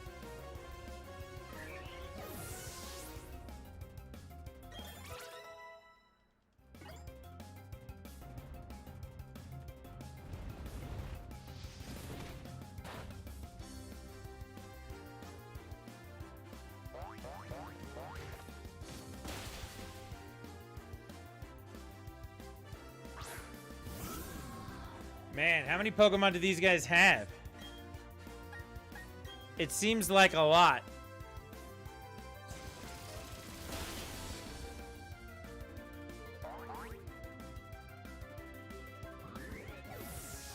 Man, we were talking about nachos earlier. Now I just want to go get some nachos. Like, this has been on my mind ever since we were talking about it. That was like 2 hours ago, hour and a half ago. Now all of a sudden I'm like, nachos.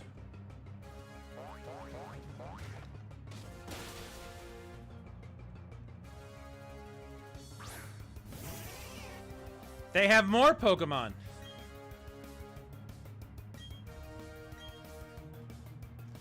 Look, Claydol, I'm on my side getting this done. I keep knocking out my side. I need you to get involved here. Otherwise, we're going to be here waiting for me to kill these guys all day.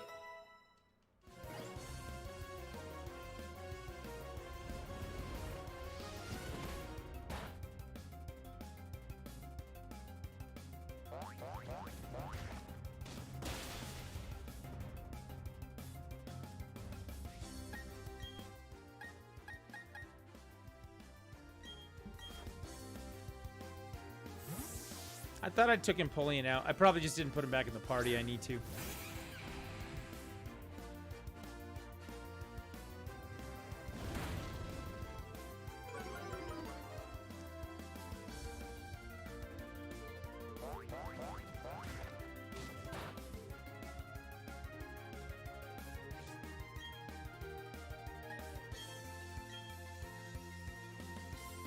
Still got, what, 2 more to kill after this? At least. Maybe it's 5. What, I got 6 each? That poor bird trainer back there's just sitting there. I don't have any more Pokemon.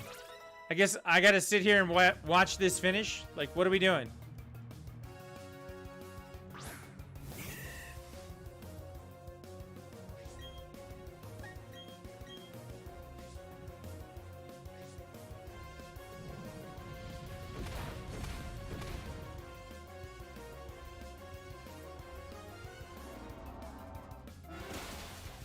There we go.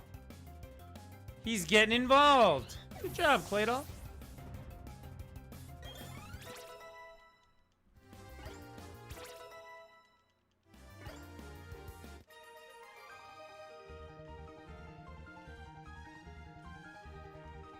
I win.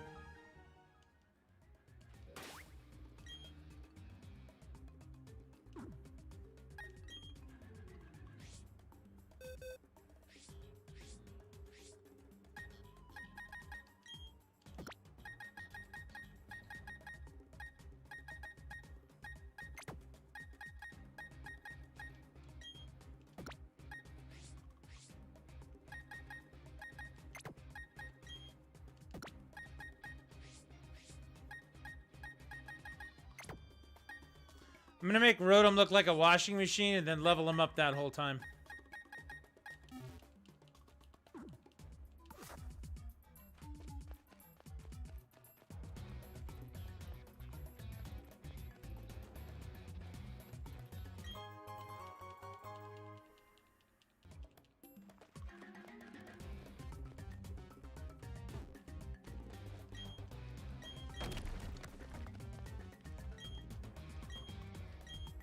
Oh, I can't use Rock Climb. I forgot.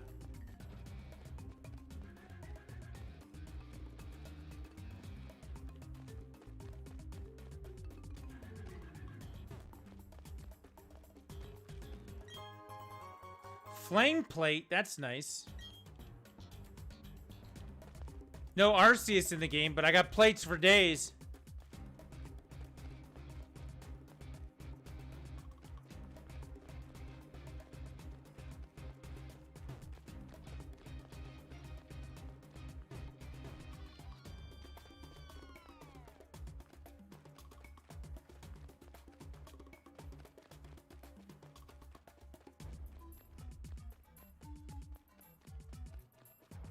All right, let's fight some more. That's a good question. I mean, Arceus was an event thing that they put in Diamond and Pearl in the long run. You think they're gonna keep? Think they're gonna keep Arceus as an event in this game eventually, or it's just gonna be you have to play the new game? One Eye Dreeper. To bed I go. Good night, chat. All right, take it easy. Thank you very much for coming by.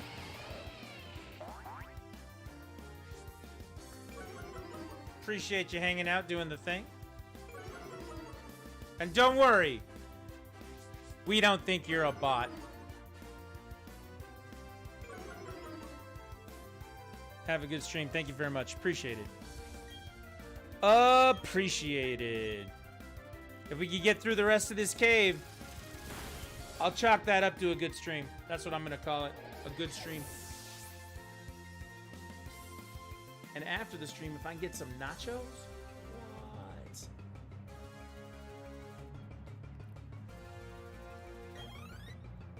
Well, that'll just be an overall good night, right?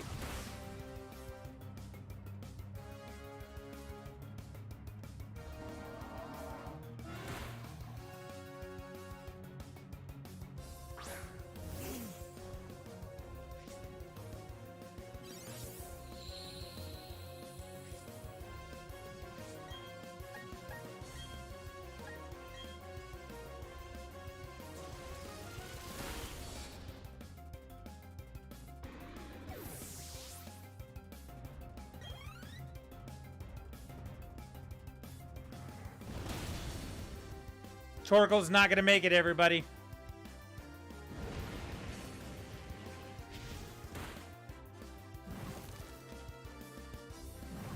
Burned. That's not gonna cut it. Shake that off, Luxray.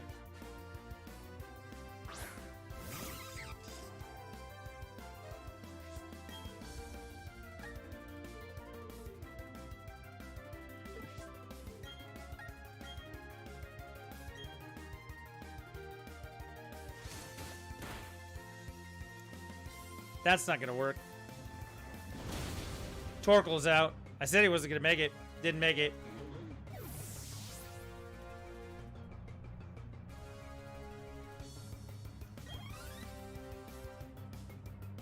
Almost there.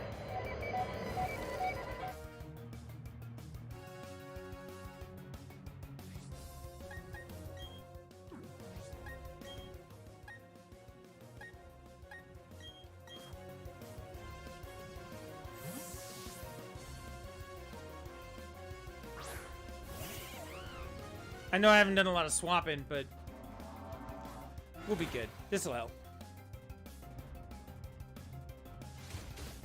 That's gonna hurt.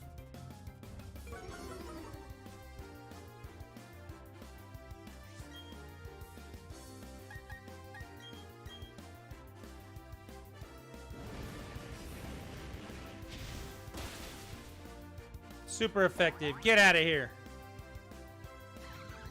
Is that the last one? There we go. We are going to make it through this cave tonight.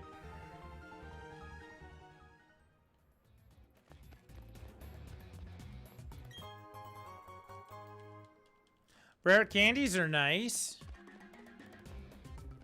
I likes me some of those.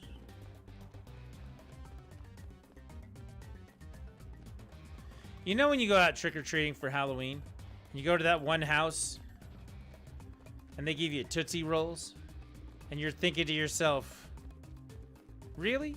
Rare candy is not going to that house. It's better than that. They got that one generic bag with the dots and the Tootsie Rolls. Rare candies are like going to houses that have like full-size Kit Kats.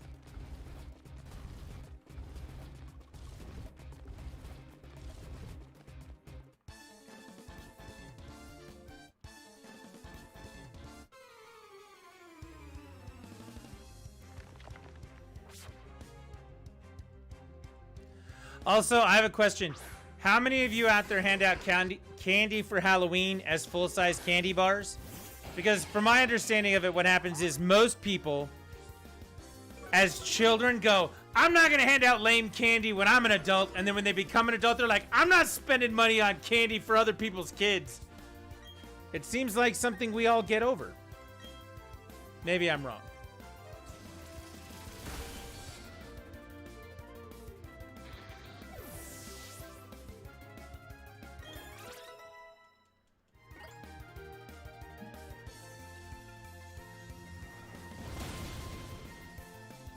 Wow, that move right there just rocked Larvitar's world.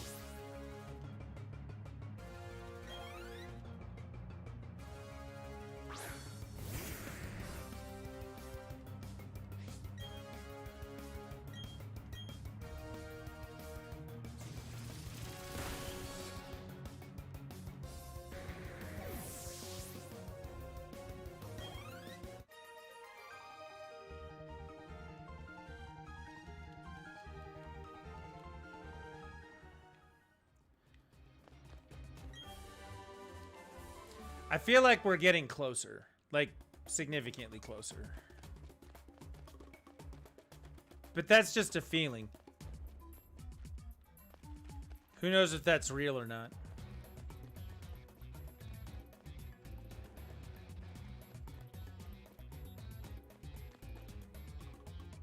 Wait, this is where I came in.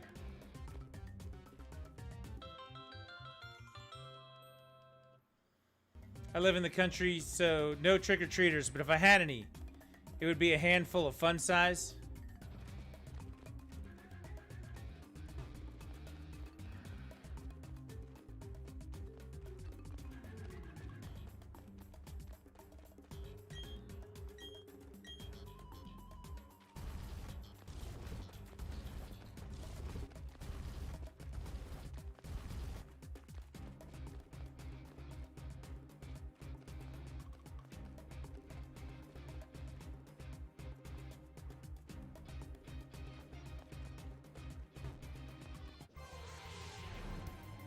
That's not a bad policy.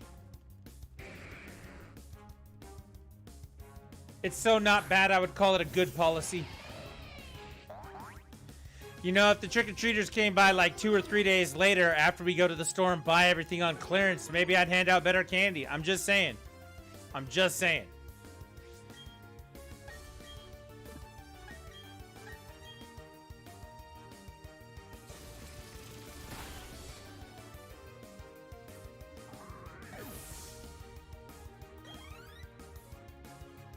Nah, I'd still give him Tootsie Rolls. I changed my mind just now, just like that.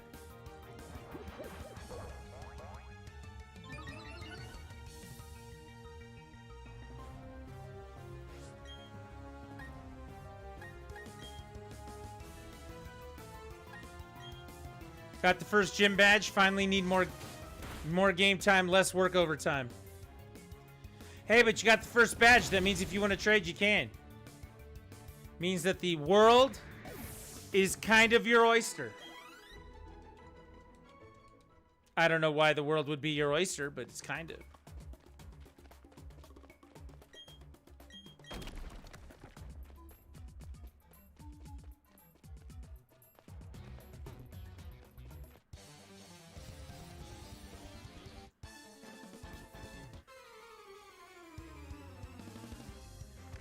I think I'm going to title tomorrow night's stream.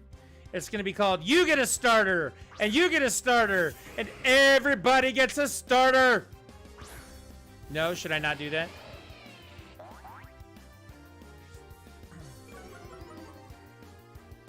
Actually, tomorrow night, well, afternoon, whenever.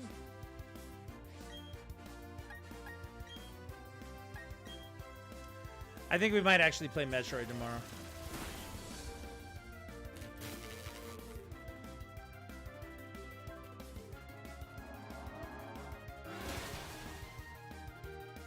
I think I'm going to play Metroid first and then switch over to Pokemon.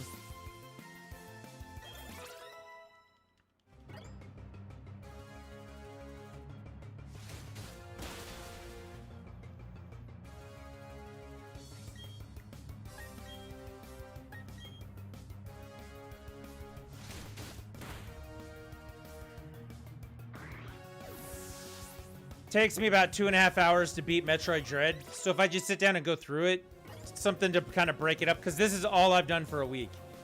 And that, doing something for that kind of extended period of time for me, I know a week doesn't sound like a long time, but for me it feels like eternity. Doing something else to break up the monotony and then going back to it is usually something I gotta do at some point. So if we sit down and I burn through a run of Metroid real quick and get all the way done, like I said, it's like 2.5 hours to get through it for me. Then I've got the rest of the night to, you know, catch some Pokemon. Do the underground thing.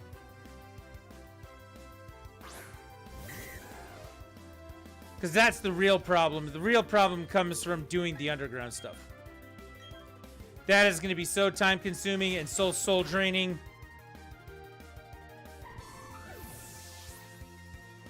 It's going to be a long uphill climb.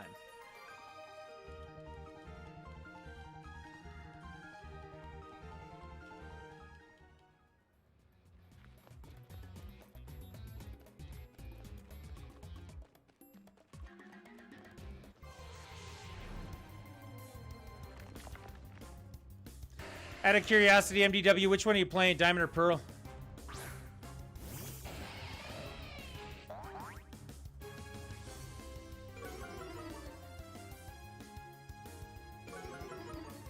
Pearl? Right on.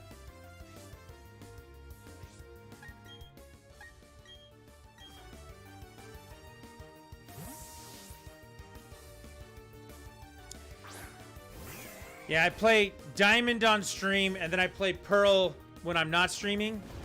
Like, if I'm just going to lay in bed and play a game tonight, I'll play Pearl. But the debate was on tonight because I finished Diamond, and I got the National Dex. I'm at the end of Pearl. I basically just need to beat the last gym and then do the Elite Four. So the debate was on here at the house where I was like, should I just play Pearl tonight and finish it? Or should I do the other stuff in Diamond and stick to that? And it ended up being Diamond. I made a list of stuff I wanted to do tonight. We're working on that.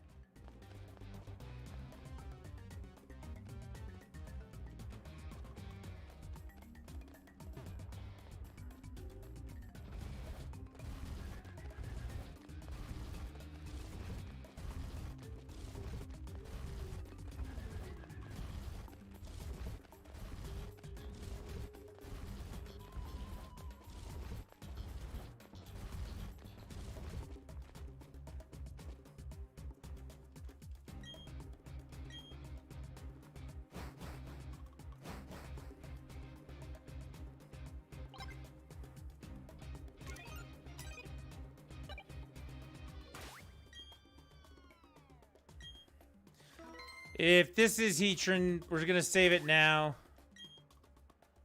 Just to make sure, so. Decided to start with that one first since I didn't have the original. Well, there you go.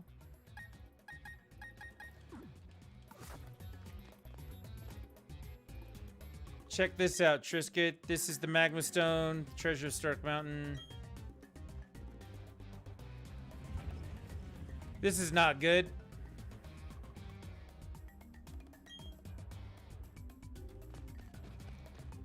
Homie just decided to take this stone.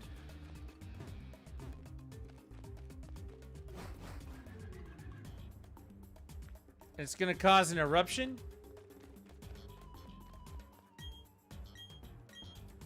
That sounds like a bad thing. Actually, hang on. No, I didn't see any. Okay, so now I can actually use the rock climb areas because I'm not doing double battles. I'm not dragging that kid's dead weight around with me.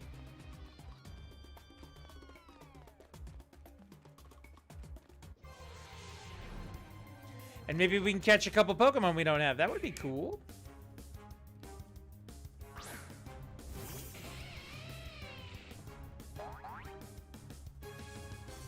Every time I have somebody fighting with me, I feel like I'm carrying their dead weight.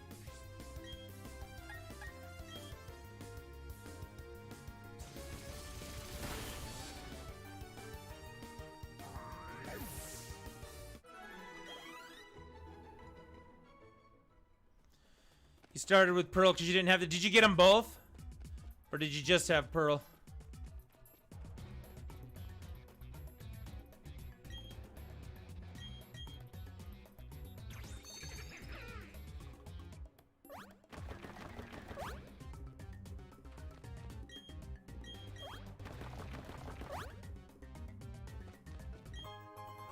An Ultra Ball. That was what I was looking for.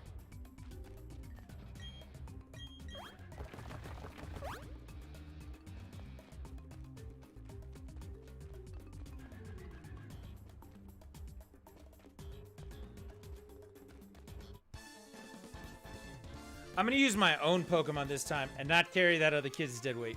This is gonna be good. It's gonna be better. I have a feeling.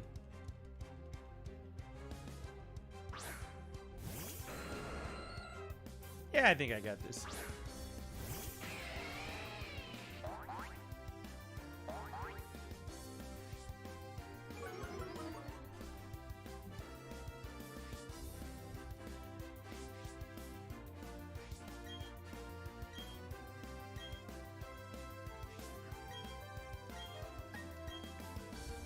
You did pick them both up?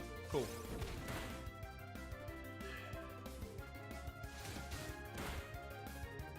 I ended up picking them both up. I got the double pack. So what happened was my son wanted to get the double pack and I didn't really care. I was just going to buy them digital. And we found back when they first announced them, I got a reservation for one or a pre-order for one through Amazon. And he was going to get that. And then they opened them up at a store, a physical store, and he wanted to trade some things to put toward it. So he did that and ended up reserving that one. And we just had this extra one, and so I just paid for it, and we both got a double pack.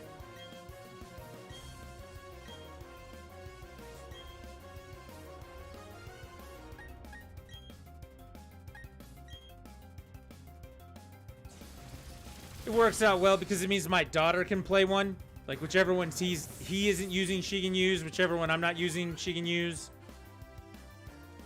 But she's still working on Sword and Shield. I think she's playing Sword. So she was like, Dad, I don't want to play the new one yet. I'm like, okay. Well, when you want to, it'll be here waiting for you. She's like, whatever. I don't want to play the new one yet. And then, of course, she just went back to sit on the couch playing Animal Crossing because, you know.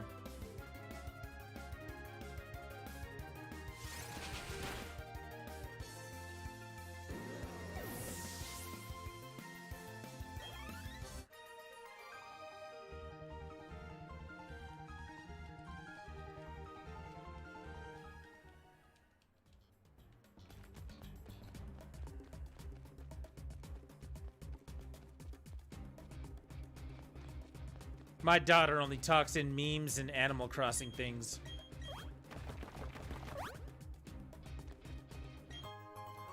I found a nugget. Money.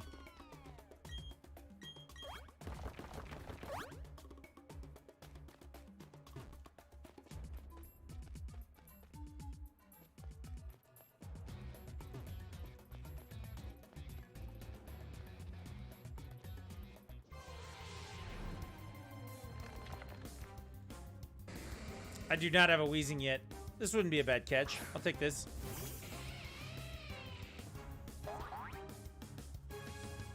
We'll see if I kill it in one hit.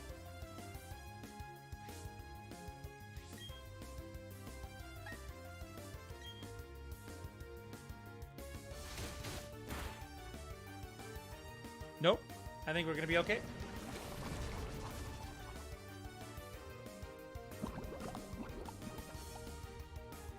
When Pokemon first came out, I thought it was stupid until a friend convinced me to try it, then I was hooked. I have a similar story like that.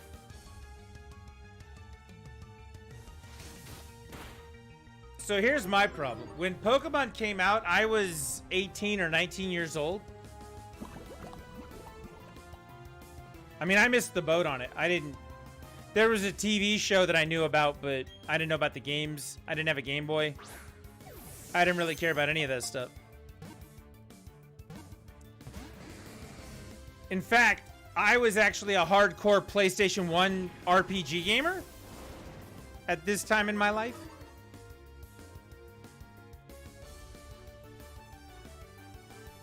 Oh, he fainted. That sucks. So what happened was I moved from Las Vegas to Salt Lake. Like I said, when I was 21. I was a hardcore PlayStation 1 gamer. The PS2 had come out, but I wasn't doing that. And I was a PS2 N64 gamer. N64 I had it, but I was all about the PS1. Like, the more PS1 the better.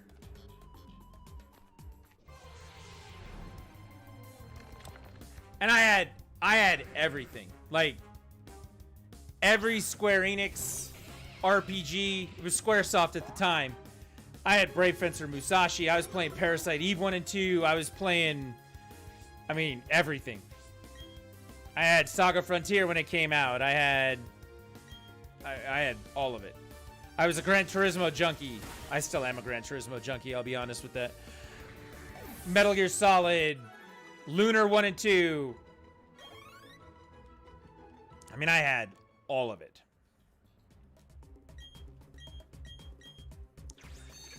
And so what happened was I moved.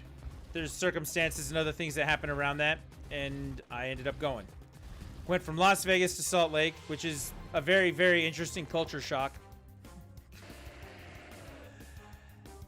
And problematic for a few ways, but it was the thing I was doing, so I was moving. MGS is awesome. I was showing everybody yesterday, Shuey, one of the guys who hangs out in Mr. J's stream, has been hanging out here. He streams also himself. He's a cool guy. He likes to come in and tell everybody that everything should have a Battle Royale version.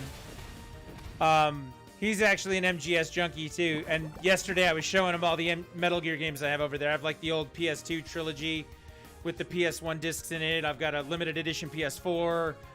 I got the collection that they did on the PS3. Like I got Metal Gear. I got Metal Gear. But when I moved, I went into my local game store. This was before I ever had my first game job or anything like that, right? I was just a power user, for lack of a better term. And I told him, I said, look, I want to travel light, and I want to get rid of most of the excess stuff that I have. So, you know, if I can part with it, I'm going to part with it. I don't want to be bogged down with boxes and boxes and boxes of game stuff. But at the same time, I don't want to give up the stuff that I love, and I need something. I'm going to the most boring place on earth. I need something that's going to occupy my time while I'm there. Game store employee looked at me. He's like, I got just the thing for you. I'm like, what are you talking about? He said, I got just the thing, dude. Don't even worry. I got it. I'm like, okay, what do you got? He said, buy this Game Boy Color. Like, trade your shit in that you're not going to take with you. Buy this Game Boy Color and buy all 5 Pokemon games. At the time, it was red, blue, yellow, gold, silver, crystal. Or gold and silver. Crystal wasn't out yet. He said, buy all 5 of these and take them with you. It's the lightest, easiest way to travel. And I swear to God, these games will occupy so much of your time. Whatever it is that you're not doing up there because it's the most boring place on earth, this will get you through it. And I laughed at him. I laughed at him uncontrollably for like 45 minutes. It felt like 45 minutes. I'm like, you want me to play a little babies game? Like, you want me to play a little kid's stupid shit game or whatever? He's like, trust me. I know the stuff you play. I see you come in here and buy it. You need to play these games.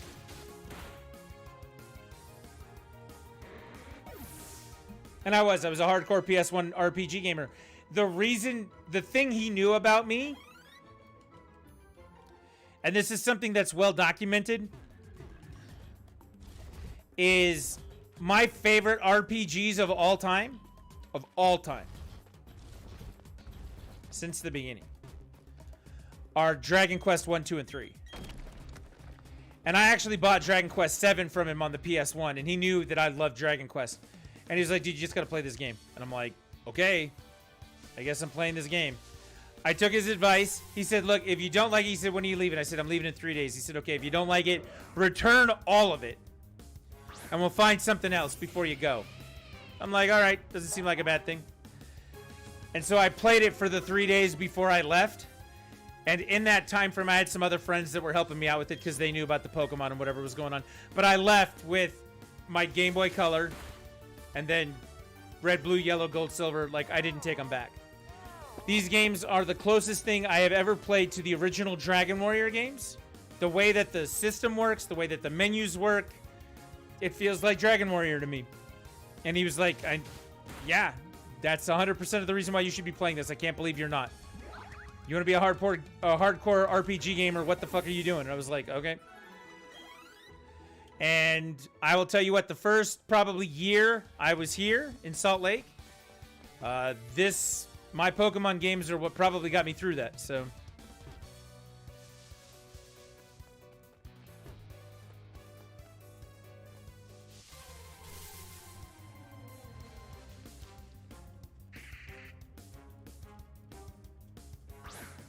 Gold was the first one I bought, followed by Fire Red, Diamond X, Sword. Now these two, working on getting the rest. I've always bought all of them. So I had all 5 of the originals, right? When Crystal came out, I bought that. When Ruby and Sapphire came out, I bought Ruby and I bought Sapphire, right? Like, I always bought them in a set. I never just buy one. Did the same thing. I bought Fire Red and Leaf Green. I bought Diamond and I bought Pearl. Then I bought Platinum. I bought X and Y. I even bought the limited edition X 3DS XL. The one that had Yveltal on it. I bought one of those. I bought Sword and Shield on the same day. We actually bought 2 sets of those because Sword and Shield, I bought them digital later. We bought them on cartridges up front. So my son and I could share them. I bought Heart Gold and Soul Silver. Like, we didn't play around with that stuff. And it was always, my son always has been playing them with me. He's been playing them since he was like 4 or 5 years old. We used to actually use it as a reading tool. When he would struggle with reading at school, we'd be like, here, play these. And he would sit down and play Pokemon, and he got better at reading. Like, it really did help his reading ability. Yeah. And then in the long run, like, we ended up with all the stuff. Like, we bought Sun and Moon. I think we bought 2 copies of each when that came out so everyone could play. This is my 2DS XL.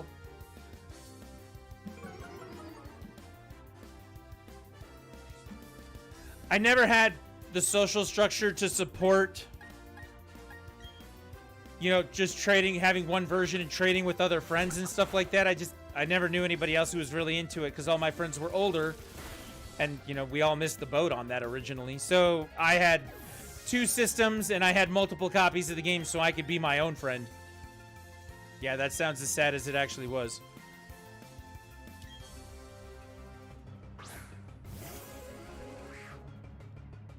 Forgot about Heart Gold and Moon. You have those 2.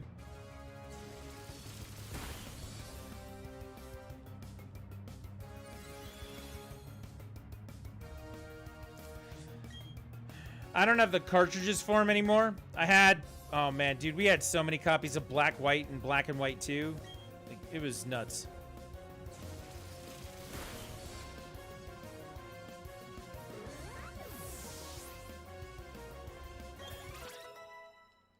We just always had them. It's just one of those games. Always had them. Played them constantly, always had them.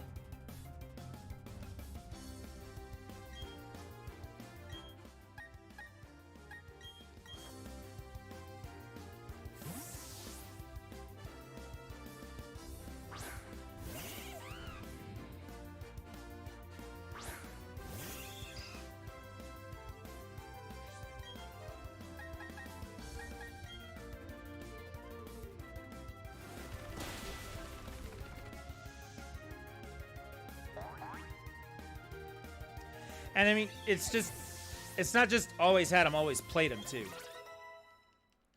It's one thing to have them. The only generation that I never actually got like full on, like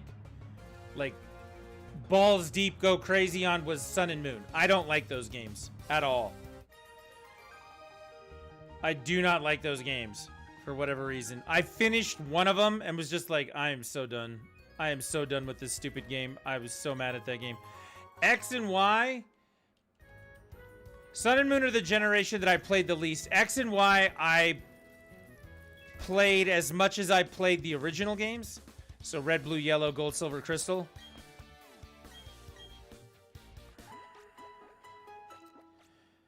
The generation I probably played the most, though, was Ruby Sapphire. And then the ORAS, Omega Ruby, Alpha Sapphire versions, we have all of those still. We've been doing all of this stuff forever. I mean, it's just... At a certain point, it just became what we did, you know? In fact, let me show you. It took me forever to get a 3DS. By that time, couldn't hardly find them new for less than for $100. Yeah, that's... Dude, the prices of these games these days is out of control. And not just Pokemon. We're talking about all games. Like, the prices of all games are just ridiculous. Alright, saved my progress here. Here, I'll show you some stuff.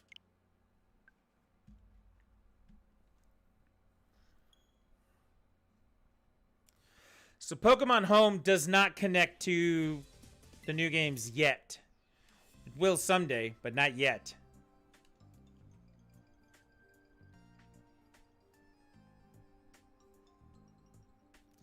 I've got a ton of Pokemon that I actually need to sort. But what I tried to do was I tried to build some boxes. I have 1,601 Pokemon in here.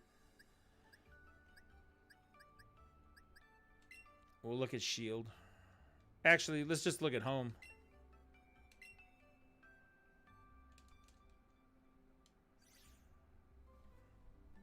So, Leaf starters, Water starters, Fire starters. These are just randos that I've been... I think these are all like level 1. Yeah, these are all hatched from eggs. Just different Pokemon. You were wanting to import some from Go to Pearl, right? So they don't want you to be able to just download your level 100 Garchomp and face roll some stuff?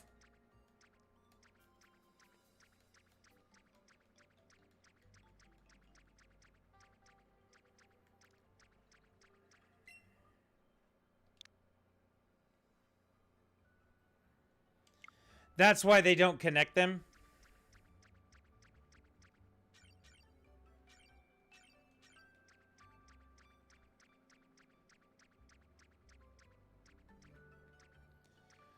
All right, so here's some legendaries: Zapdos, Articuno, Moltres, Mewtwo, Lugia.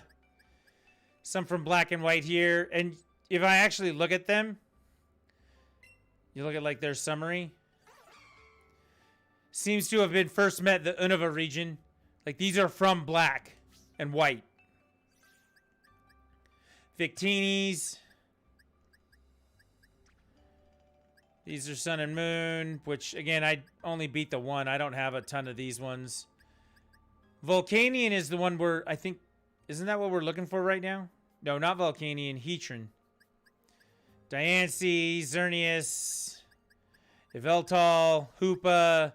Zygarde hybrid form, another shiny Zygarde. Like, that's the whole thing. Like, I've been collecting these, and they're from the original game since they moved up to the DS games. Like, basically since Ruby and Sapphire coming up. Some of these are from Ruby and Sapphire, the DS cartridges. Shaman, Arceus, Giratina, Darkrai, Dialga plus shinies, Palkia. Here's your Ruby legendaries. Seems to have been first met in the Hoenn region. Like, that's forever ago.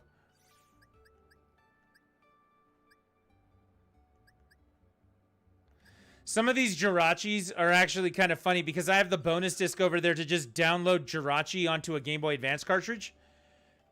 So we used to just give them out at the store, and I had tons of these at one point. Here's your gold and silver stuff. Here's your base.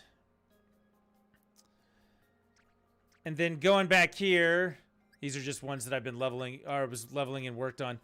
What I did was, if you go back to the beginning with the boxes, I tried to do them by number. So these ones right here are the gaps in what are going on. So up to X and Y, Hoopa, Diancie, Zygarde, Yveltal, Xerneas. So if there's a number gap right here, so like this one is, what is it? What's its number? Oh, it doesn't tell me.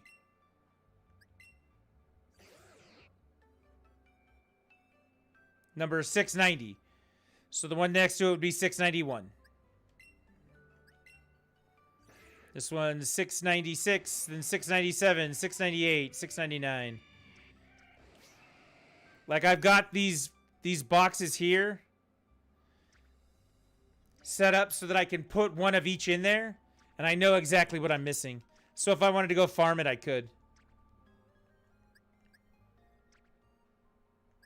Look, there's my spirit tomb.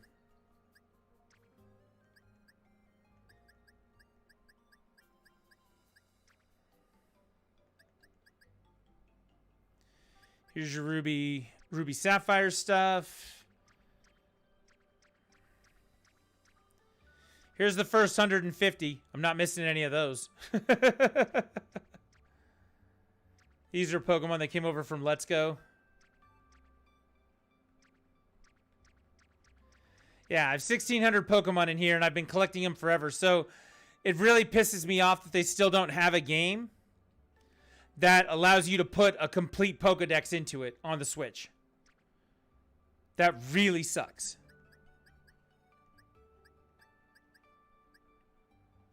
Even here, my Gyarados here.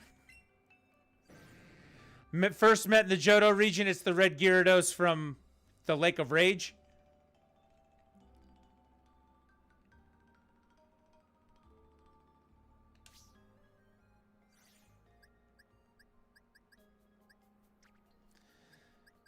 So yeah, I've been doing this for a long time.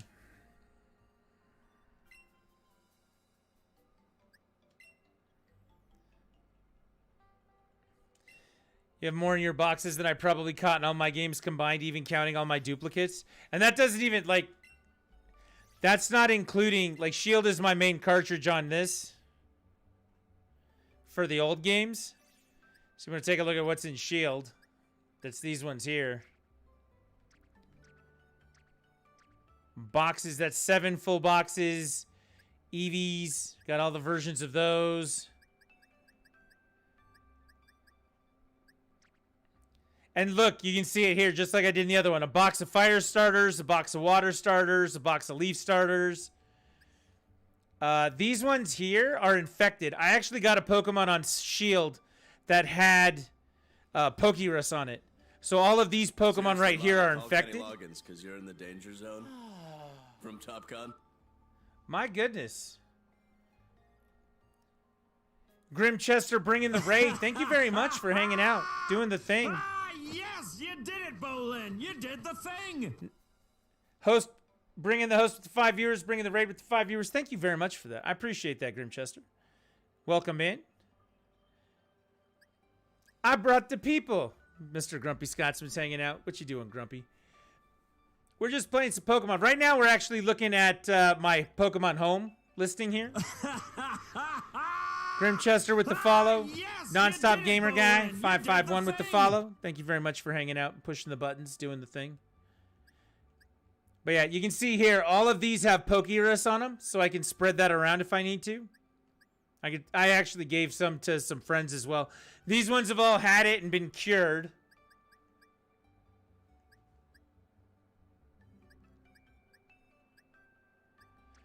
And then we've got more boxes here. These are all level 1 things that I was leveling up. When they were doing the Gigantamax Pokemon, all of these in here are... You know, this is actually kind of a pain in the ass. Hang on, let me move this. There you go. You can see it a little better now. These all have the limited edition versions of the Gigantamax. We hunted all of those down when they were doing those. And then we just breed extras. These are all level 1. I was EV training these at some point, I guess.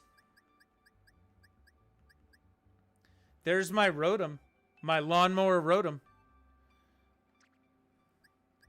Look, I got eggs to hatch. And then we caught Articuno and Moltres. Here's my awesome Garchomp. My 68 Aggron. Yeah, I would have loved to have just rolled some of these over to to the new game and face rolled a bunch of people. I mean, I got 21 full boxes. This is on Shield. I got 21 full boxes on Shield.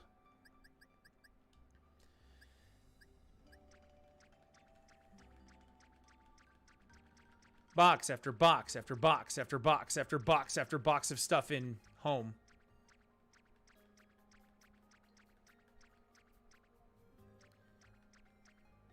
Yeah. Now that is dedication. This is basically my collection for basically since Ruby and Sapphire came out. Like the original Game Boy Advance ones. So if you had the old DS Lite, what you could do is you could put your Game Boy game in the bottom, you put your DS game in the top. So that's Diamond and Pearl in the top, and then your Ruby and Sapphire in the bottom. Or Fire Red Leaf Green, right? You could transfer them up to the DS. Then you can move from the DS to black and white on the DS. Then you can move from black and white to X and Y on the DS. Then you can move them all up to bank. And then once you got them up to bank, you could then move them up to the 3DS version. And then from the 3DS version, they would go from home. So there is a way, if you have all the old Game Boy games, if you have the right hardware, you can actually move them from the beginning. All right, Grimchester, it's late over here. Got to crash, but I'll leave you a lurk. Pleasure meeting you. Pleasure meeting you too. Thank you very much. I appreciate the raid and the host coming through, hanging out, pushing buttons. It works out. Thank you very much.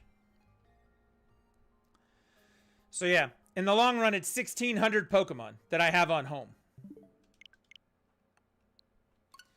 And that's been collecting them since the Ruby and Sapphire days. All of the event Pokemon that have happened, every limited edition thing that they've done, all of it, since the beginning.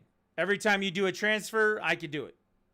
Heart Gold, Soul Silver, X, Y, Diamond, Pearl originally, now the new Diamond and Pearl, Sword, Shield, Black, White, Black and White 1 and 2. Yeah, the only generation I didn't really commit to was Sun and Moon. I hate those games. So yeah, that's the boxes. When I say that the only collection that is not part of my thing, you could not move things from the original red, blue, and yellow. If you had those cartridges, and the original gold and silver and crystal, you could not move things from those cartridges. However, later on, if you got those games on the DS, those did work with Pokemon Bank, and you could move them up. So I did pick them up on my 3DS in the long run, and I can move them now. But my original collection of Pokemon from my original games, those were lost to the world when they wouldn't let you transfer them up.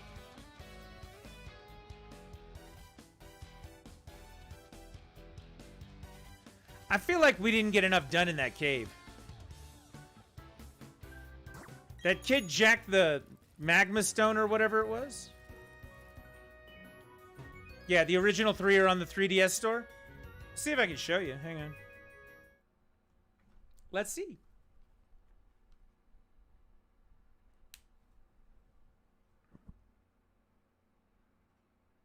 I'll try. And it's actually the original 6.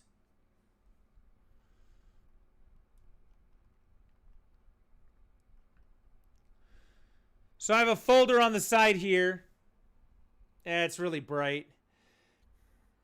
God, I hate that it does that. Let me check my camera.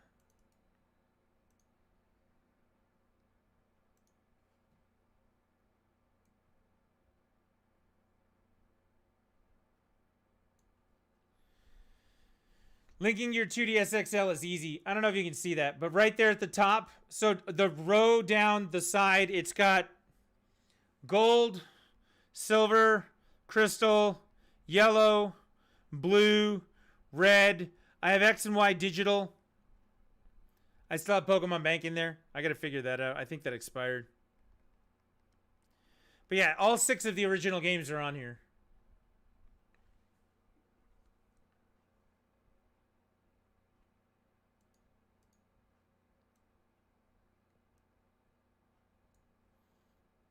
Is it the gain? White balance? I turn the white balance down, you can see it. I'm not sure. But no, I have a whole box full of games down here. They're all Pokemon games. And they work just fine. I guess I can't really show you. The camera doesn't like doing that. But they are there.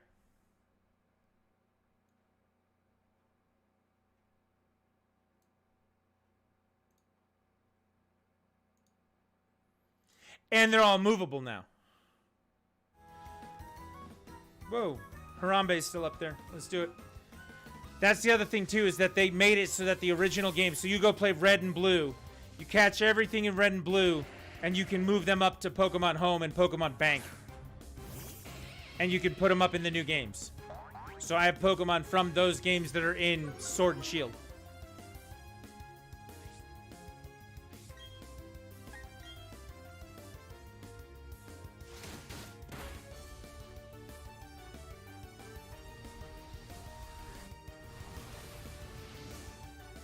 It's not actually even a bad process. Linking your 2DS XL to a Nintendo account is not hard. At all. Not even a little bit.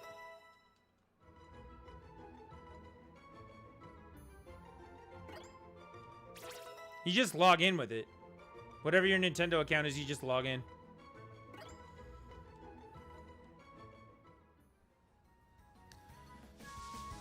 At this point, I think I have my account linked to literally everything.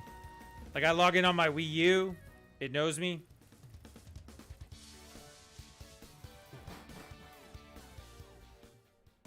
Any of my DS's, it knows me. My Switch. It's got it all just combined.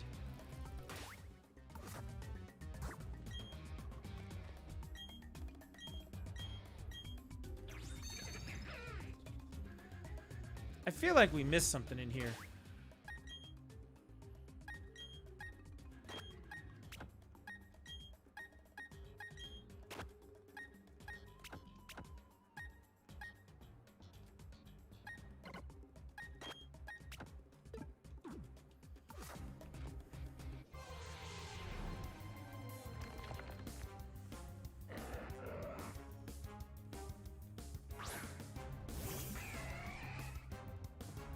Am I wrong about that? Did we not miss something?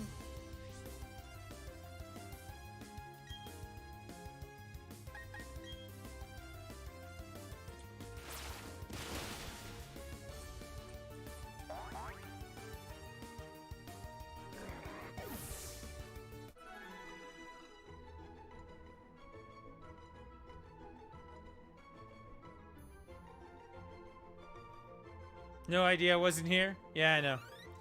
No, I didn't find Heatran, and Heatran's in here somewhere.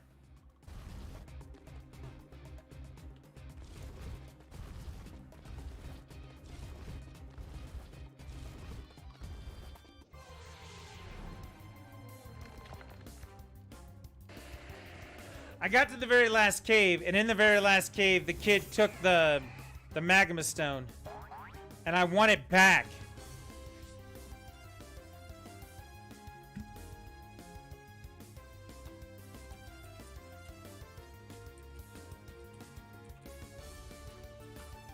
But he ran out of here, which makes me think that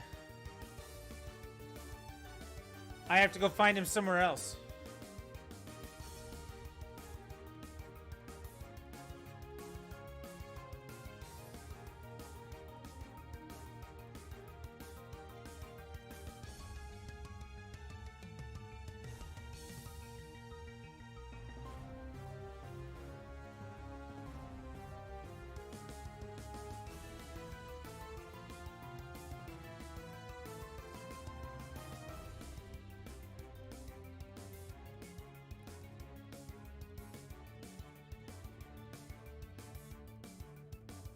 Nope, I'm in the wrong place. Kill the kid? I know, right? That would work.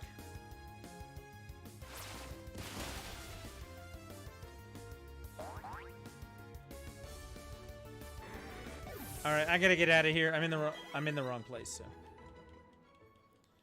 When you left the last room, I thought I saw something to the right of the entrance to the last room. So that last room is the right place to be. But I have to go talk to these idiots because the kid ran off with the thing that I need.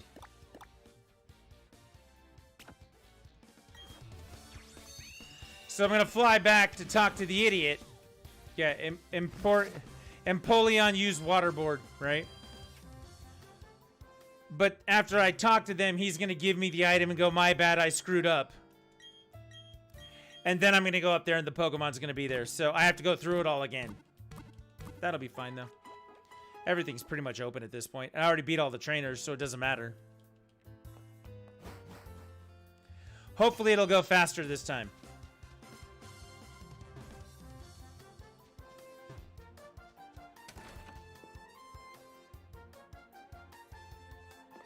Nope, not this guy.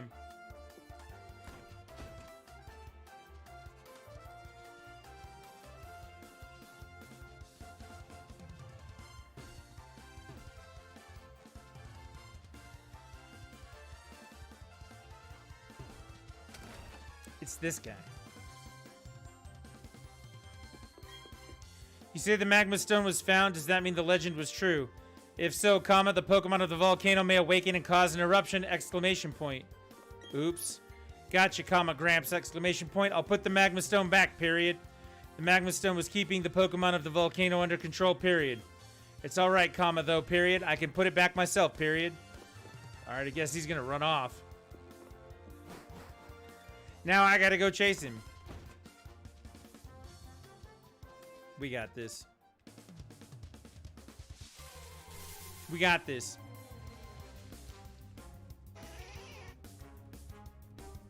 Ooh, Fearow.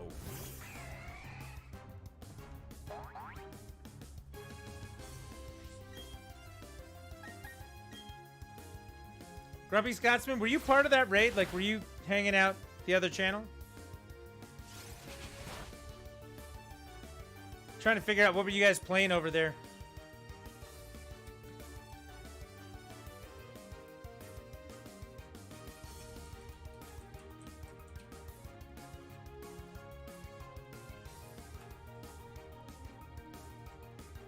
There's a shout out for Grimchester. I appreciate the raid, for sure.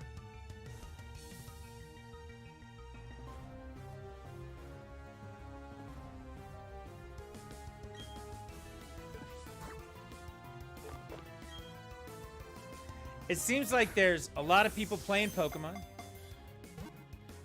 and moving around to play Pokemon. Yeah, I recommended you a few times, and Grim was playing Skyrim. Oh. There's another one. What do you want to do? All the things? I never want to play another game ever again, so I'm just going to play Skyrim or I'm going to play Pokemon. One or the other.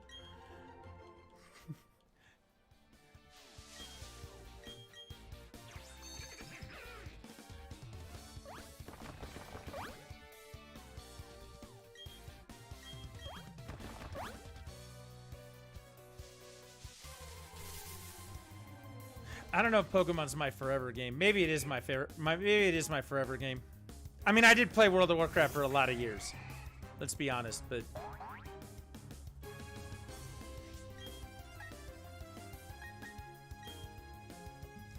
I attribute all my fatty comes from the Warcraft years. That's what I call it. It's Papa JJ's hanging out. Welcome into Papa JJ. I don't know what that emote is.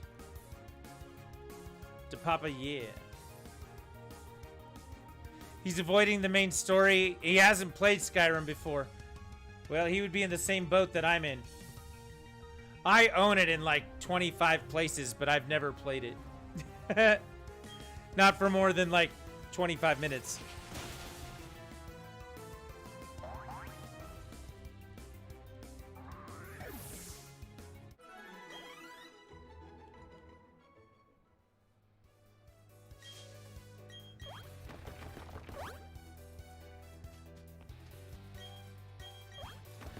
So all the trainers are beat. We don't have to worry about this. We can just cruise through the grass. We're only gonna have to deal with rando stuff. I can actually put on a rappel and probably get this done even faster, huh? Have a good night. Dropped a host. Didn't see you were still live when I ended stream. Otherwise, I would have rated. Oh, you're all good, man. I didn't see your host. I'm looking at the elements here.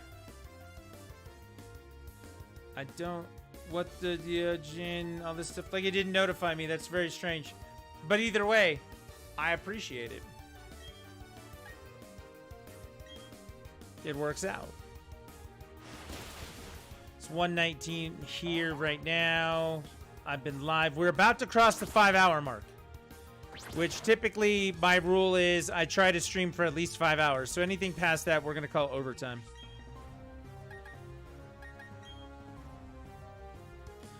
But I'd like to get this Heatran. Later, man. If I get this Heatran, that means I got Rotom today. That means I got boxes full of starters that I can start giving away. I've got all of those hatched. Not all of them, but I've got enough hatched that I can give them away. We did most of this battle area, the wandering around doing stuff. And if I can get through Mount Stark and get Heatran, that's just one more thing that's done. That's not a bad way. That's getting a lot accomplished. The only thing that we didn't get to today, which is, you know, the longest adventure in and of itself, is doing anything in the underground. We haven't done the underground yet. We did a little bit of it yesterday. Caught a few Pokemon. I got like a Houndoom. I got an Incada, so I can do Shed Ninja. A couple things like that. We did pick up Mess Spirit and Aslef, a couple of those guys yesterday. We got 2 out of the 3. We did also get a Reggie by doing some of the underground stuff yesterday. So we did visit it a little bit, but we haven't done it enough to get all of the legendaries, which is going to take underground for years. We haven't gotten Spirit Tomb yet because we got to find people online to do that. There's a lot of work that still has to be done. We're not close. Just because you beat the game, or the Elite Four, we got to go beat all the trainers in the gyms again, all of the gym leaders. We're definitely going to have to go do the Elite Four at least one or two more times for money.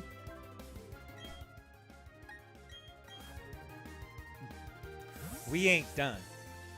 And then, when all that's done, we get to duplicate it on Pearl. Yeah. It sounds like a long uphill battle because it is a long uphill battle. The longestness. However, now that we are crossing the 5-hour mark, I'd like to get another drink. Would anybody object if I took a 5-minute break to go get myself something to drink? This is the part where chat's supposed to go crazy and be like, yes. Of course I object. You want to use the bathroom and get something to drink?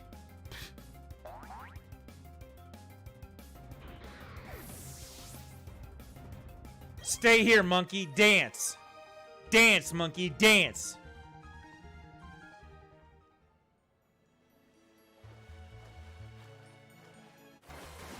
Hydrate. Honestly, I'm going to go get a Coke Zero. I would get a Diet Pepsi, but I'm out of Diet Pepsi. It's kind of an emergency when I run out of soda. And I ran out of soda.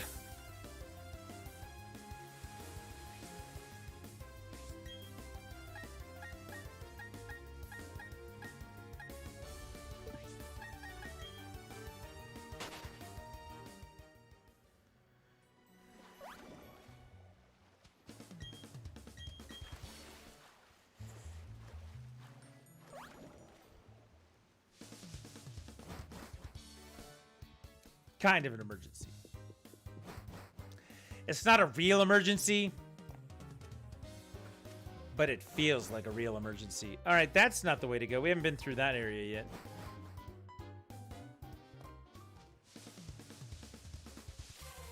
This is definitely up here. Spearow? Spearow? I'm being far less healthy right now, drinking some Dr. Morgan's. Is that, like, alcohol? Or is that root beer? Like sarsaparilla?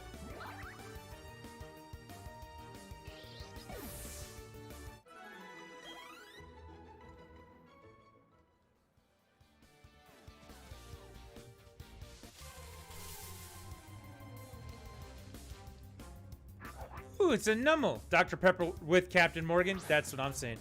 I was actually thinking about putting a little of that Malibu rum inside my Coke.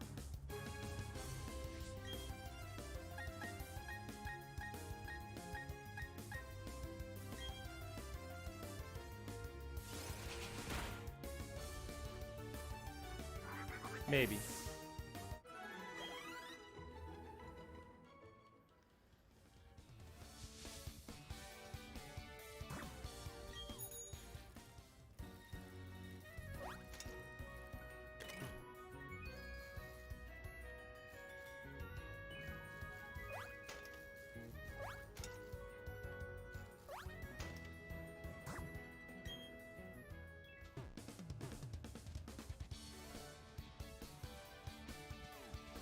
All right, let's heal up before we go up the mountain. This is where we're going to take a break. I'm surprised how good that combination worked. Way better than rum and Coke. Captain Morgan and Dr. Pepper. All right, we're going to rest up right here. Let's take a minute. I'm going to take 5 minutes. I'm going to grab something to drink and, you know, do the thing. We're going to come back. We're going to catch Heatran. We're going to finish out through this area, and then we're going to call it a night. Hopefully, we'll be able to do that sometime in the next 45 minutes. But we'll go from there. Overtime starts now. Break first, and then we'll go from there. Don't go anywhere while I'm gone. If you need something to discuss, talk about your favorite Pokemon. If you don't have a favorite Pokemon, then just go over to the YouTube channel and push subscribe over there. And if you're on Twitch, or if you're not on Twitch, you can go over to Twitch and follow the channel over there. Link's going to be in the chat. So go do that while I'm gone. If you need to join the Discord, you can do that as well. There you go. You got links to do the thing. You got something to occupy your next 5 minutes. We'll be back. Enjoy the Be Right Back screen.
Coming back.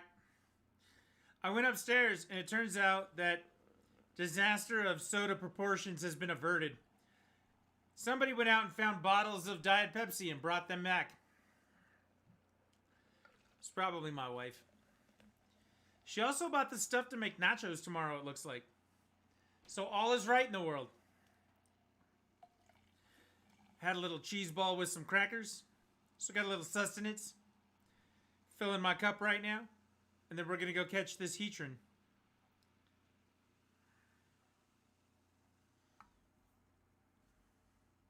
Hopefully you had a nice break too. Hopefully. I went upstairs to find my son passed out on the couch. That's apparently how he rolls these days. He doesn't sleep in his own bed. He sleeps on the couch. Oh, that is a mighty tasty Diet Pepsi.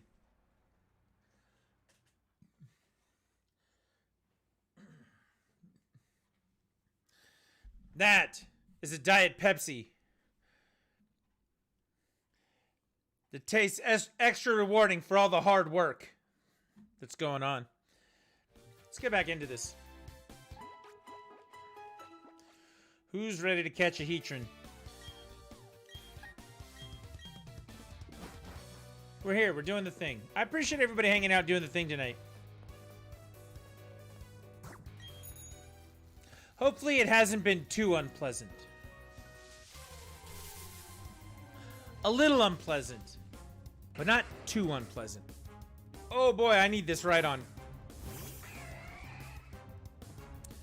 We need a Rhydon. I need a Rhyperior.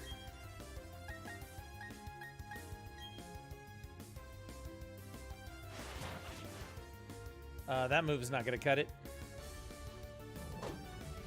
And that move's going to hurt. Damn it. Does every Pokemon in this game know Earthquake? For real.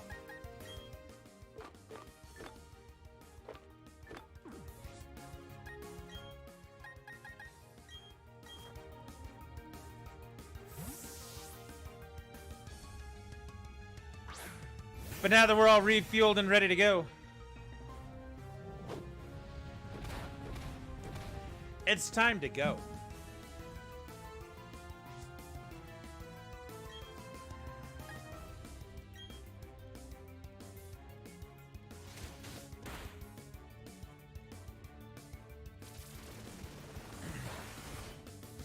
That looks like it wanted to hurt.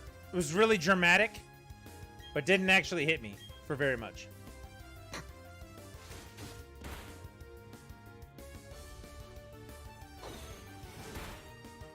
Same thing with that move. Looked really dramatic. Not so much. Stay in there. Nope.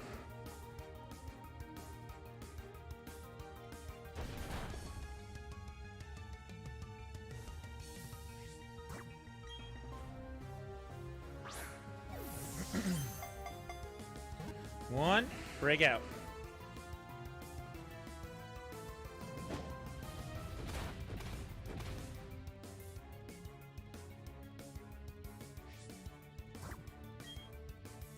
I don't want to hit him again. If I hit him again and put him in the red,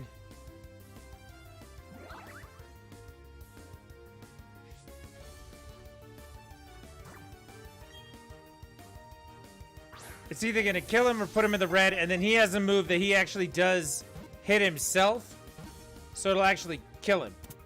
Or I could just catch him. Never mind. I could just catch him. That's how we're rocking and rolling today.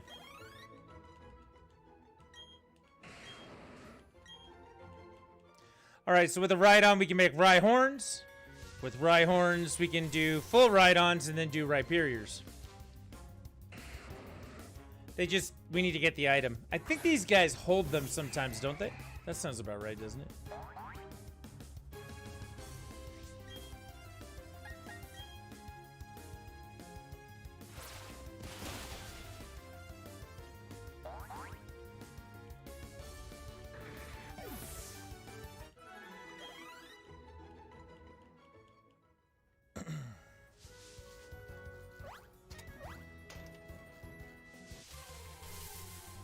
More ride-ons?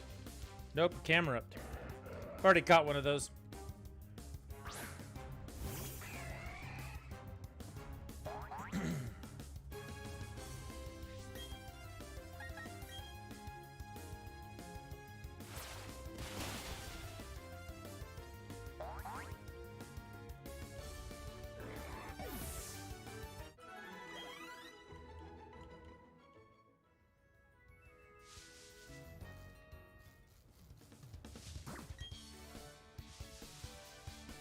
All right, we're back in the tunnel, and Heatran is here.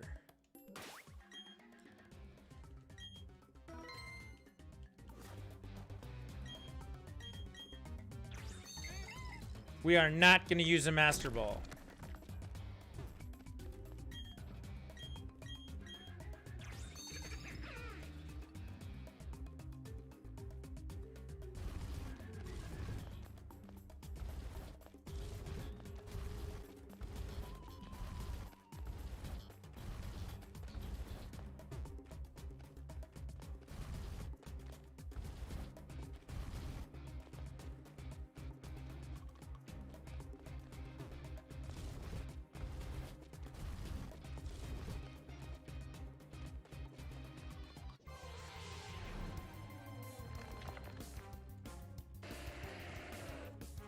Shouldn't take too long to get through. If everything's rock, Empoleon's just gonna roll over everything.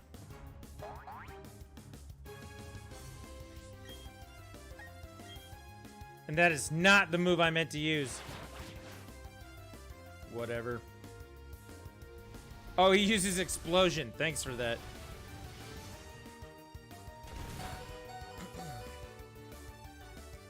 I'm glad you're dead, Graveler, because I don't negotiate with terror.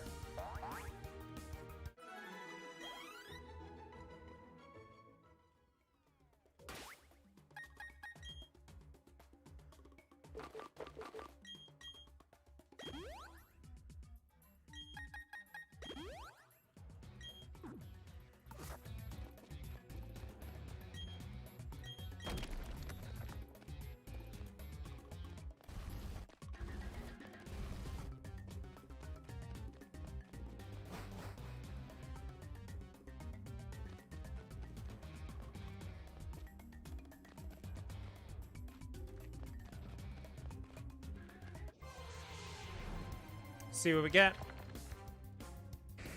Did I pick up a Macargo earlier? I don't think I did. I think I tried and it died.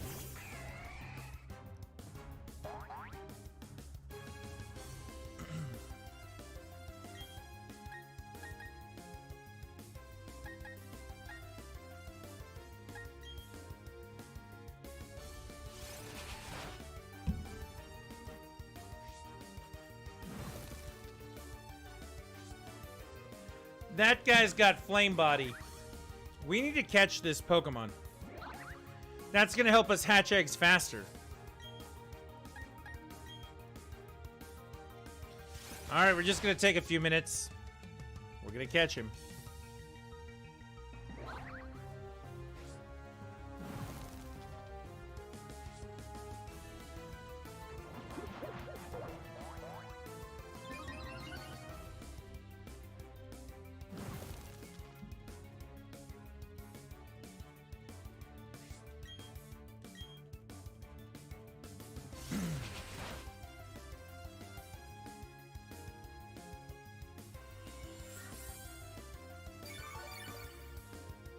He knows recover.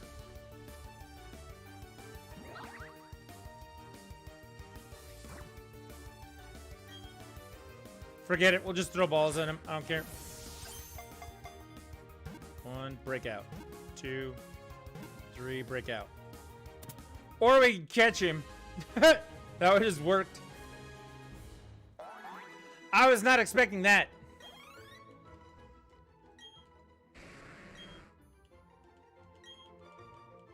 Well, now we got a good way to hatch eggs.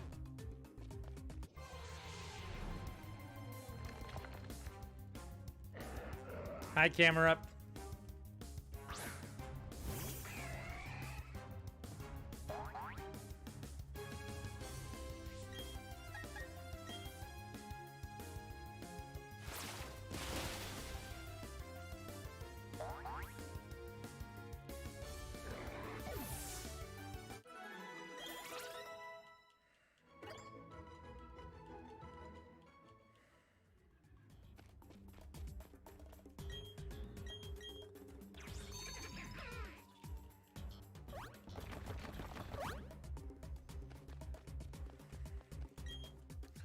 Let's see if we can't find a quick way over here.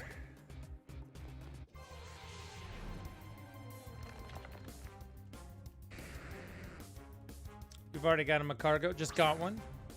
So we don't need to deal with this.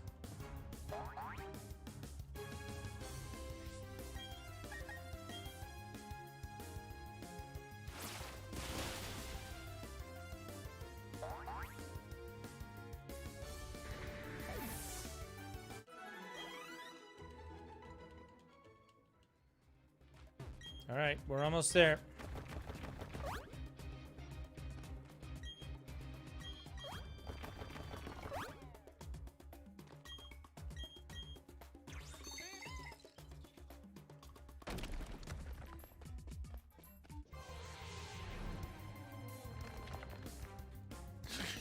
Zubat. Excuse me. Golbat. Equally as bad. Equally as worthless.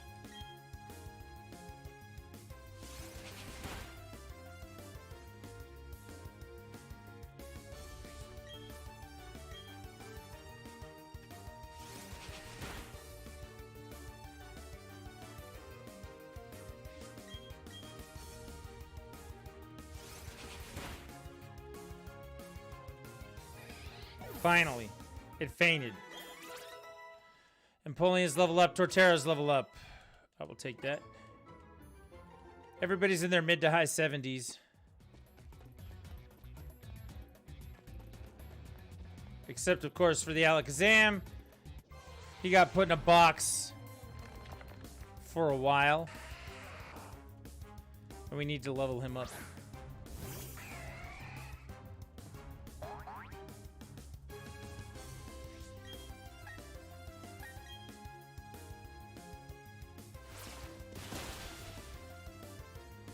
Sturdy just...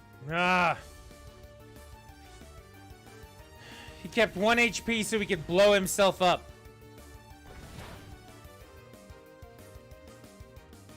Level 27. That's kind of weak. Didn't even really hurt Empoleon, so... Let's go, let's go, let's go.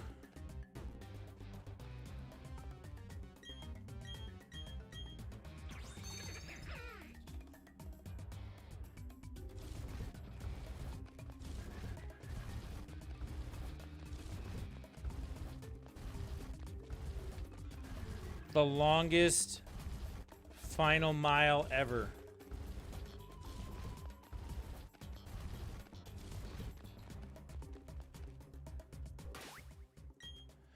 Save it right here. Heatran should be in this room.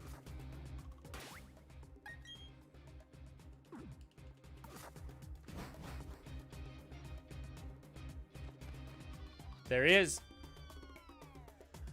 Legendary Pokemon incoming. Let's catch this punk.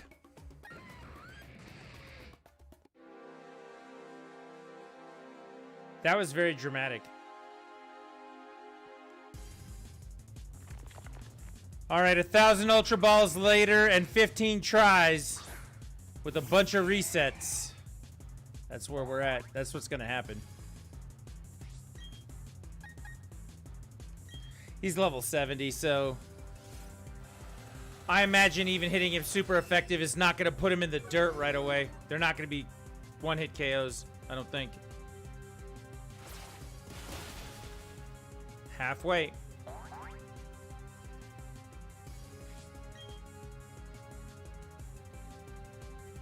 I don't want this to kill him.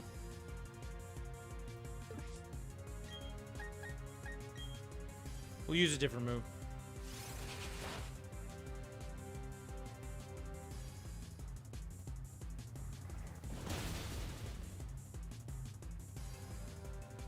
Well, that didn't work the way I wanted it to. Oops. Alright, come on, Luxray. We're gonna paralyze this fool, then I guess we'll crunch him into the red.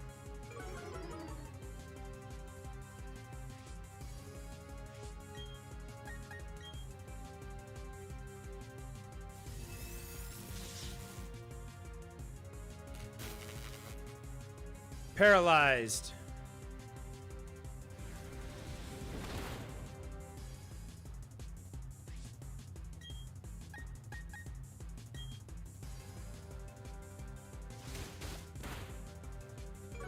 Whoa, that was close.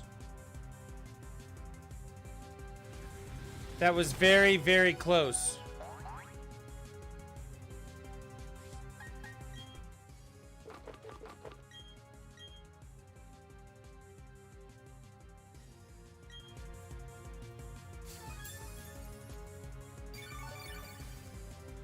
I'd like to start throwing Pokeballs at him.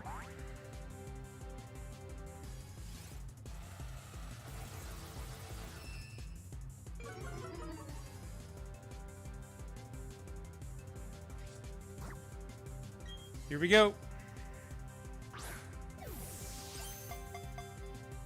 One breakout.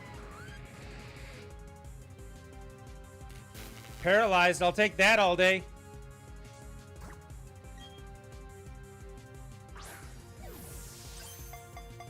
One breakout.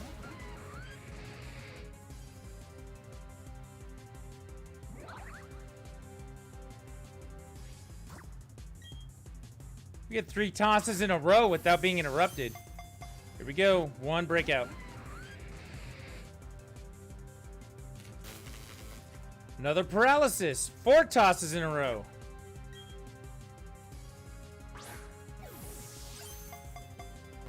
Oh, he didn't even go 1 that time. He's angry. That was a big hit.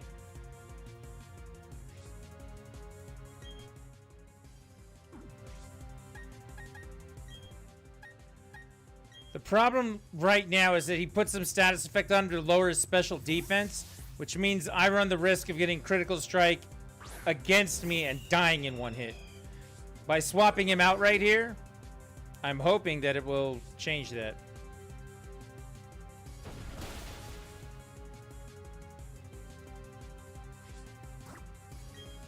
I'm hoping. 1 breakout. Come on, man. I'm not in the mood for this, Heatran. Staraptor's dead.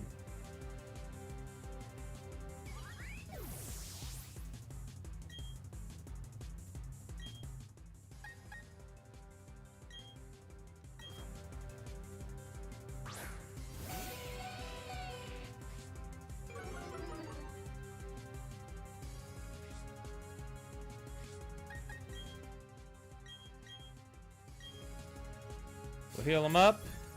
And hopefully those status effects have gone away, or the stat changes.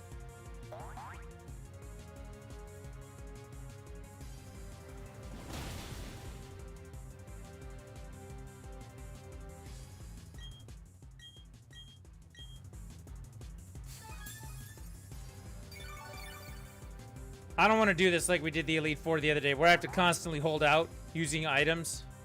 Wait for him to be paralyzed so I can get a throw in. That's not what I want to do, but if that's what I have to do, whatever. Here we go. 1 breakout.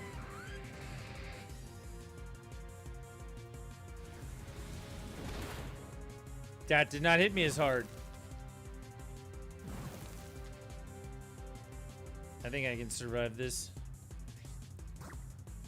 Ultra Ball. Breaks right out.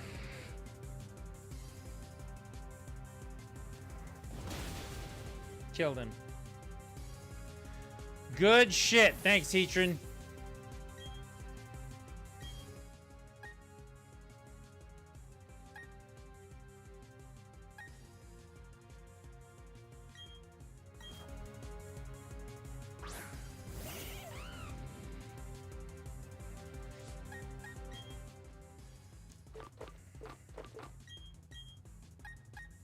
Problem right now is that Infernape can... That Earth Power move will kill him in 1 hit.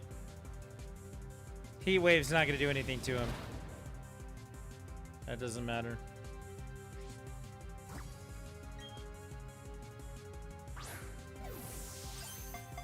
Come on. I'm tired of this one... Not even 1 shake breaking out stuff. Here's the Stone Age. This will kill him. Oh, whoa. It didn't hurt him at all. Alright, we'll take that.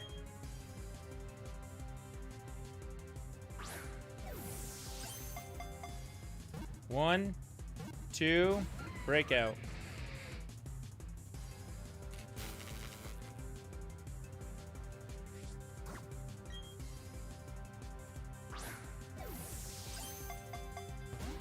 Breaks right out. We are looking at the point here where I cannot get him any lower than he is right now for the most part. He's got a status effect on him, and he is still breaking out without even one shake. If we catch him at this point, it's all going to be luck.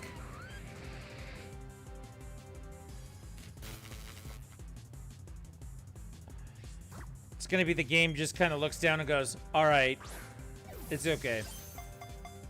We'll let you have this one.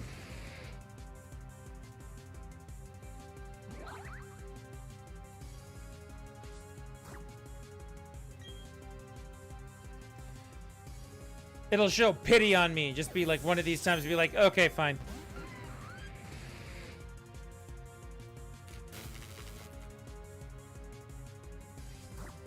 All right, we're still hanging in there.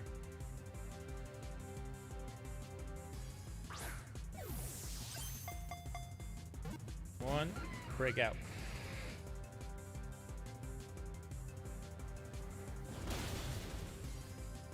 Why did that one kill him and the other one didn't do any damage to him at all? What the hell? Whatever. Why I usually keep a Pokemon with Leer or a similar move?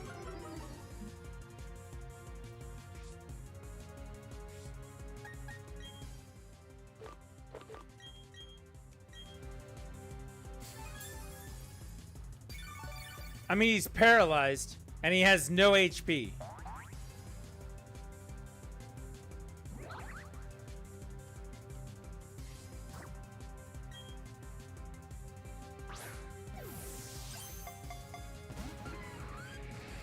He's level 70, so at this point it's just, it is what it is, you know what I mean?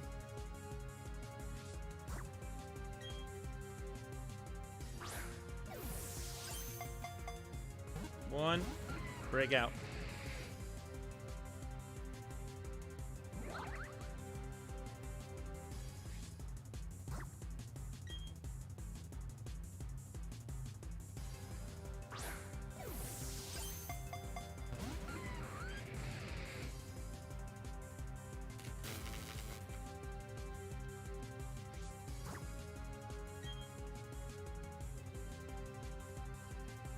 Come on, give me something. One, breakout.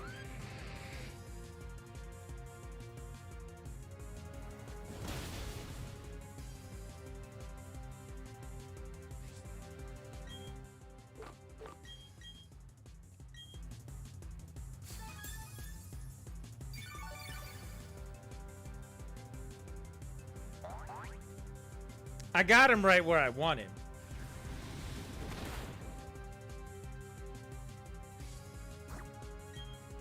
It's just a matter of catching him before he runs out of moves and starts struggling to kill himself.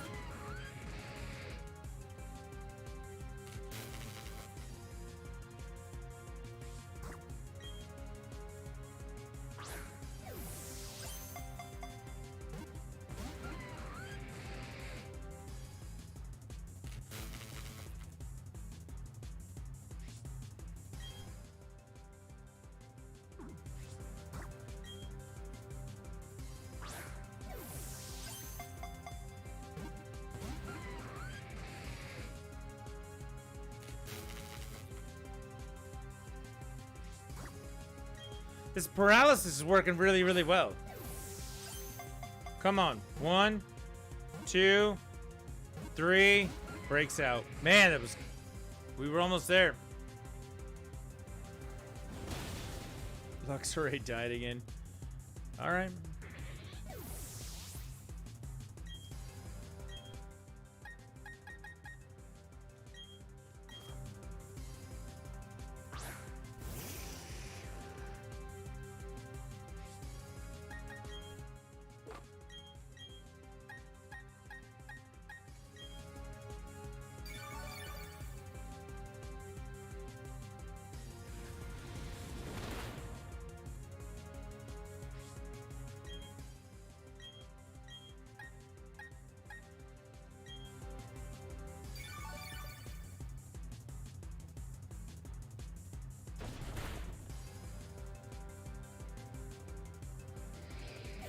I'm okay with that.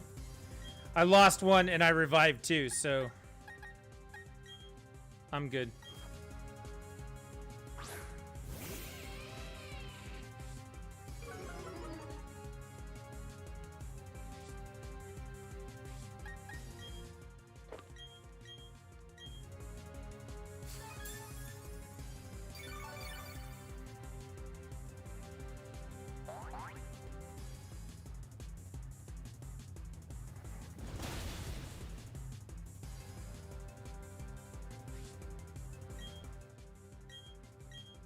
We won't take any chances this time.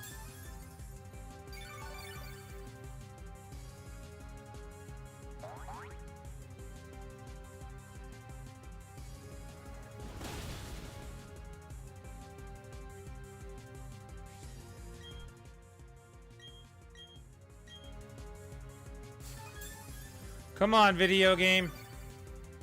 Let's do something here.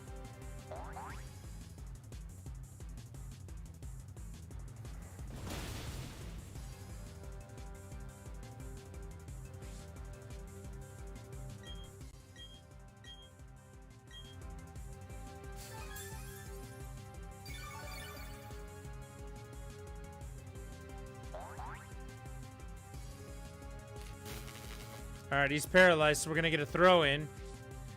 It's been so long since we've done a throw, he's probably gonna break out right away. There you go.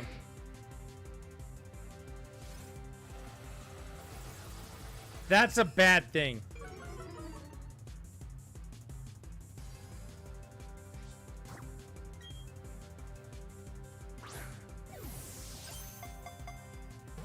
One, two, breakout.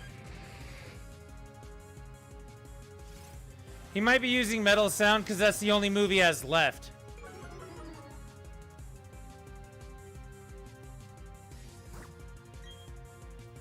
Or he wants to one-hit KO my guy. One, two, three, breakout. We're getting closer. We're definitely getting closer here.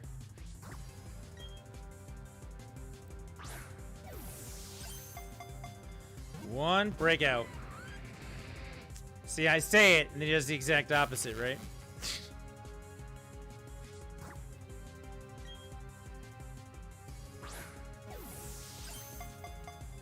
One, two, he's out.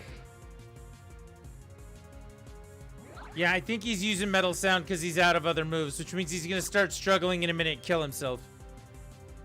Means we're going to have to do this again. One, two. Shit.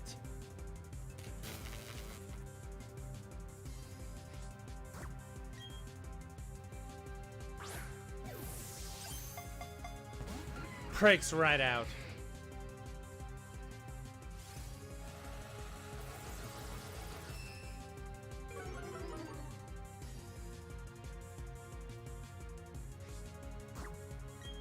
Come on, get caught. Breaks right out.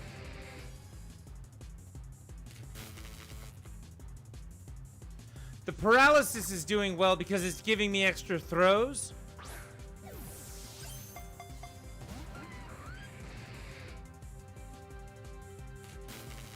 When it runs out of moves, it's just gonna start hitting itself. And all those paralysis times have made it so that I can, you know, get through this. Click. Got him. Only took 30 Pokeballs, but we did it. Ultra Balls, rather.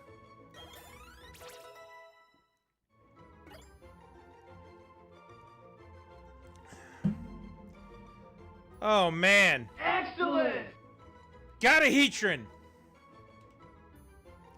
That's another legendary in the bag.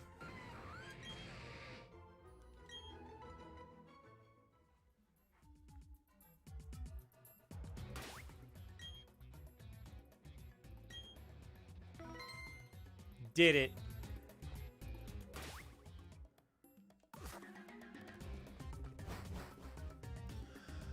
Oh, it did take forever, but it's done. That's what's important.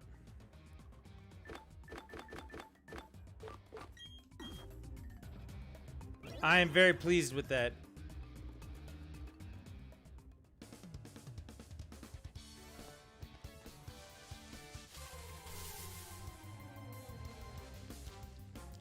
I really should revive everyone first, right? Maybe. Could be a thing.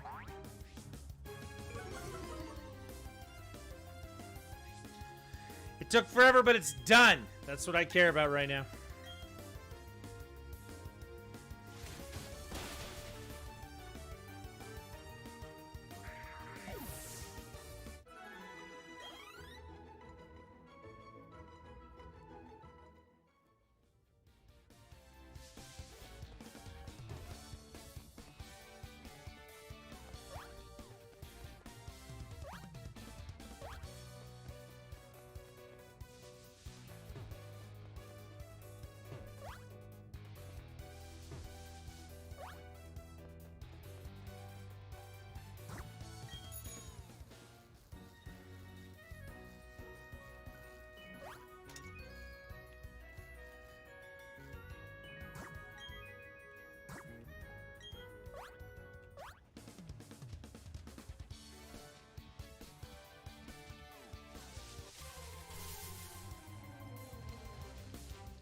Ooh, Skarmory's nice. I wouldn't mind having one of those.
We can rest up in here.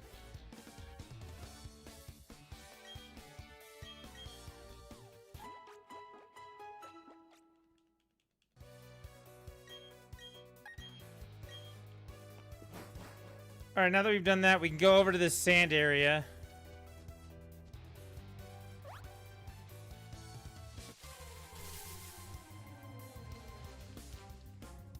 Another Spearow.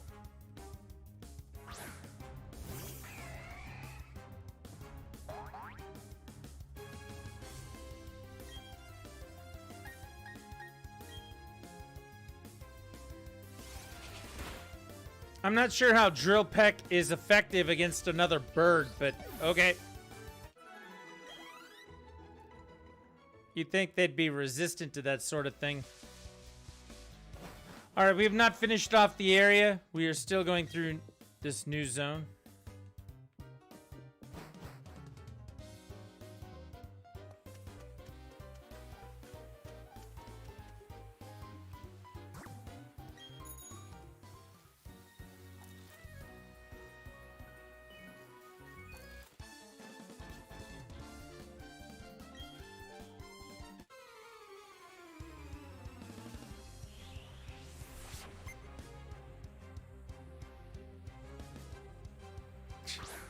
So much for Dragon Tamer. Dragon Tamer sent out Gyarados. It's kind of like, okay, if you say so.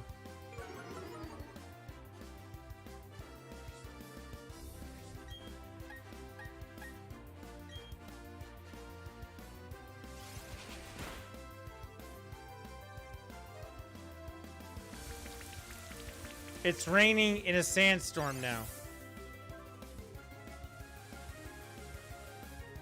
Oh, that's actually kind of cool. He removed the sandstorm. Remove the sandstorm made it rain, so we're not gonna get hit by that anymore. What's it gonna do? Hit me with the water move? Oh no. Whatever will I do? Survive it?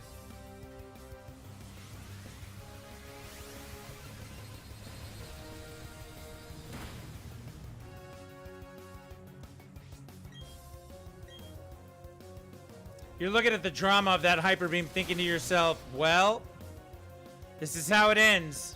And then you realize it barely touches you and you go, never mind. We're done here.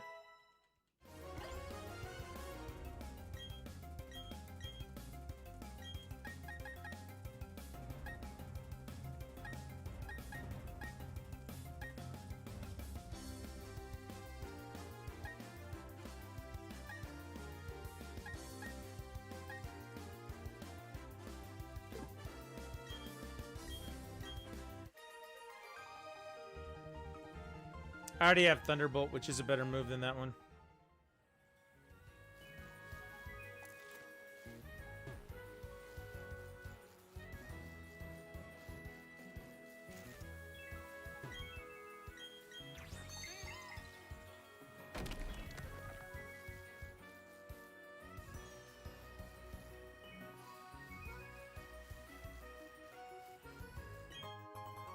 Shiny Stone.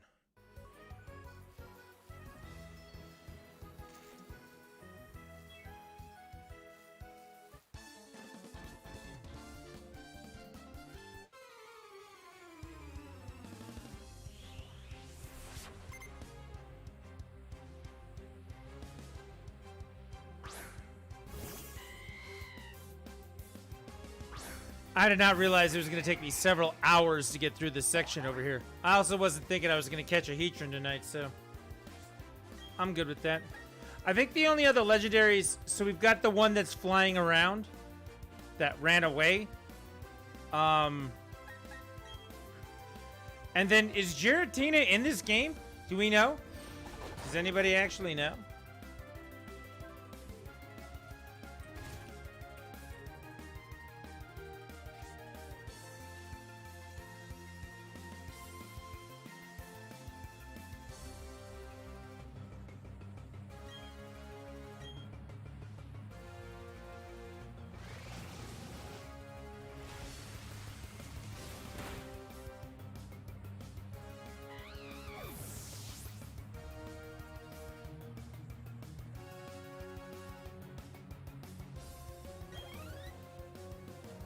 Sorry, I'm back. Had a phone call. Welcome back. You missed it. We caught Heatran.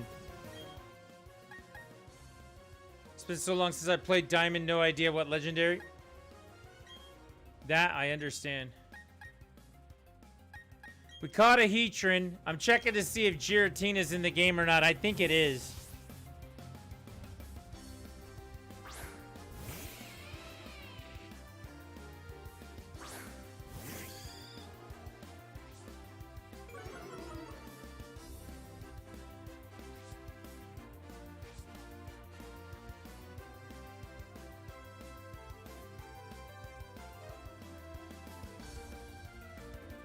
Yeah, he's in here.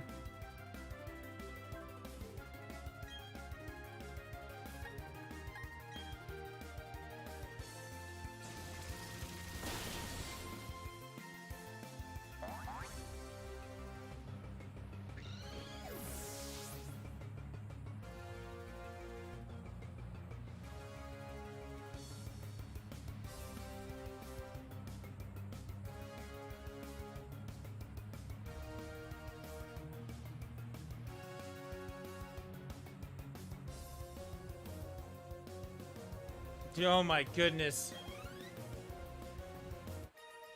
Apparently we can go get him right now.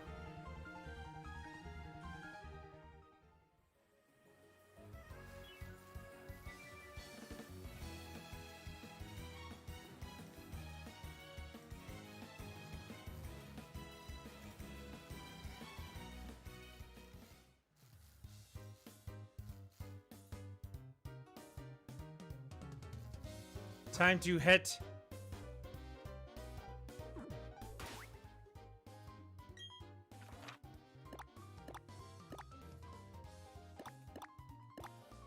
Time to hit the bed. Ah, very nice.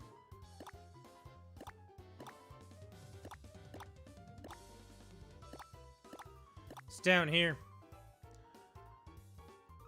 Alright, thanks a lot for hanging out, MDW, tonight.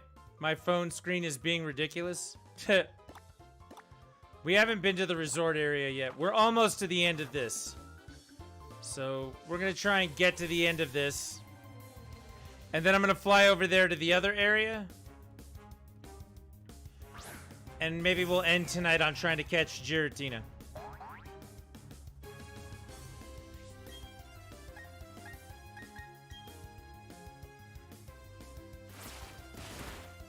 There are a lot of things in that sand area that I just skipped, trying to just get to the end of this. So, we'll have to come back here.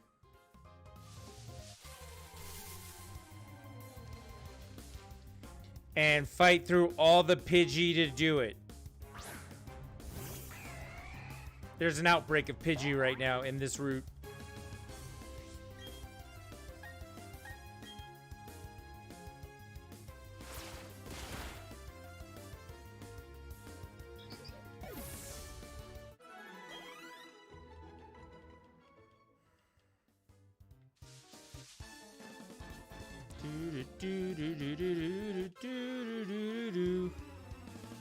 Use a repel. Yeah, I gotta fight the trainers anyway. It's a one-hit KO. It's more annoying than it is anything else, right?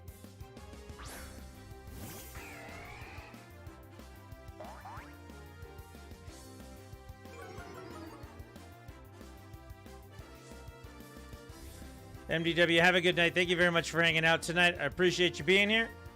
Hopefully we'll see you again. Come by, hang out, do the thing. Make sure you get your starters traded to you.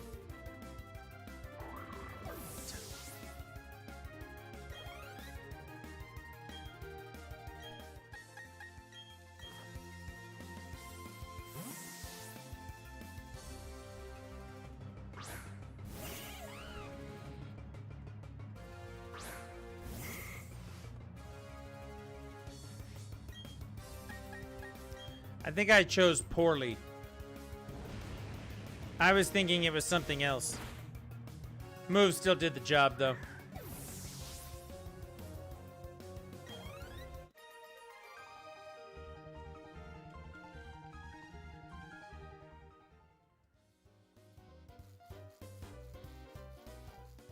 We have now reached the resort area.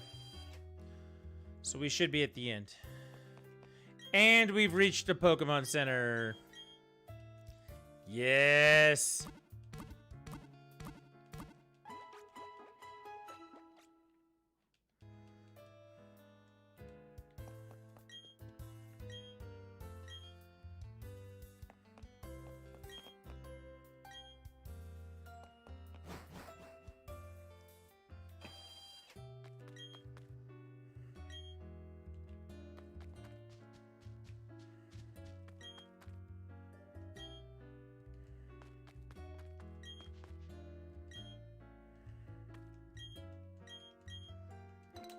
I'm taking the berries.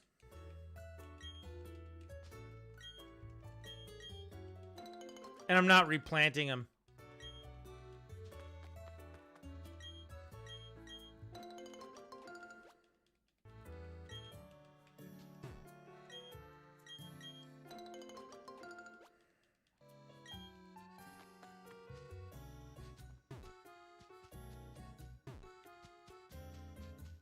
Such a rebel. I know, right? That was the whole point.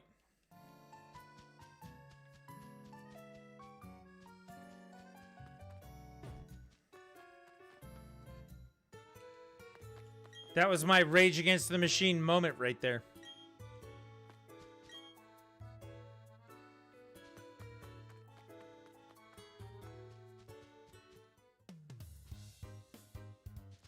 Yeah, there's Pidgey everywhere there. All right, let's take a look at something first.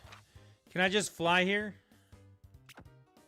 I can. So now I can just fly to all the places. So we can take care of all of that.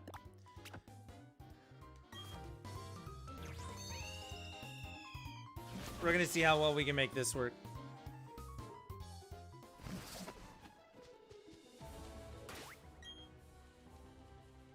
I felt it was much more of an Animal Crossing moment, but Rage Against the Machine. Rage Against that machine, dude. Yeah, that's me.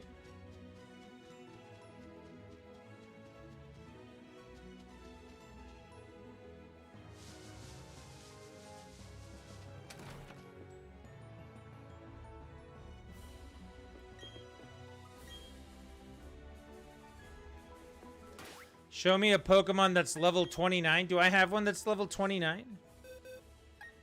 I do. That one right there is level 29.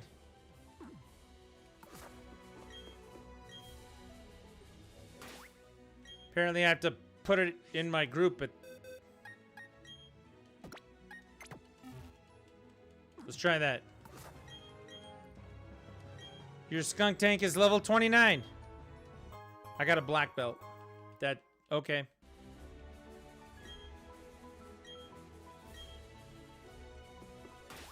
He wants me to come again tomorrow. Maybe tomorrow I'll show him level 69.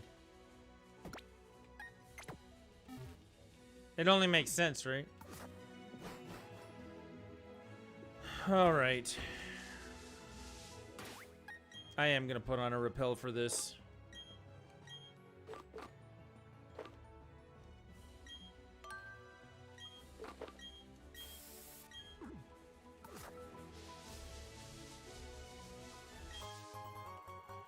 We are looking for a rock face that we can climb.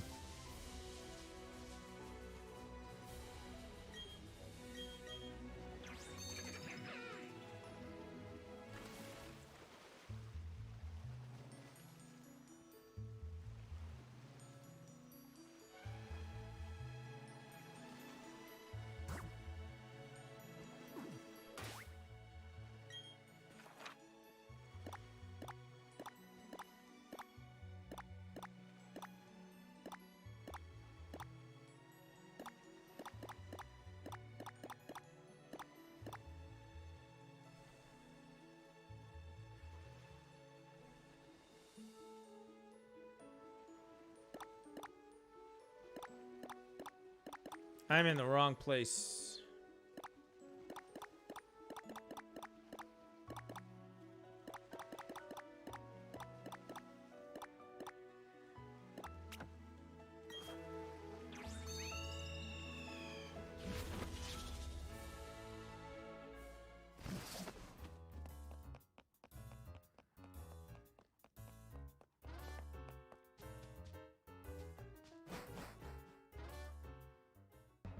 Alright, let's see what route I'm on now.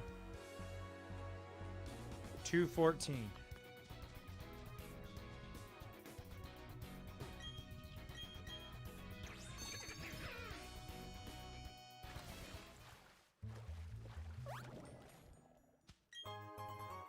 Rare candies are nice.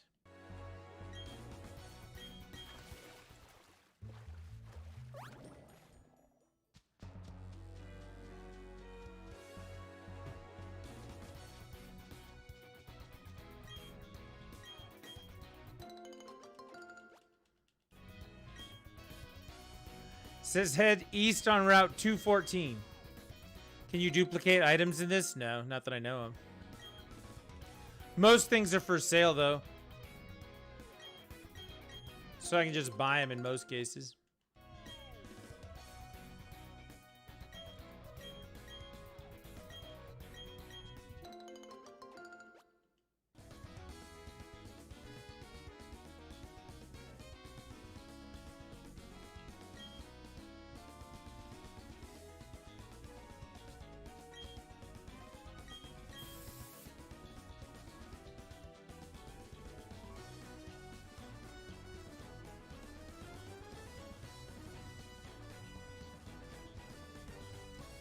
East on Route 214 to the Spring Path. That's where we're at.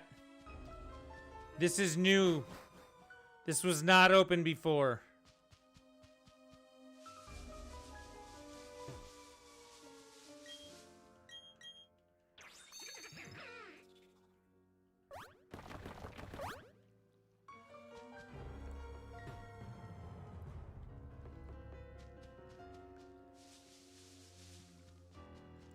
What are we looking for? Legendary Pokemon.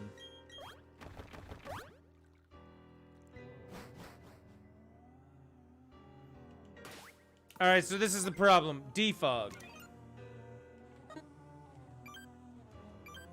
This cave is totally random.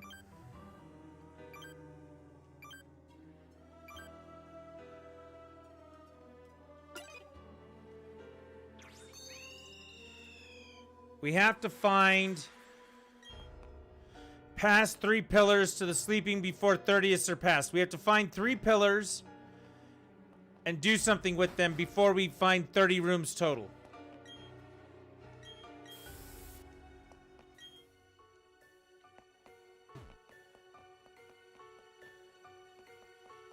Okay, so 1. Is that the first pillar? I have no idea. 2. There's the second pillar, I guess.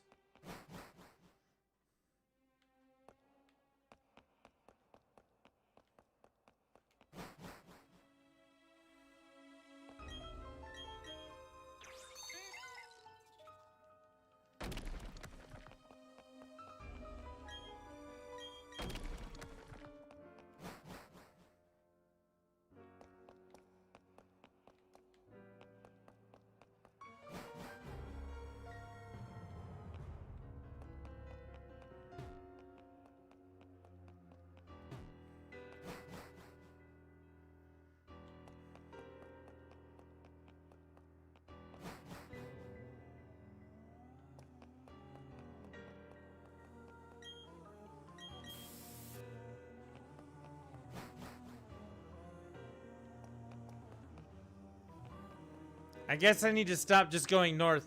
Someone said that they had a lot of luck if they just kept going north. Eventually they find it. But never mind, that's third pillar. 310.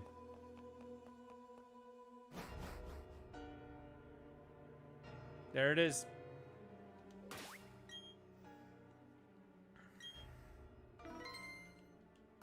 I'm an idiot.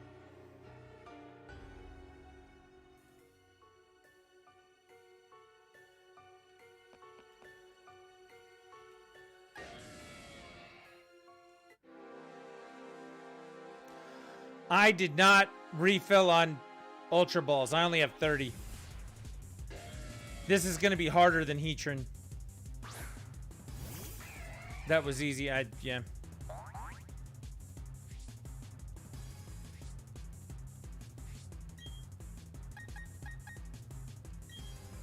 It's level 70 again, like the last one. Giratina vanished. Oh, great.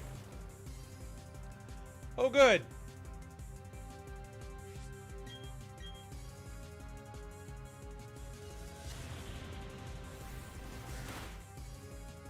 Well, that's a hell of a move. It's avoiding my attacks, by the way.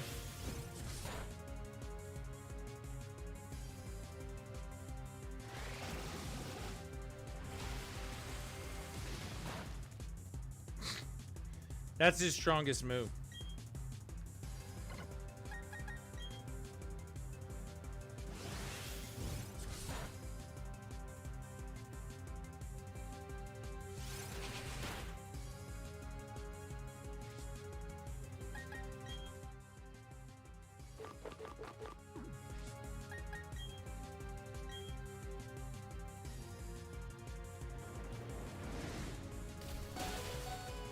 One hit, or 1 HP. He withstood it because he likes me.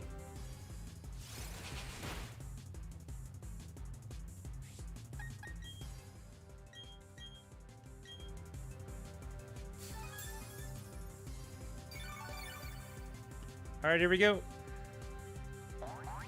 I'm not using the Master Ball.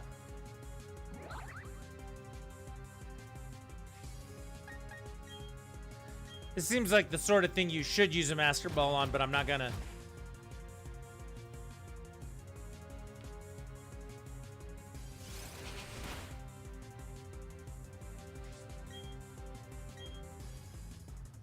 Time for that extensive game plan again. Get hit less than you hit him and catch him.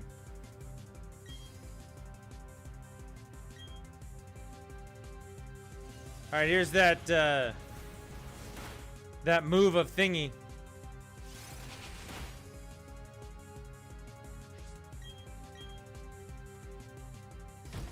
Pain split? What the hell is that? The battlers shared their pain.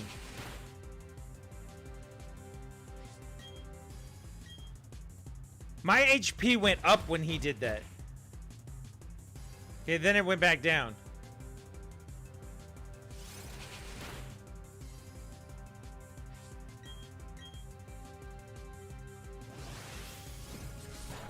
That's not gonna hurt. This might actually get him into the red right here. There it is. Do I hit him one more time or do I not?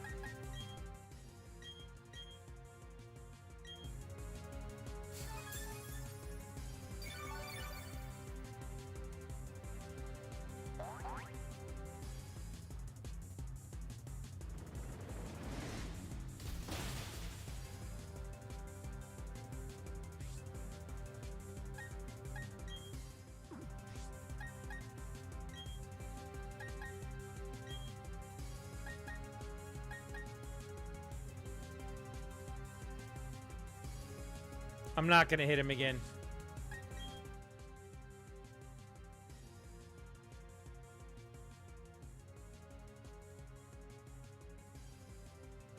It's a Pokemon move that does math? Yeah, I don't think I need that in my life.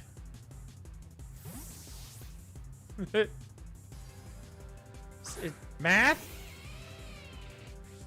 You want me to divide? Addition?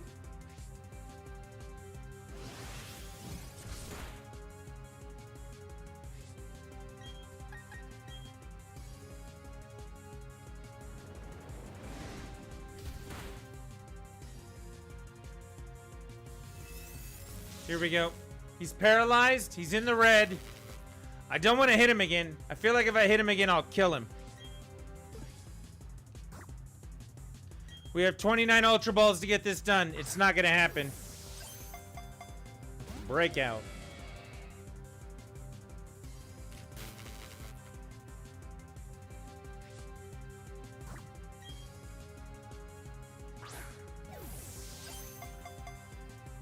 One, two, breakout. Three. Oh my god!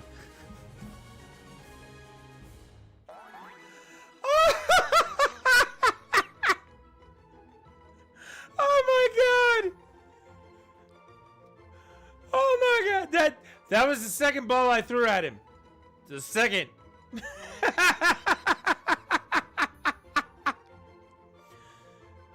Number two.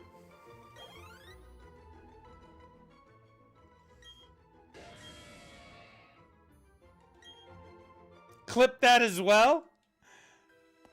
Thank you. Oh my god, that was nuts. 2 Pokeballs. That's all it took.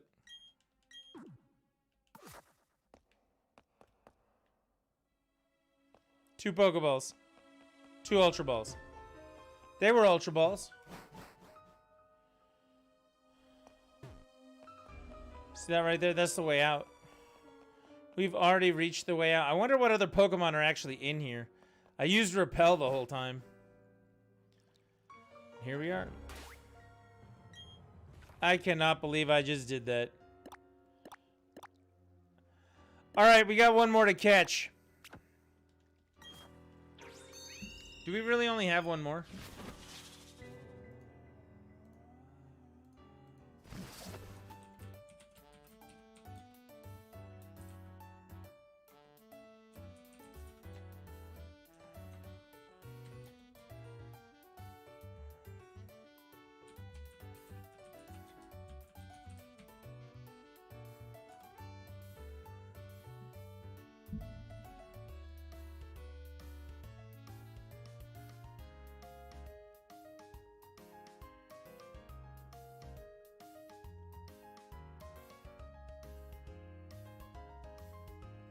Which one is left and do I know where it is?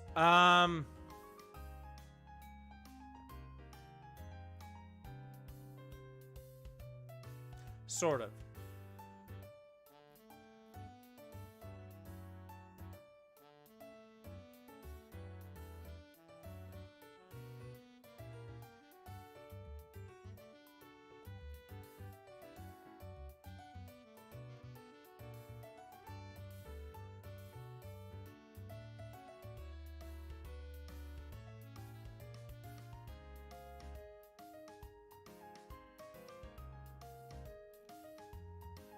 Oh no, we got one more. I'm sorry.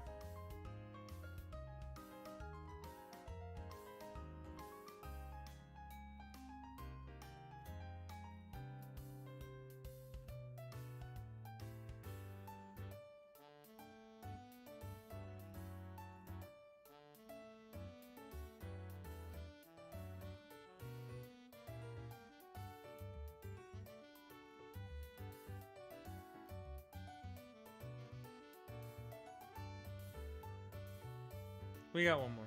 Is Lugia in this? It is. Well, Lugia is in Pearl. Ho-Oh's in this one. But yes, they are here. Alright, let me show you something.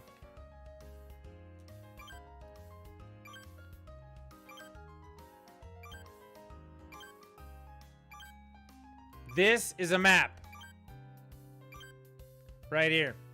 And if you look at the map, you see where this is flashing? That's where the Pokemon is. So he's actually pretty close to me right now.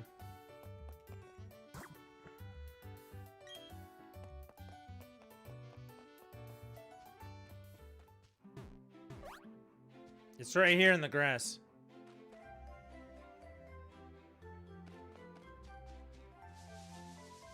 So you have to find him. And we found him. There it is. Mesprit. Here's the problem. I don't know if it runs away right away.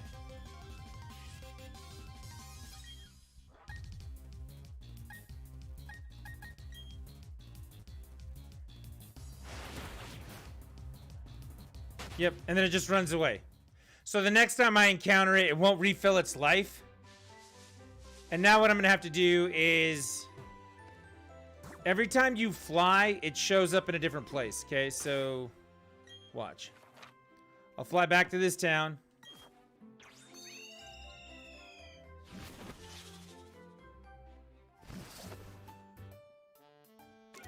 And it moved. So if I fly back to this town again, eventually it'll show up in the same place. Because if I fly over there to try and catch it, it'll move.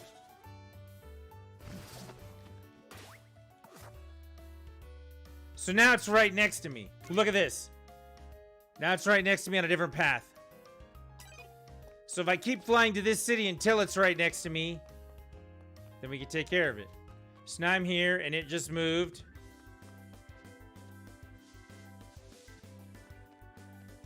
Problem is it moved to the other side of this damn... Alright. It just moved.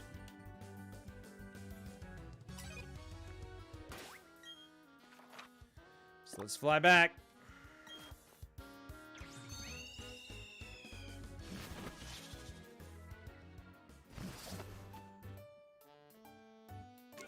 Now it's down below here. So let's see if we can get him to come up our way.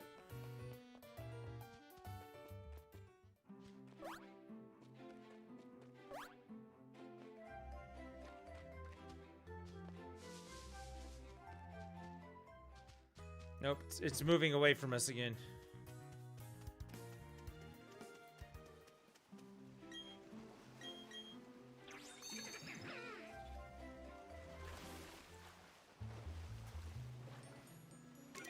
Let's check it out. It's right below us.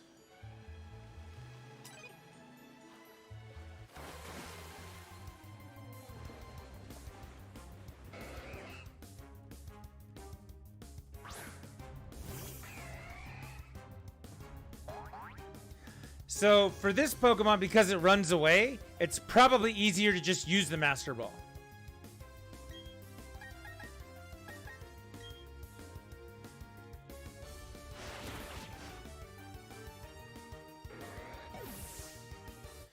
But there are a whole slew of Pokemon I still have to catch.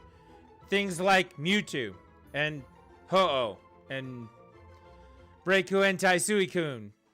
You know, things like that. And then it just flew away. Look how far away it just moved.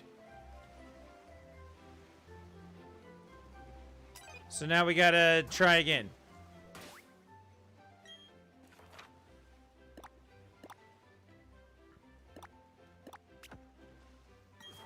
This is how it was trying to catch Entei, Reiku, and Suicune in Heart Gold, Soul Silver. This is what you had to do. It's not near us here. Okay.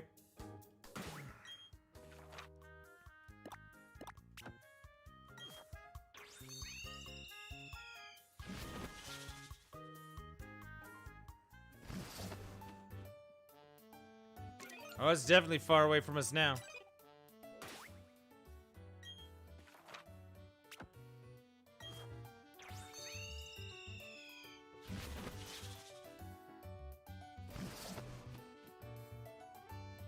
Definitely far still.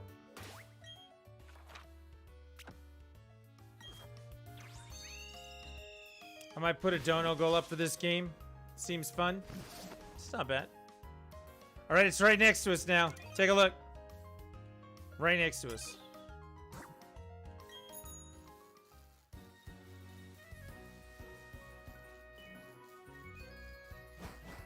When I go through here, though, it could move. Hasn't moved yet. We're still here. I'm right on top of it.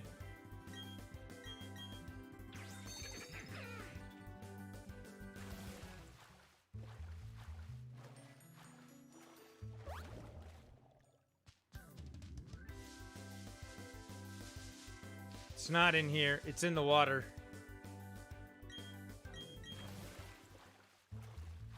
Come on, buddy. Where you at?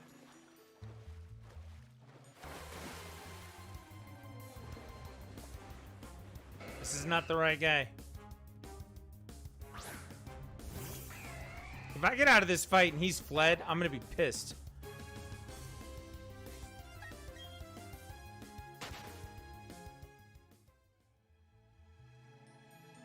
Still here.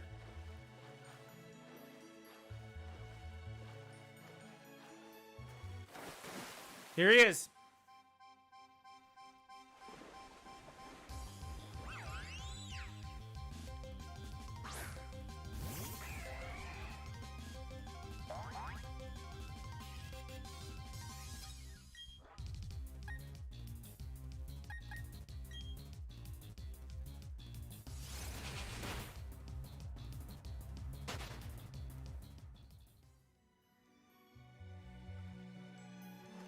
Now he ran far away.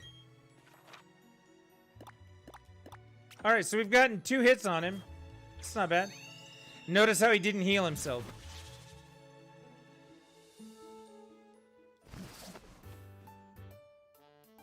It's down below us again. We might actually be able to catch him.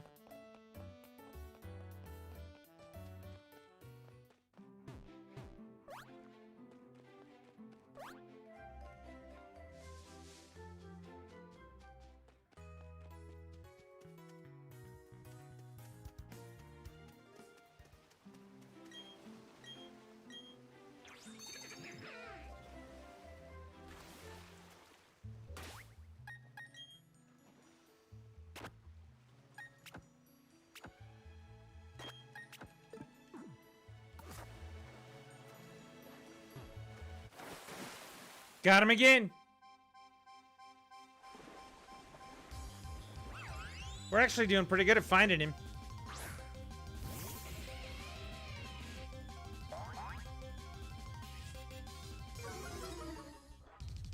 Think we should throw the Pokeball now? Should we put the paralysis on him? I'm gonna put the paralysis on him and then we'll try it one more time.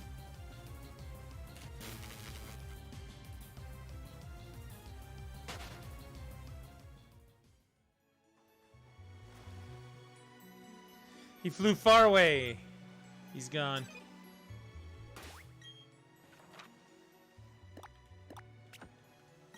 But we're making progress. That's what's important here.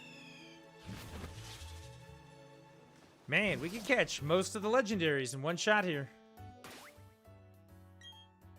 I kind of like that.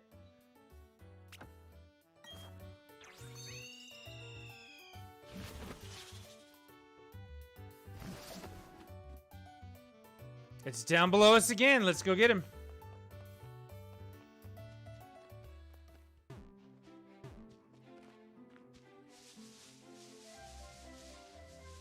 Come on. He's right here. Here he is. Legendary Hunt Day. That's basically what the end of the game is, right? Alright, we're gonna go Pokeball with him. Let's see if we can catch him. He's still paralyzed, too.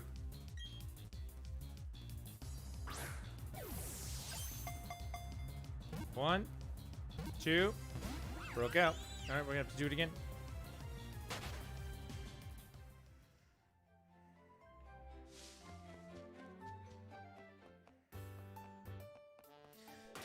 Do I have any Pokemon that know, like, Scary Face or something?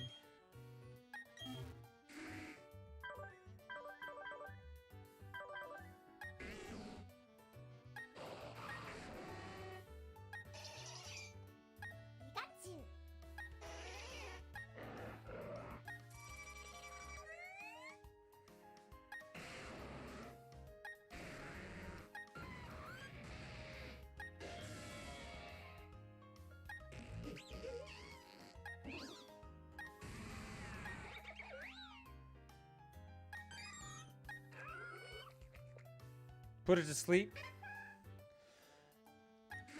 No, there's a move.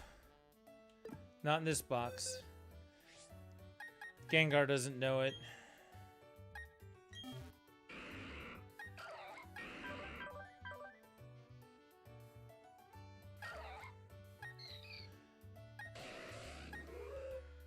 There's a move that you can use called, I think it's Scary Face, that prevents them from running away.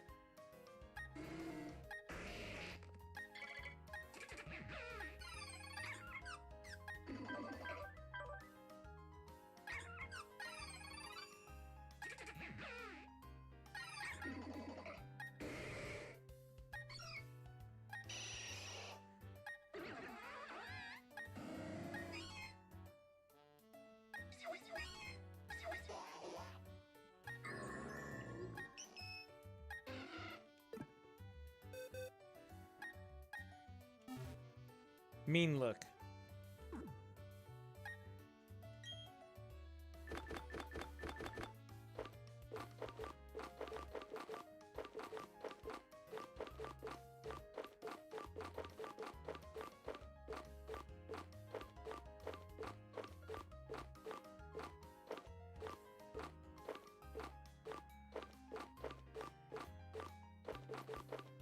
I don't have a TM for it, so I guess we're just gonna have to do it the hard way.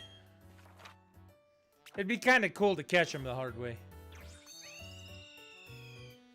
I'm pretty sure Ghastly and Haunter will learn Mean Look.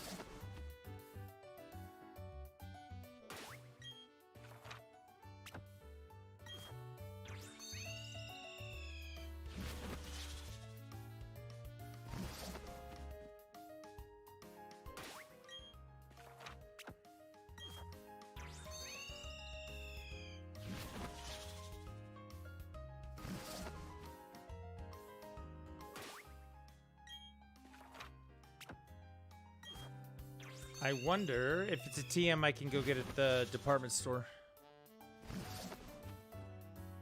Still not nearby.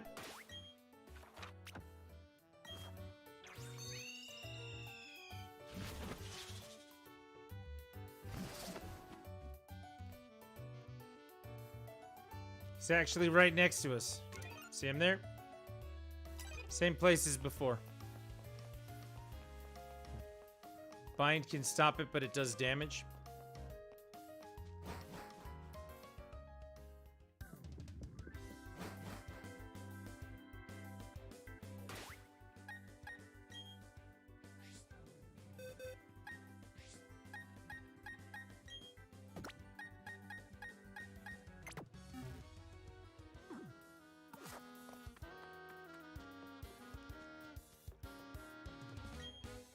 I'm here again. He's right here.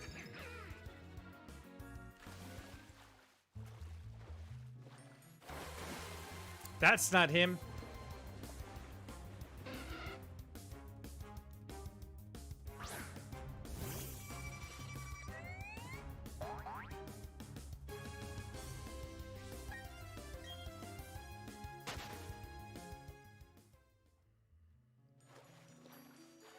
He ran away.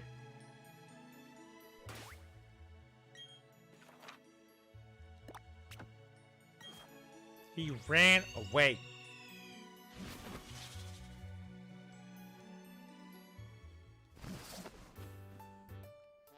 All right, he's to the south of us again. Let's see if we can catch him.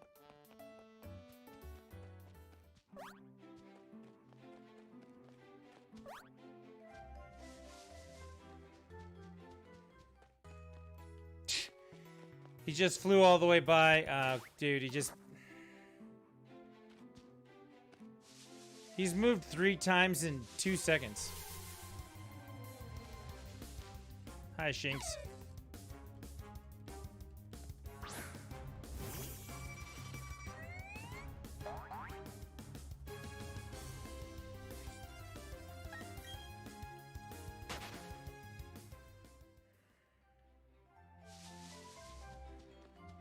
Hey, he's already moved again.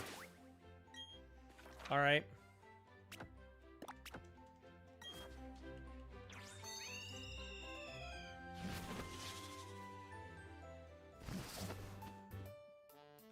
He's right here.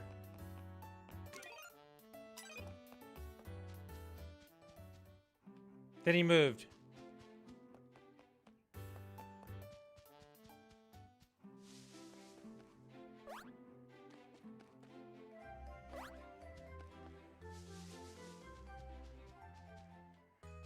Then he moved again.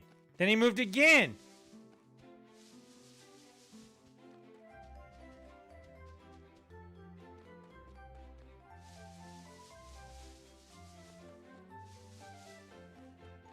Okay, now he's staying put over here, and then he just moved again. I went into the door. He's gonna fly away.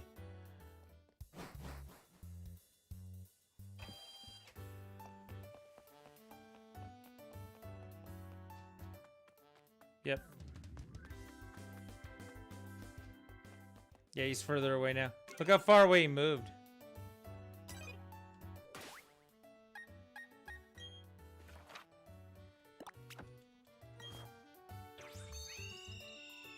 Sometimes he just runs away on his own. Some days he's like, I'm not interested in standing here at all.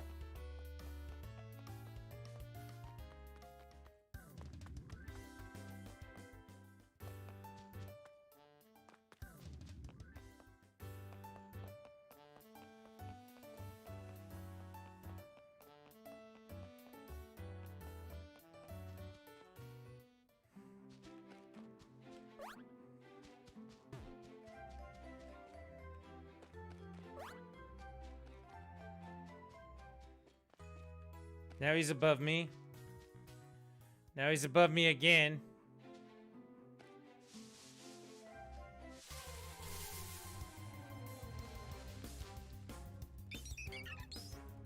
This is annoying.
He's definitely not coming this way.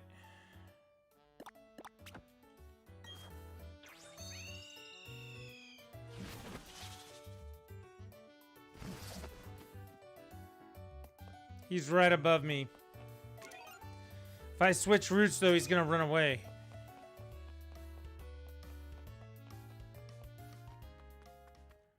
Nope, he's right here. He's right here.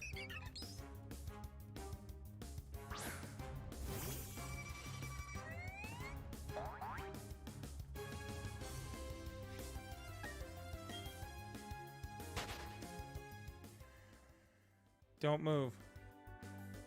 We're still here. Got him. All right. Do we take him down to 1 HP or do we throw a Pokeball at him? What do you think? I think we're going to take him down to 1 HP.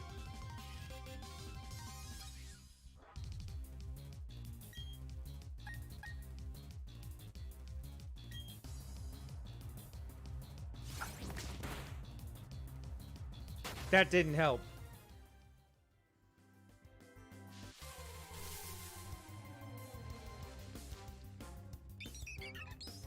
At least he's in the red now. Maybe we'll get lucky. Your friend sent you an image of a large pig in a blanket covered in breadcrumbs and deep fried.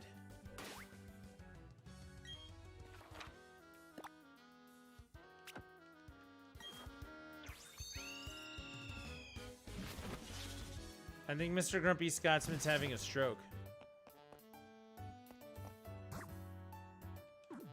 Ultra Ball him next time. Yeah. Now that he's in the red, I think so.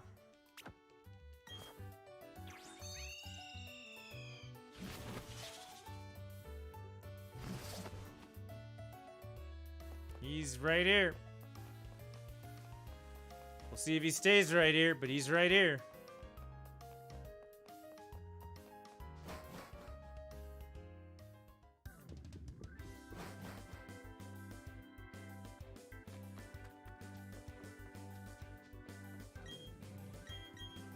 He's right here.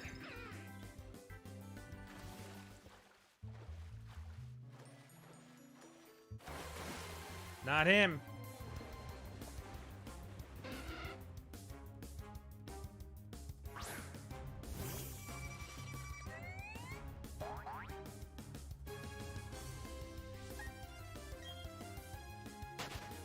Come on, still be here.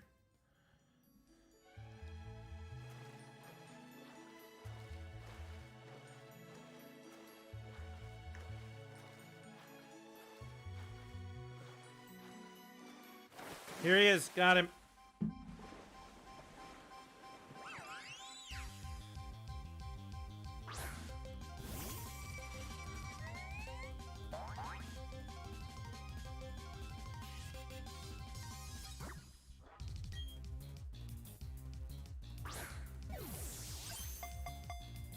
One, two, three. Got him.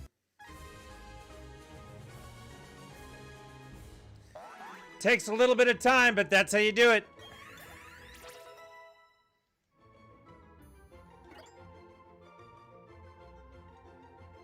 Yeah.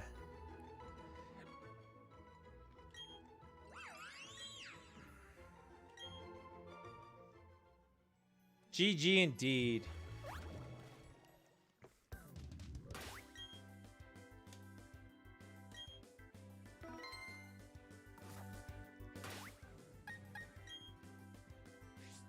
That's the old school way that you do it.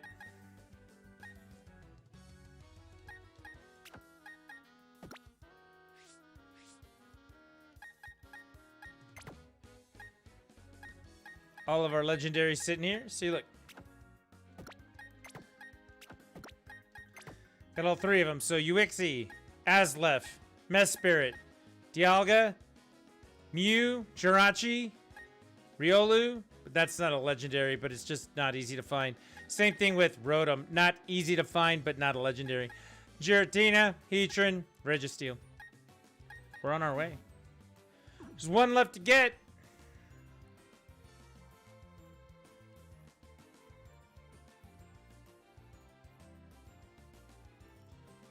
One left to get. Actually, that's not true. There's two left.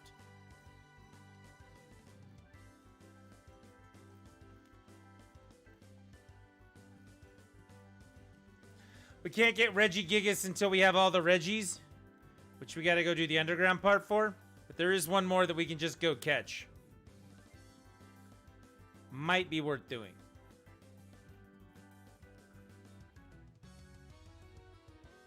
There it is.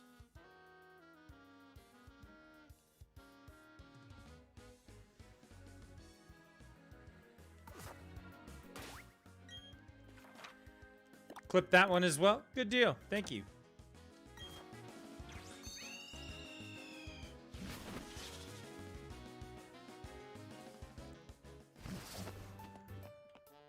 Getting it done.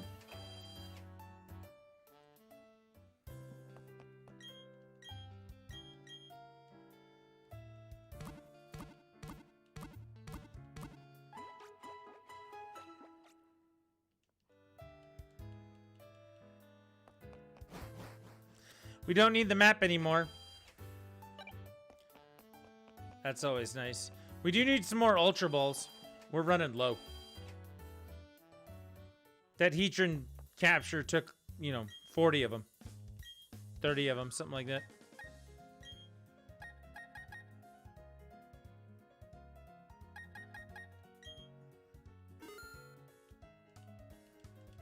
You want to see if we can just do the next one? We'll end on a legendary capture kind of thing.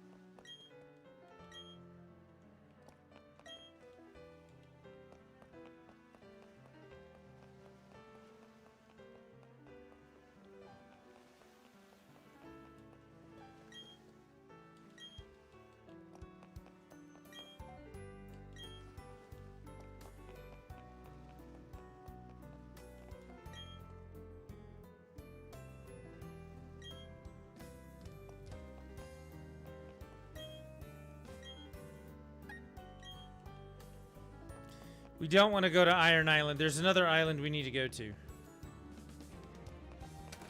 Maybe it's this guy, he'll tell me.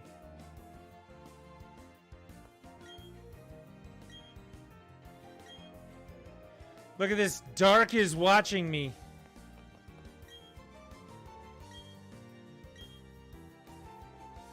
There were people who never woke up from their nightmares. The little boy is thrashing about in his sleep. He appears to be in torment. He's muttering something. Dark is watching me. That's Darkrai.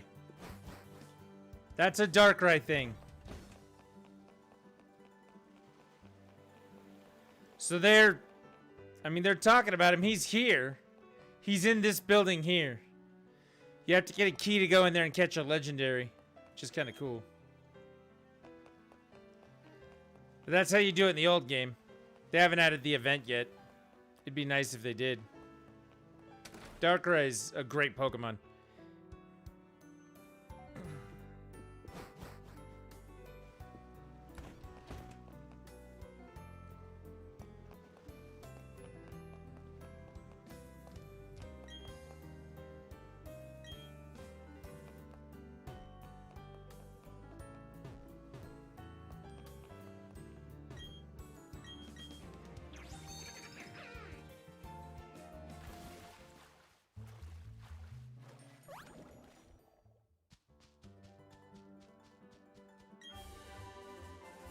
Well, that's nice. I found a nice hidden thing on a path.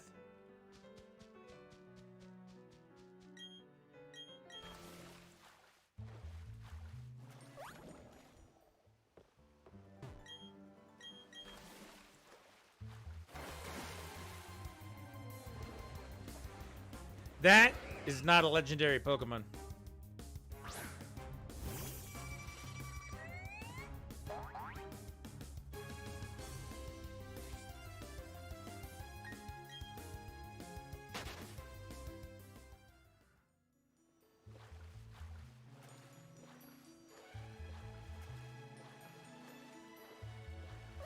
That's so cool that that kid is being tormented. I mean, it's not cool that the kid's being tormented, but you get the idea. It's legendarily bad, if that counts. Maybe.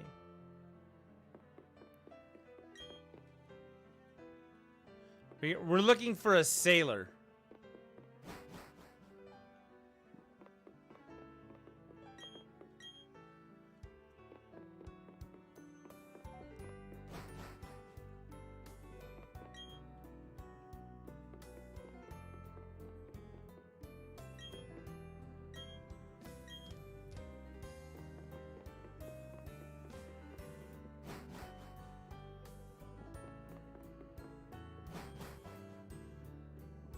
I've seen a sailor, but it's not the right one, apparently. Kids being tortured aren't a good thing. You're right, but it means that Darkrai, they haven't forgotten about him. Oh yeah, the move deleter. Nope, we're not going to use the move deleter.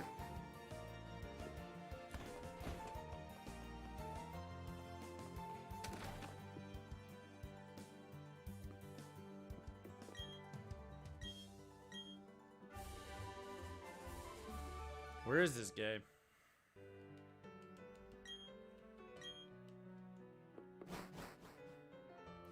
Not what I wanted to do.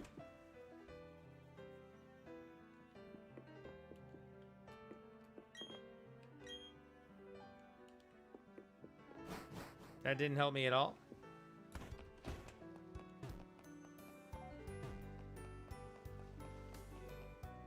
Still haven't found this guy.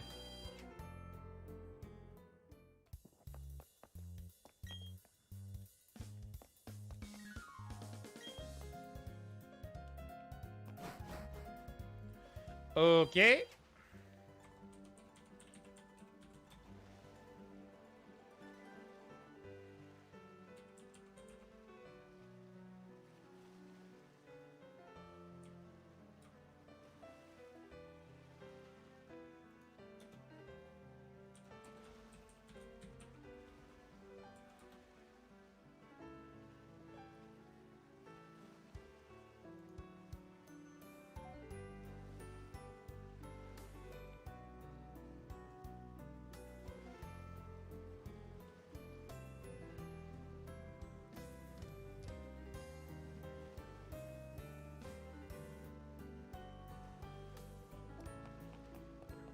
And Google. Yep.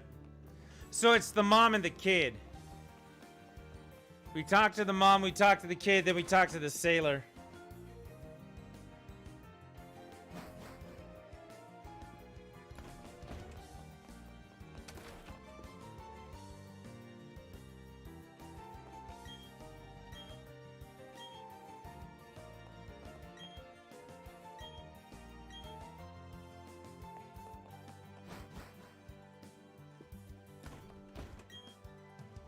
There you go. I've lost my love of sailing since my son fell into that horrid nightmare. I need the lunar feather from Full Moon Island to awaken him. Would you go to the island for me? If not for me, then for my son. Yep, let's go.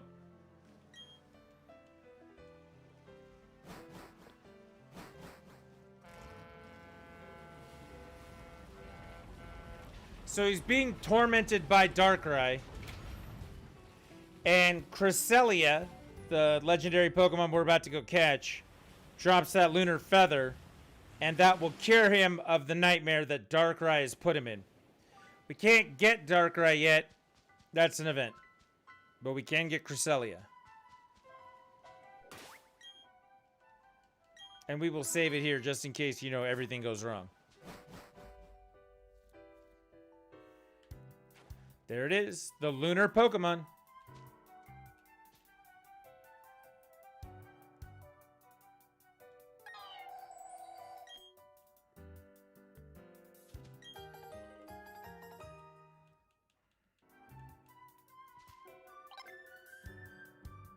And now it's flying around the same way.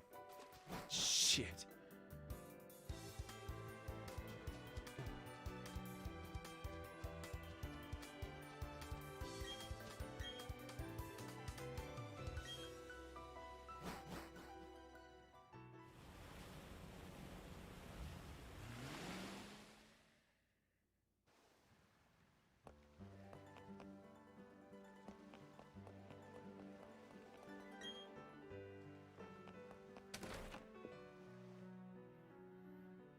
Yeah, take a look on the map. See? It's now flying around the same way that the other one was.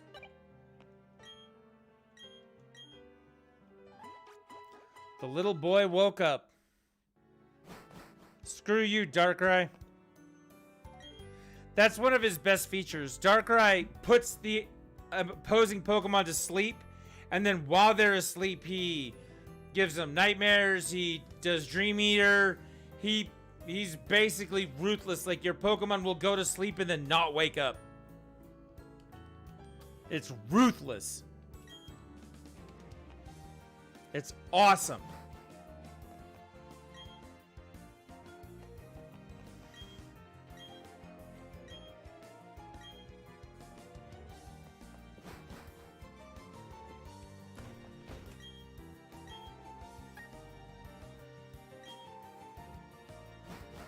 What's in Full Moon Island now?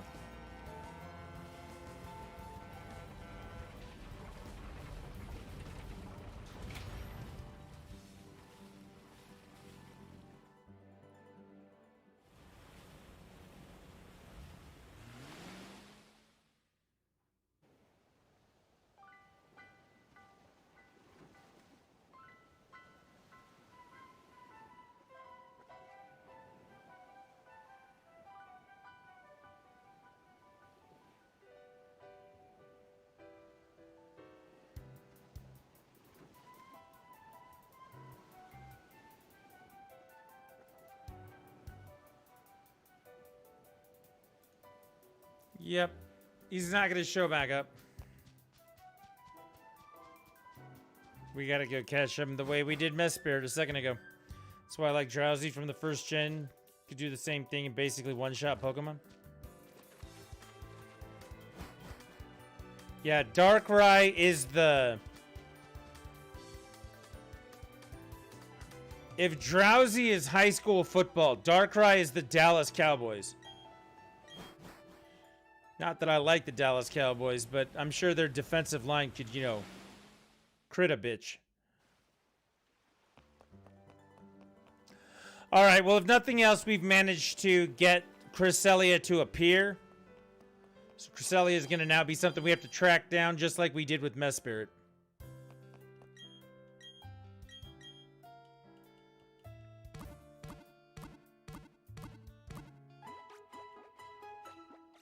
That's not a bad thing.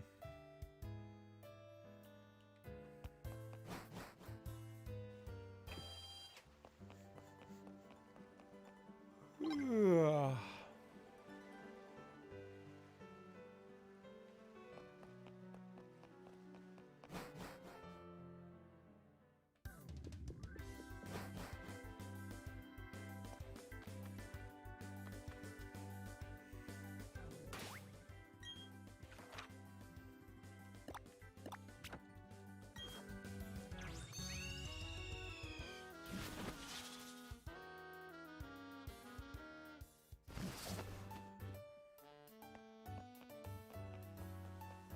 It might actually be coming near here.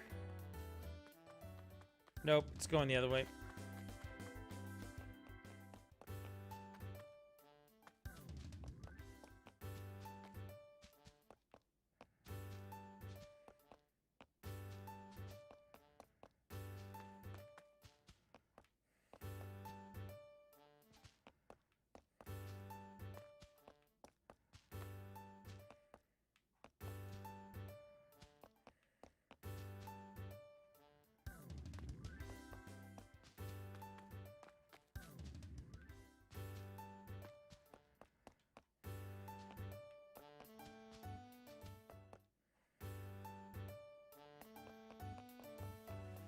He just appeared south of me.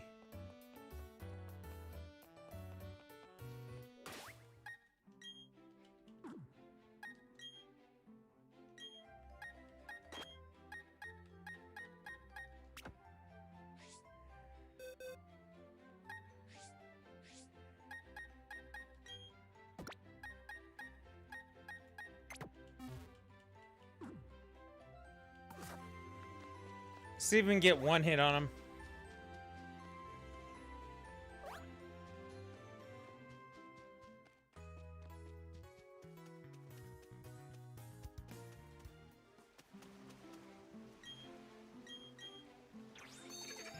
Seems like the answer to that is new, but maybe.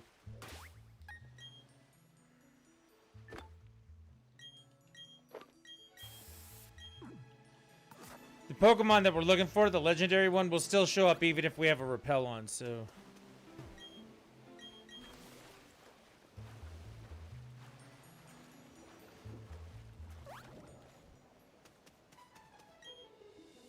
It's right here.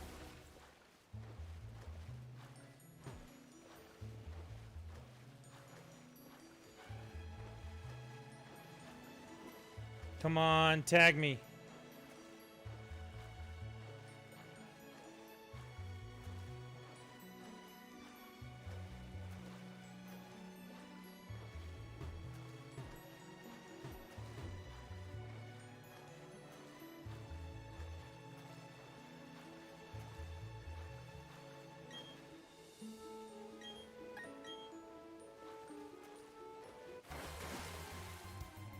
Didn't find it. Supposed to be here where I am.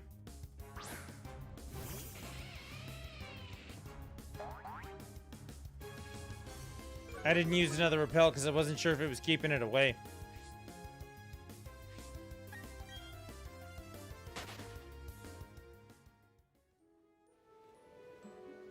Nope, he moved.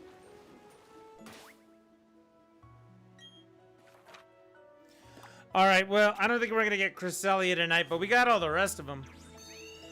Giratina, Heatran, Mesprit, for sure. We got boxes full of starters that we can give away, which we did that work, which is good. We went all the way through the battle zone, unlocked all the flight paths up there, which is good. And now we basically just need to live in the underground for a little while, and we can go back and fight all the trainers again from the gyms. So, and fight the Elite Four a couple more times, do stuff like that. And we needed to get to the underground so we can get the legendary Pokemons that are in the new area. We're almost there, but the underground part's going to take a really long time. Just is what it is, so we'll see what we can do. Yeah, I'm going to get out of here for tonight. Appreciate everybody being here, doing the thing. Let's take a look. Grimchester with the follow. Nonstop Gamer Guy 551 with the follow. Grimchester with the host and the raid today. Thank you very much for that. Spiky Dude with the follow. Spiky Dude 309. What the Dog Doing followed. Appreciate that. Spiky Dude 309 hosted the channel and rated the channel as well. Cerebix LFG followed the channel. MDW followed. ML Hendricks followed. Fred Smoots followed. Sob12 followed. GH316 followed. And Philly brought over his group with a raid and a host from his channel. So I appreciate the hell out of everybody who came through, did the thing. Awesome stuff. Thank you guys very much for being here. We'll play. I got Mr. 50 Cal on for a raid. You want me to raid Mr. 50 Cal?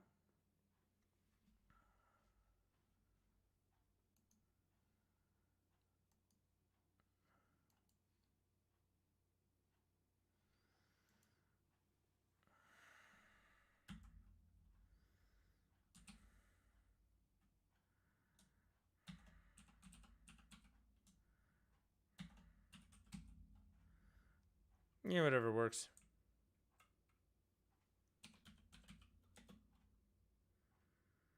Send it over. I'm out of here for tonight. Tomorrow, we're probably going to do a Metroid run just so I don't forget everything and then get back to playing some Pokemon. So there you go. That's right. I followed and lurked the hell out of your stream. GH, thank you very much for following and lurking the hell out of my stream. You did the thing. So I'm going to get out of here. Like I said, tomorrow night, we're probably going to do a Metroid run just to stay, you know, mental about it. So I don't completely suck anymore. And then get back to playing Pokemon. That's the plan, I think. I think we'll be okay. So let's get out of here for tonight. See you guys later. Stick around for the raid, I guess, too. Game over, man. It's game over. You're still here? It's over. Go home. Go.